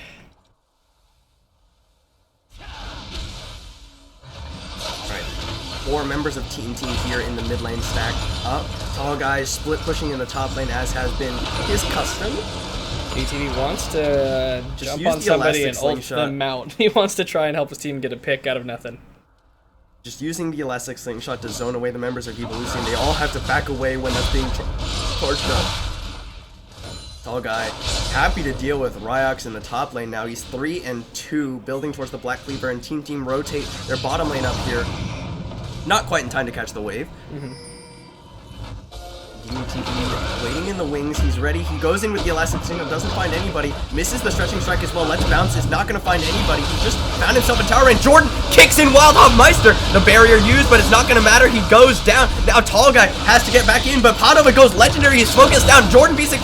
The Balar Justice punches way out. Double time bomb will stun up Padova. DATV pops back up, and Tall Guy finds Renji on the side. Tom picks up the kill into Ryox, and now Hayabusa chrono shifts himself. Padova so low, but it's not gonna matter, or will it? He cannot catch this time bomb. Elastic Sing Shot finds Hayabusa. The blue smite will secure the kill, and they all make it out just alive. Team get 4 for 1. A good kick by Jordan, but they're so far behind, and Padova just runs rampant. A really good kick from Jordan, and a not successful engage from DATV onto the enemy Zillion. But despite that, Zillion, his passive went down, and he was ignored, and he was able to pop back up and help out his team. Tall Guy did a great job there of reshifting his focus. He was caught in one side of the fight with Renekton, and saw where, you know, his fed AD carry was, and he's like, I need to be over there. He uses his EQ, knocks someone up in the process, and finds himself back in between his AD carry and the enemy team. So really good repositioning on his part. Yeah, and then minions even get the tower for Team in the bottom lane. It's 7 towers to 1. 8k gold lead for Team, and the double Infernal still scaling up. The base is still... Well, okay, never mind. The top lane inhib tower did go down. That inhib is going to be alive and waiting for Tall Guy to come and take it away. I mean, who can 1v1 Tall Guy at this point? He's a 4, 2, and 6 Jarvan, building very effectively against the composition from Evolution. Yeah, Jarvan's an excellent champion when he gets a level advantage. Death Sentence. Ooh, doesn't quite catch the Balar. He's gonna Justice Punch his way in. Alright, starting to look towards this Baron. They have pretty big lead. Getting close to a 10k lead gold-wise. 2 Infernals. Most of their gold on their AD carry, who is sitting pretty in the back of these fights. Runon's Phantom Dancer on Jinx. I'm not really surprised to see that. I kind of expected it to be that way. Going some AD items from this is AoE damage. Oh, the flag and drag onto Hayabusa into the distance, into the Elastic Sing Shot. They kill him before he can even use Chrono Shift. The cold Cataclysm almost catches Renji, but it will be the Super Mega Death Rocket. Padova goes legendary. Man, that rocket hit somebody 2 champions away, but the AoE was still enough to clip Renji and take him out. 80 carry and mid dead for Evolution, and really healthy team. Elastic Sing Shot finds both tanks, and then let's bounce into the team! Flag and drag from Tall Guy. The Balar uses the hero's entrance. It's not gonna matter. They focus him down. 4 members dead for Evolution. The inhib is free. Jordan cannot do anything. He's not going to be able to find a way into his fight. 2 of his teammates get picked, and then soon after, the tanks stand a little bit too close together. DATV with an excellent knock-up and ult, pulling those tanks back towards his team. They get melted down, they take an inhibitor, and they're going towards this Baron. Yeah. They have almost exactly a 10k gold lead now. Yeah. And with this Baron, that's going to get even bigger. They're going to head to the mid, and they're going to head to this dragon, and then start to push the bot and mid lanes. And now Wild Meister just completely zoning away the members of Evolution. Tall Guy just trying to keep Jordan away from the He is pit. succeeding. That Black Cleaver is really helping his damage scale up the longer these little trades go on. And there goes the Baron. They're going to disengage, spend a lot of that gold advantage they just acquired, turn that into some items, and come back with a Baron buff and super minions pushing the top wave. They're going to probably push out this bot lane and take this dragon, and then it's just time to shove and try to win the game. Yep. Yeah, I mean, there's, no game is without hope. Like Evolution might start making a comeback, but even if not, it's time to start. This is where to try and keep your team going. You're talking a little bit about what are we're gonna do next game. Yeah, because it's never over until it's over. So it's kind of be a matter of what about their team comp is wrecking us so hard? What do we need to? How do we need to adapt? And I would say Evolution, they need to get rid of that Zac. I think that DATV has had so much impact on a lot of success on the Gragas too when the Zac got banned. So that's something where you might not get. I mean, I agree. It's just it'll be interesting to see how they weigh that to them. Does the ban seem worth? Is Gragas going to be that much? If you ask me, I think that DATV Zac has been absolutely phenomenal and definitely worth the ban. Hayabusa, let's bounce into the team again! He doesn't even get his chrono shift. He's been on top of In a lot of these protect the carry comps, sometimes if there aren't too many people that are focused on protecting the carry, it's very effective to go for the person who's going to try to save. Oh, Jordan tries to get out of there, but caught by the death sentence on the last bit of that. The Malar gets a 4-man top, but it doesn't matter. Tom hooks Ryox back in for a 3rd kill for Padova. Triple kill as they focus down the inhib. They focus down the Nexus towers. Team, your number 1 seed, go 1-0 in the first bit of the finals, and we'll see if they can end it out with a 2-0. All right, so that's the first game that looked pretty dominating. We're gonna have to see how Evolution adjusts their game plan. It's a 15.6k gold lead. At It's the end of that. I had hope for the team comp that Evolution ended up running that game with, but it didn't look near as strong as their straight protect the carry comps. Yeah, because which they were means denied I so think much of it. Deciding to spend their champ select trying to outplay the protect the carry comp really worked out for them. off. Evolution much weaker when not on that true blue protect the carry comp. They banned away the Ivern. They stole and the Shen. Renji's. They the stole Renji's hyper and carries. banned. Yeah, they banned Twitch. Stole. I don't think. I honestly don't think Evolution saw the Jinx pick coming. They would have picked it earlier if they had seen it coming, I think. But because it was unexpected to them, they got it taken away, and he went on the Tristana, which it wasn't bad, but it wasn't as good as his Jinx. Yeah. So we are going to take a short break before we get into Game 2 of the finals here. Thank you guys so much for watching, and we'll see you in just a few.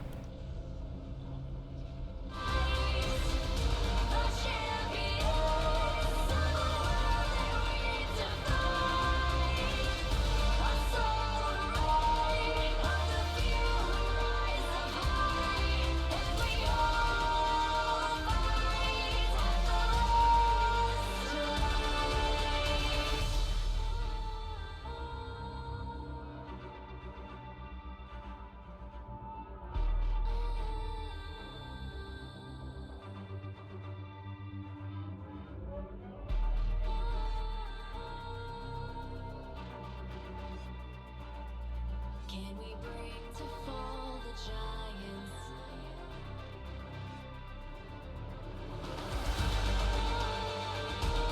to fall the giants?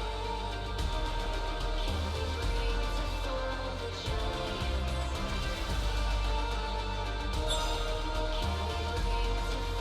the giants?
I shall endure.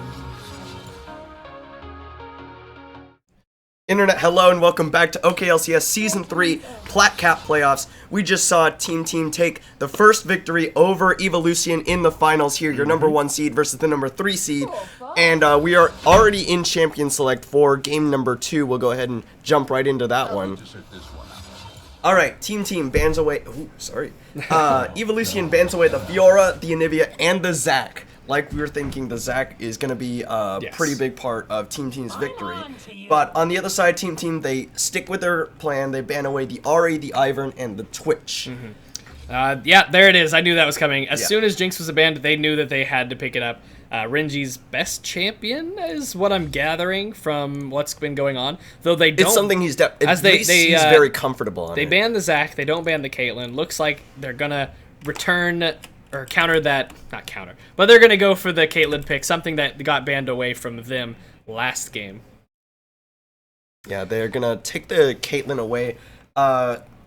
Really good in lane. It's been banned away really from good in Padova, lane. At this tournament too. Really good in lane.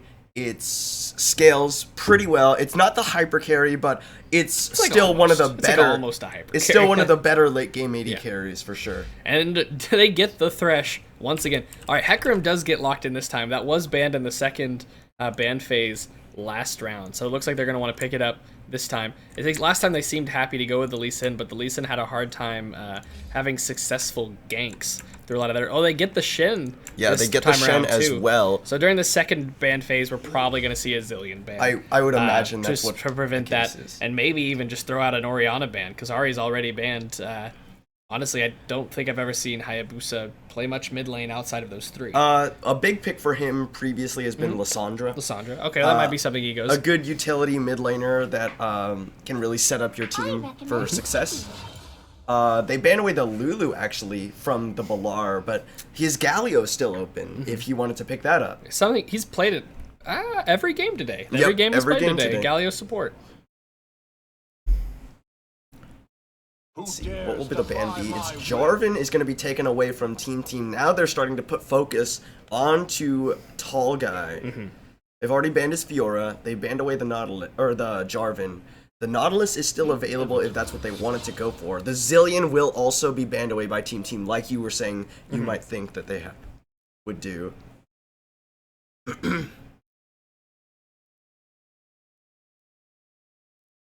What will the final ban by Evolution? I want to say it's probably going to be the Nautilus. Very possibly, considering that is... End of the line. Oh no, it's Graves. Graves, okay. That's something that DATV has played. Yeah, in the past. Strong farming jungler. That's really quite an interesting ban to me. But we'll see what DATV can pull out. He's still got that Gragas available to him, like you were saying in the last game. Yeah, I mean, when Zac got banned before, he went ahead and they're gonna steal. Well, not steal. They see the shit. Yeah, they're gonna pick away the Renekton for Tall Guy. That's interesting. Renekton. Looks like they're just trying to win all three lanes. Is what I would assume is their plan here. Yeah. Karma gonna be picked up by the Balar. Not going to play that Galio every game today. and I'm going to assume it's going to be the Lissandra or the Orianna in the mid lane for Hayabusa Taicho. I mean, Orianna would be a solid pick, considering Shin and Hecarim. I mean, right? Vel'Koz. Vel'Koz. With the Vel'Koz. It's a specialty of yours, Jack. You want to talk about it? I don't know if there's much to say about the Vel'Koz. It's pretty much keep the enemy at the tip of your range for maximum effectiveness. It starts to get pretty hard to hit your skill shots if they get closer than that, and pretty easy to take you out. Yeah. So I mean, if Renekton can get on him, he might have some trouble. Oh shit, they went with Vi. Yeah. That's gonna be pretty. DATV's Vi. That's gonna be tough for Jinx and Vel'Koz to stay out of that. Yeah. It's gonna kind of come with Thresh peeling the Hecarim off. That's going to be a little bit more effective than Karma's peel. I don't know. I think team comp-wise, I might lean towards 2-team. Caitlyn's going to be able to take out Hecarim with the help of Thresh, I think. I'm really and actually. I wonder if Vi or Renekton are going to be able to hit their marks. I'm really actually not a very big fan of Vi in this team composition. I think they should have gone with the Gragas. Yeah, no, I think he's definitely really good on the Gragas. With a very high single target damage champion like Vi, it's too easy to just see who he's ulting and then have the Shen ult onto them. Have the Shen ult onto them. That's Yeah. fair. They have a lot of shield. They have shields from Shen and Karma, so very targeted. Very. It's just very clear who she wants. She literally puts a giant big red target above their heads with the assault and battery. Okay, but Padova let him play his Caitlyn today, or this game rather. Yeah, been banned away from him a good number of the games today. Yeah, and we've seen this exact combo: Caitlyn Thresh, Caitlyn Thresh, Caitlyn Thresh from Padova and TomTom, and they have just consistently 2v2'd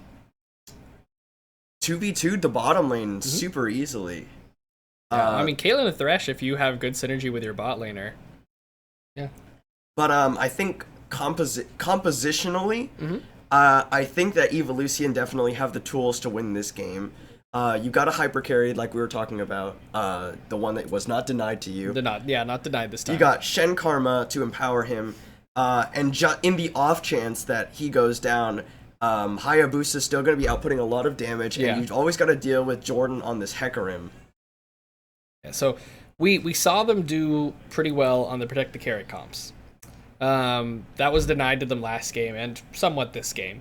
And last game, their plans fell apart mid-champ select, and I think that kind of led to them not really feeling like they had much of an identity. Yeah. So hopefully this game, they went in with a different plan, Might feel like they have a strategy in place that hasn't been deterred, or hasn't been, countered already in champion select. And they seem like they have a solid comp. You've got essentially the same amount of Protect the Carry on Evolution this time. Instead of Galio, you've got Shen. Instead of Zillion, you've got Karma.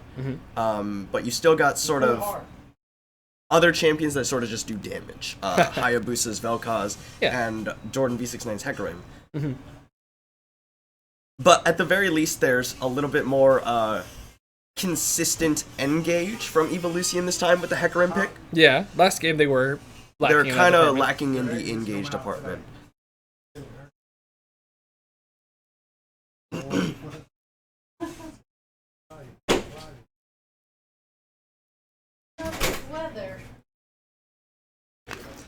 Alright, so just 30 seconds remaining before we get into game number 2 between Team and Evolution.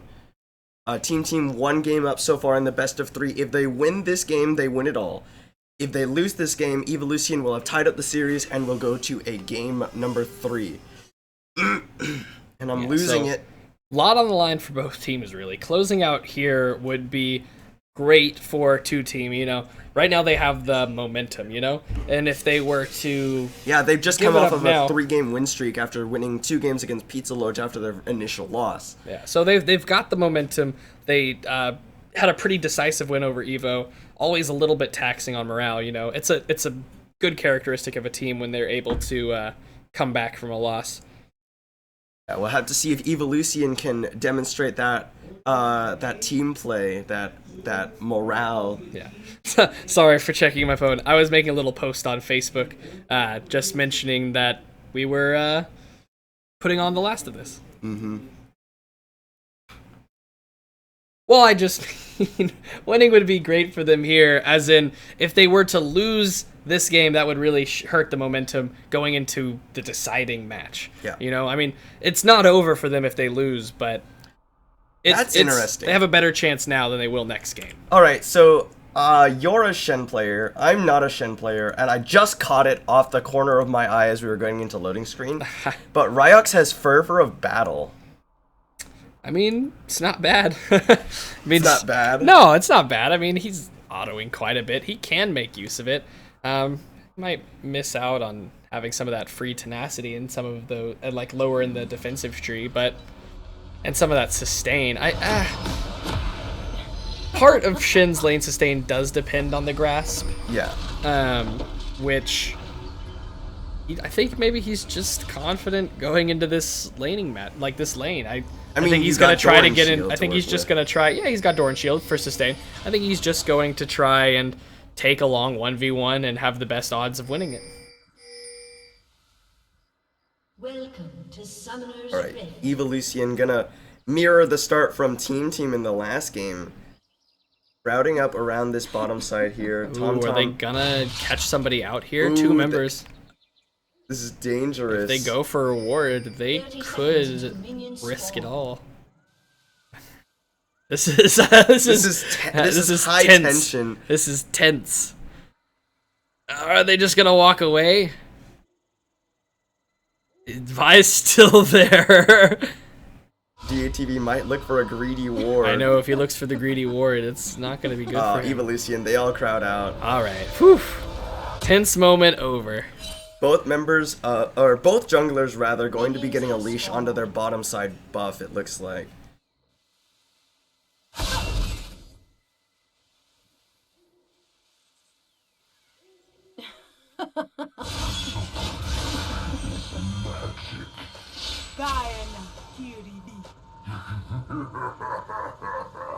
Okay. Let's have these buffs spawn so that we can get into this game. Ooh, that's a mistake. The Balar used his mantra Q and threw it too early. He actually missed the red buff. A little bit of missed damage there on that leash. Yeah. That's highly unfortunate.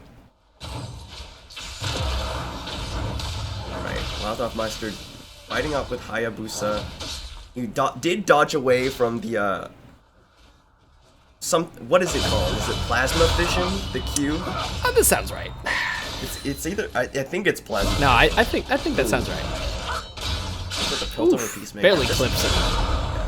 See, Oh, look, actually Ryox. taking so much damage. Ryox from dealing Ryox. a ton of damage, and there's, I guess, in those extended trades, there's that fervor coming in. Tall Guy's really gonna want to take really Ooh, short good trades. Ruthless Predator. He's hit level 2 before Ryox, and Ryox has to flash away. This level 1 trading is going very back and forth. Yeah, the level 2 hit by Tall Guy before Ryox was able to, and that means that he gets the Ruthless Predator stun. Hayabusa taking some damage from Wildhoffmeister. Death Sentence kind of catching a minion there from Tom Tom. All right, both top laners have chugged. Ooh, Tall Guy actually gonna get But he gets the shadow empowered. dashed onto Ryox. Tall Guy taking a lot of minion aggro. Yeah, these top lane fights are High tension. they're really tense. They're both getting so low it could go either way. Whew. Yeah, Tall Guy shoves the wave into the tower. Ryox is going to be able to pick that one up. Death Sentence is going to find the Balar. He plays him into the Yordle Snaptrap. Hadova gets the exhaust, and the Balar gets the Summoner heal. First blood after the flash. The Balar splashes too late to save his own life. Wow, Tom Tom and Padova synergy is crazy. Padova's performed very well, but I mean, you can't forget the support that's been helping him do this. Yeah, Padova, or Tom Tom's been on Tom. Thresh, I think, every game. Not every game. Was it Braum I one don't- time, maybe? I'm not sure what he played, but he had a Blitzcrank game. Blitzcrank! You're right, Blitzcrank. Well, they've been playing fantastically, especially in this season, even better than I've seen them in the regular season. Tall Guy gonna go in onto Ryox. Here's DATV. Good Shadow Dash away from Ryox. I don't think that Bolt Ripper had the range either. Yeah, if he really wanted that, he would have flashed, but obviously that would have been a waste. DATV actually did not have his flash. He must have flashed on a gank that we didn't get to see. What I'm inclined to believe happened is he actually flashed into his face into the wall, trying that on the top lane. Oh, perhaps.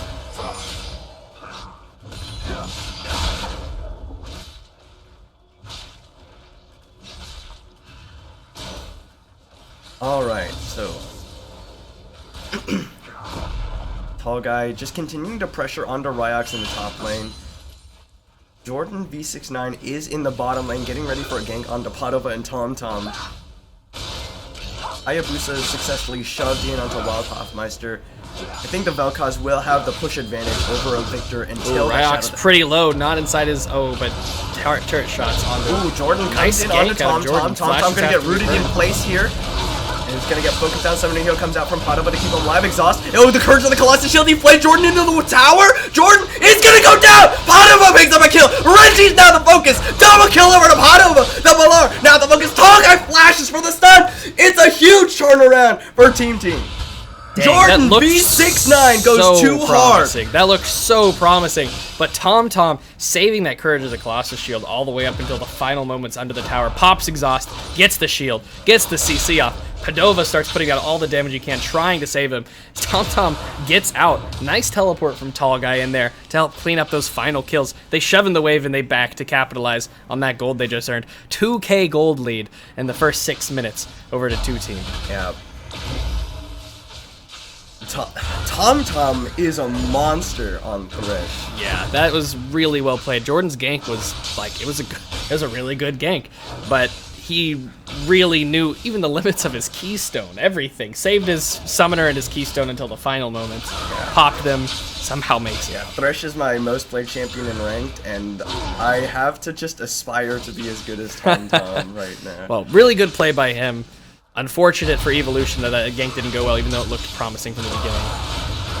Hayabusa throws out the Tectonic Disruption. He gets stunned up by the gravity here comes field. a Here's nice- Jordan. Good flash from burn. Wild Dog Meister. DATV ready to come in. He Vault Breakers back to safety. Ryax used the Stand United on the Hayabusa. Jordan, I think Jordan's been doing a good job of like when to gank this game, but he's just had a hard time of making his gank successful. I think mostly on part due to 2-team, but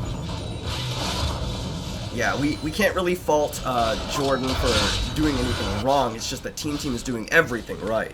Oh, except for this. Tall Guy is going to get Shadow Dash under the tower, pushed in by the devastating charge. He's sliced and diced already. Dominus. Yeah, he's ready to use it. Should use it for the health. There it is. There it is. He's going to use it now, but he will make it out. Ryox and Jordan V69 cannot continue the chase. There's nothing left for them. I can't believe his ganks have been good. They're just not getting. Maybe his laners. I don't know. I haven't been paying too much, enough attention to it. Maybe his laners aren't following up as they should. Maybe 2-team's doing a good job of escaping, but he's had a lot of good ganks. They're just not resulting in kills. I don't think that anything that Evolution has done at the beginning of ganks is wrong. That's another death sentence on the Tom. There's the Yordle Snap Trap. Played back in. The Balar takes a lot of damage, but he will survive just nicely. But at the beginning of these ganks, nothing is by Evolution, I think, is going wrong. The Balar got the root on the Tom after the shove, after his flash even. And then, but like, they're doing a lot, but then they're going too hard, and they're giving up kills, or at least in that one gank. In that one gank, they went too hard, gave up kills when they could have just burned away a lot of Tom's HP bar, burned a lot of his summoners, and gotten pressure into the bottom lane, instead of giving Padova 2 kills and Tall Guy 1 off of his teleport.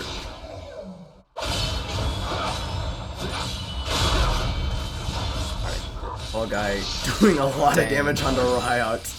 See, I can understand taking Fervor on Shin maybe if you're going to be taking really extended trades with somebody, but I think Tall Guy's starting to realize he needs to take the shorter trades on this Renekton pick, and it's not favoring Ryox. Taunted under the tower again. That was too long of a trade. Well, he got taunted under tower. Okay, DATV looking for it. Flash away from the Vault Breaker, Assault and Battery into the Ruthless Predator. Ryox will give up a kill. DATV happy to just take that one for himself, and nothing fancy there. Just Assault and Battery into the stun. Yeah, it was a good flash, dodged the Vault Breaker, but then just followed up with an undodgeable ult. And Team have 2 members focusing that tower in the top lane. Nobody anywhere near ready to respond to this. Yeah, red buff helping chip away at it as well. Will get tower first blood once again. There it goes. And 4.3k gold lead. They're really gonna need to tighten up the ship and play, efficiently and safely. Try to get whatever gold wherever they can, mitigating losing fights off of this disadvantage in gold, and try to work their way back into the game. Evolution, I think that their comp scales pretty well. Obviously, Renekton's gonna fall off a little bit late game. Oh, Hayabusa, look for Wild Dog Meister out of the brush there. Wild Dog Meister coming forward. Doesn't want to get those true damage blocked. Jinx, of course, hyper carry champion. Yeah. Shen's probably gonna scale better than the Renekton. Yeah. Hecarim clearly outscales Bud. Yeah. Team fight monster. And Karma, I think, is an amazing late game support. just with how much damage you can shield off of the enemy. But Team is doing everything right.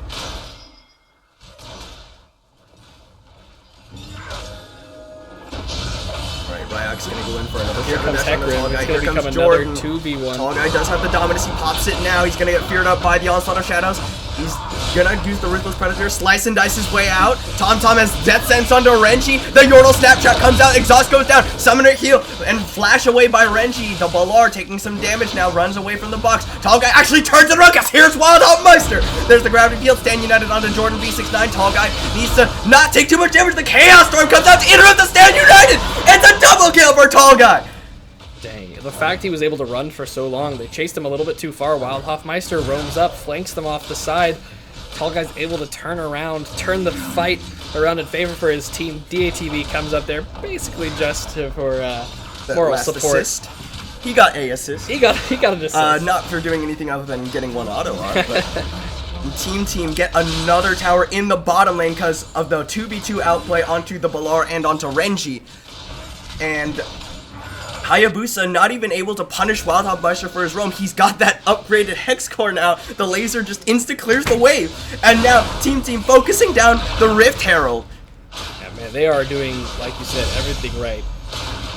Jordan V69 made all the right moves in the beginning of the game, but he just couldn't secure any kills for any of his lanes, and well, maybe that might not have been his fault. His team couldn't secure any kills during his ganks, and even though DATV hasn't really had too many ganks, the lanes have just been winning on their own. Looks like Hayabusa Taicho. Is he going for... Oh, Flash Vault Breaker into Assault and Battery after the cleanse! Hayabusa will successfully disengage with the Tectonic Disruption. Wild Meister survives with the help of that barrier. Proto Belt and Catalyst, what does that build into? He's building GLP. Is that GLP? Ace in the hole, not going to be enough to kill off Hayabusa. Wanova throws out the build over Peacemaker! Hayabusa! That is a fed Caitlyn. Death Sentence finds Renji. Yordle Snap Trap, not going to find him. Like, Caitlyn Q is hurting. He's probably maxing it, and he already has a completed IE for a ton of bonus AD, and the squishy champion like Vel'Koz is going to take a lot from those. Yeah, here's Tall Guy in the mid lane, ready to help his team. Slice and dices through the minion wave. Here comes Jordan. And I think personally that Jordan's been ganking a lot in the early game. He's used to doing that. He's a Lee Sin player. And Hecarim's not a champion that can really do that as effectively. He doesn't have that level of damage that Lee Sin does. Yeah. In the early game. But even in the Lee Sin game we watched, he was having a hard time translating his ganks to kills. Well, yeah, but what I'm saying is I don't think he should have been trying to gank as much as he did in this game. In this game, yeah. I agree. He doesn't even have a Sheen. The Sheen is the big burst damage item that Hecarim wants to buy. Jordan B69 gonna find DATV, interrupts the Rift Herald, and actually I think that uses it up. It cancels it. Does so it that cancel was it, or does it no, run out? it's gone. Oh yeah, DATV. Oh god, Summoner Heal keeps him alive. Jordan B69 out now, running away. The Super Mega Sparka goes wide. Ryox has to flash away as well. Tall Guy has found a Balar. There's the Wraithless Predator. Hayabusa trying to keep him alive. Slice and dices through. There's the stun. He has slice and dices. There's the flash play from Tom. The Balar flashes the other way. DATV needs to be very careful that Lifeform Disintegration Ray is almost available. Ooh, Tall Guy ends up chasing Karma down, takes her out. I think he could have used Dominus during that fight and maybe actually picked up that kill a little bit sooner, but it's whatever.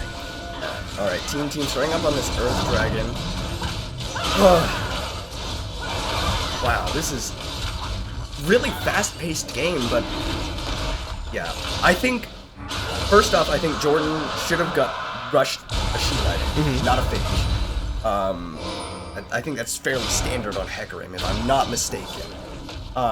It's really good for bursting ganks, it's really good for your jungle clear. I mean, yeah, Phage gives you movement speed, which you value as Hecarim, but, I mean, what is that doing for you?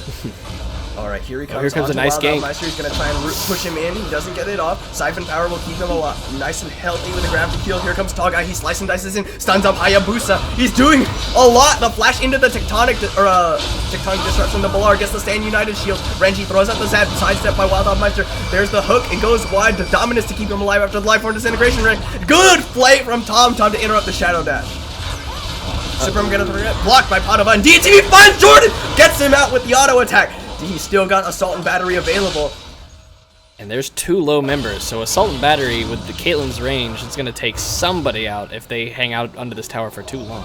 Yeah, they don't have the wave ready. DATV stealing away the Raptors from the enemy. Oh, actually, the Balar gets a decent chunk of them. Oh my god. That Caitlyn just crit a minion for over 1,000 damage. Yeah. She's doing a ton of damage.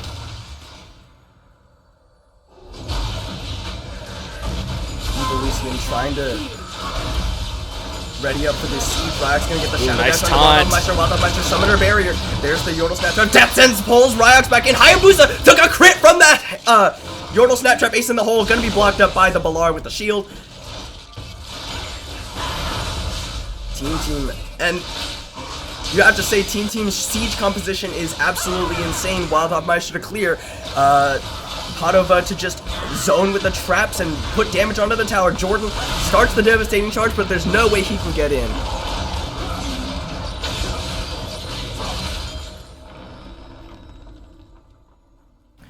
Evolution, they lose their 3rd tower to 0. DATV even trying to steal away the blue buff, smites it down. Jordan V69, nothing he can Looks do. like he's going to head top lane, pick up this wave. Tall Tall guy might be in trouble, but he has Tom coming with Shadow the Dash lantern. dodges away. He has And Tom doesn't coming even with the need it. lantern. There's nothing Evolution can do.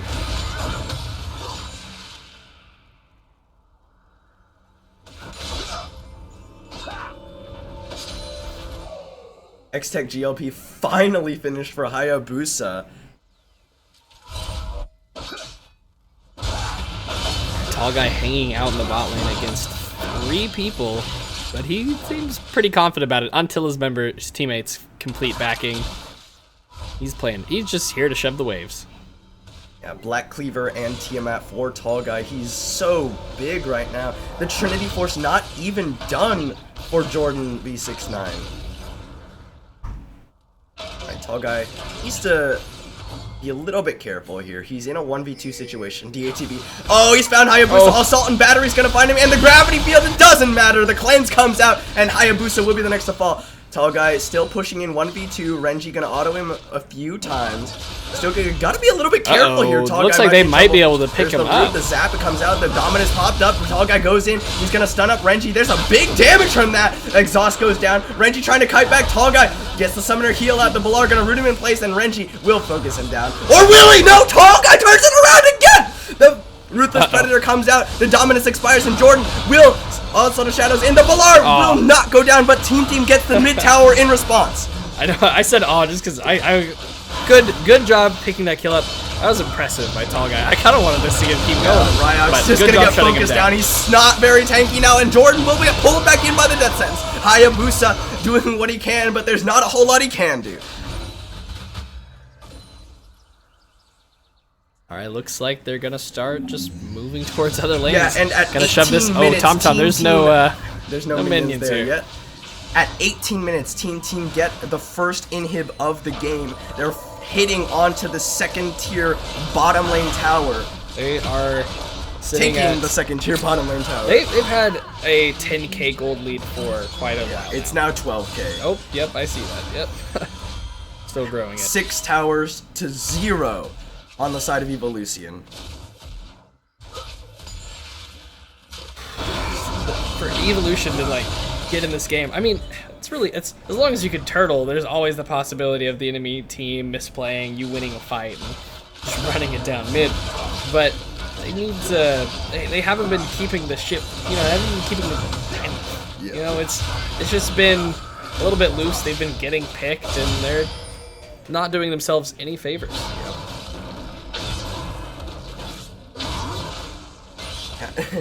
It's The sad way to say the at way this that point. the OKLCS works is the capping at the beginning of the seasons. Oh, DATV flashes after the ball breaker. The assault and battery will force out the Stand United, but that is a flash and ultimate burn for the Stand United. Yeah, so it was based on last season's peak high or ending rank, I think, as well as your current season this rank. Oh, Ryax Tall flashes Guy's for the Shadow caught. Dash. Tall Guy gets out. Evolution trying to collapse on him. 5v1. Tall Guy gonna get caught by the Tectonic Disruption. Dark Passage is ready, and he's out! Tom with the Dark Passage save. But it would be pretty disruptive, we think, if like somebody was eventually went from Oh, flat Tall to, Guy a lot gets of on the damage. Renji and the Death Wow. Ray! Dang. If someone, were eventually to... Ooh, wait, two-minning the Baron, DATV, and Padova. Mai's pretty good... Oh, Mai's almost goes down. People would just stop playing ranked, so they would stay in the same division anyway, and they would probably just, play it. They would just keep... We're trying to promote growth, so ranking up during the season, which is like a 2 to 3 month season, is completely fine, and then it'll just affect where you can play the next season. Just Additionally, we don't want to force like a team to like their player player gets for a long diamond, time, and then they're they- like, "Hey, we know you're close to the finals, but your guy hit diamond, so you're gonna have to find someone else." So we want people to be able to continue to grow, and they won't be able to play next Yeah. split. Team, they've already got that tower in the mid down. Finals, Or- we had started playing finals, but then some of the venues fell through, and it just Yeah. So well, to be fair, hold on a second. Hayabusa unloading with the life form disintegration away. The Balar found by Tall Guy off to the side. Tall Guy doesn't have this. Oh, he does have the dice. Ace in the hole gonna come out onto Hayabusa, not blocked up by him. Jordan B69 hooked up, and the box goes down. Jordan will survive with the help of the Onslaught of Shadows and the shield, but Padova's on a rampage.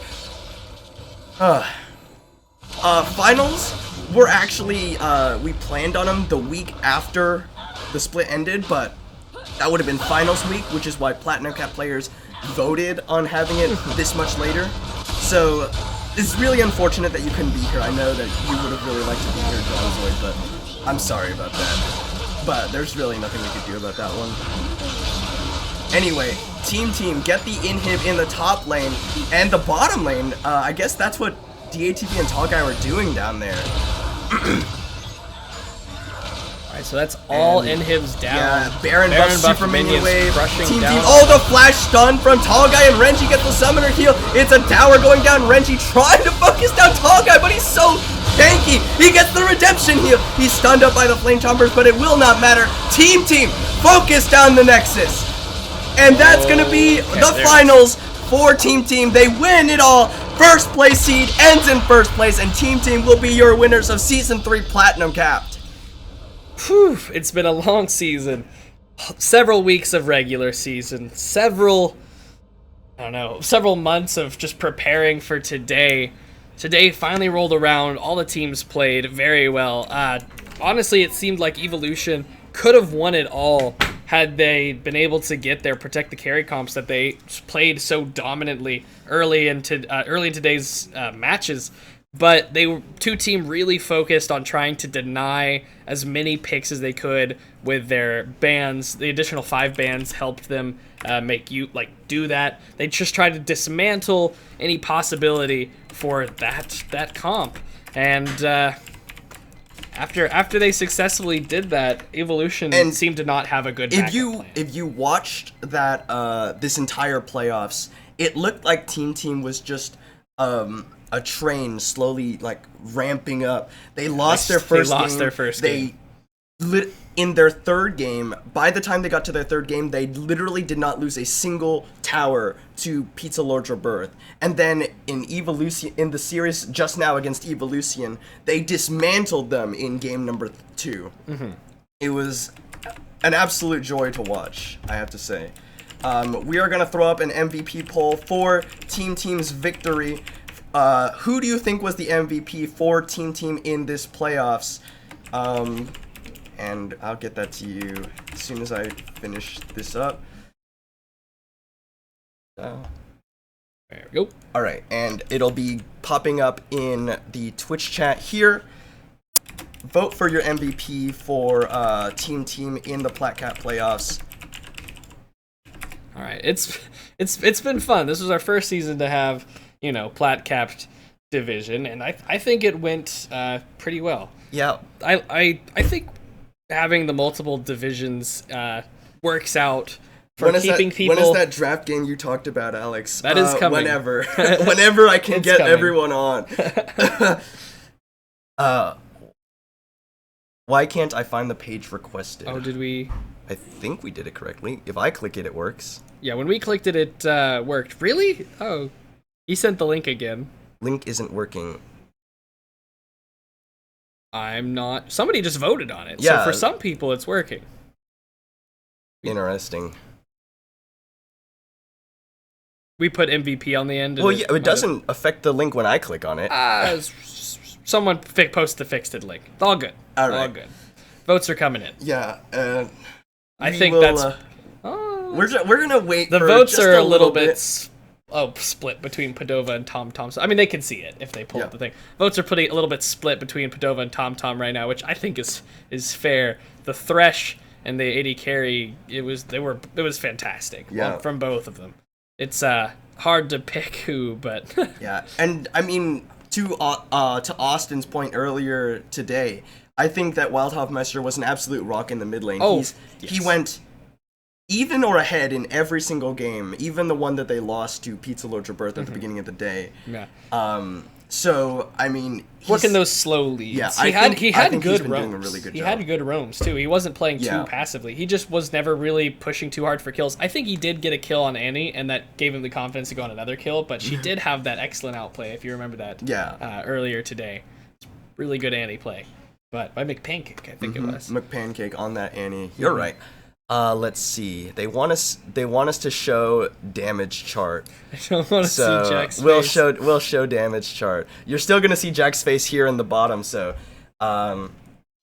damage chart. They want us to see total damage to champions. Actually, it was Tall Guy on that Renekton pulling out That's ahead. what happens when you play aggro as hell and end Yeah. up in a lot of 2v1s. Yeah, I mean he got 1 or 2 kills in many of the times where he got 2v1. I wasn't denying it. I wasn't denying it.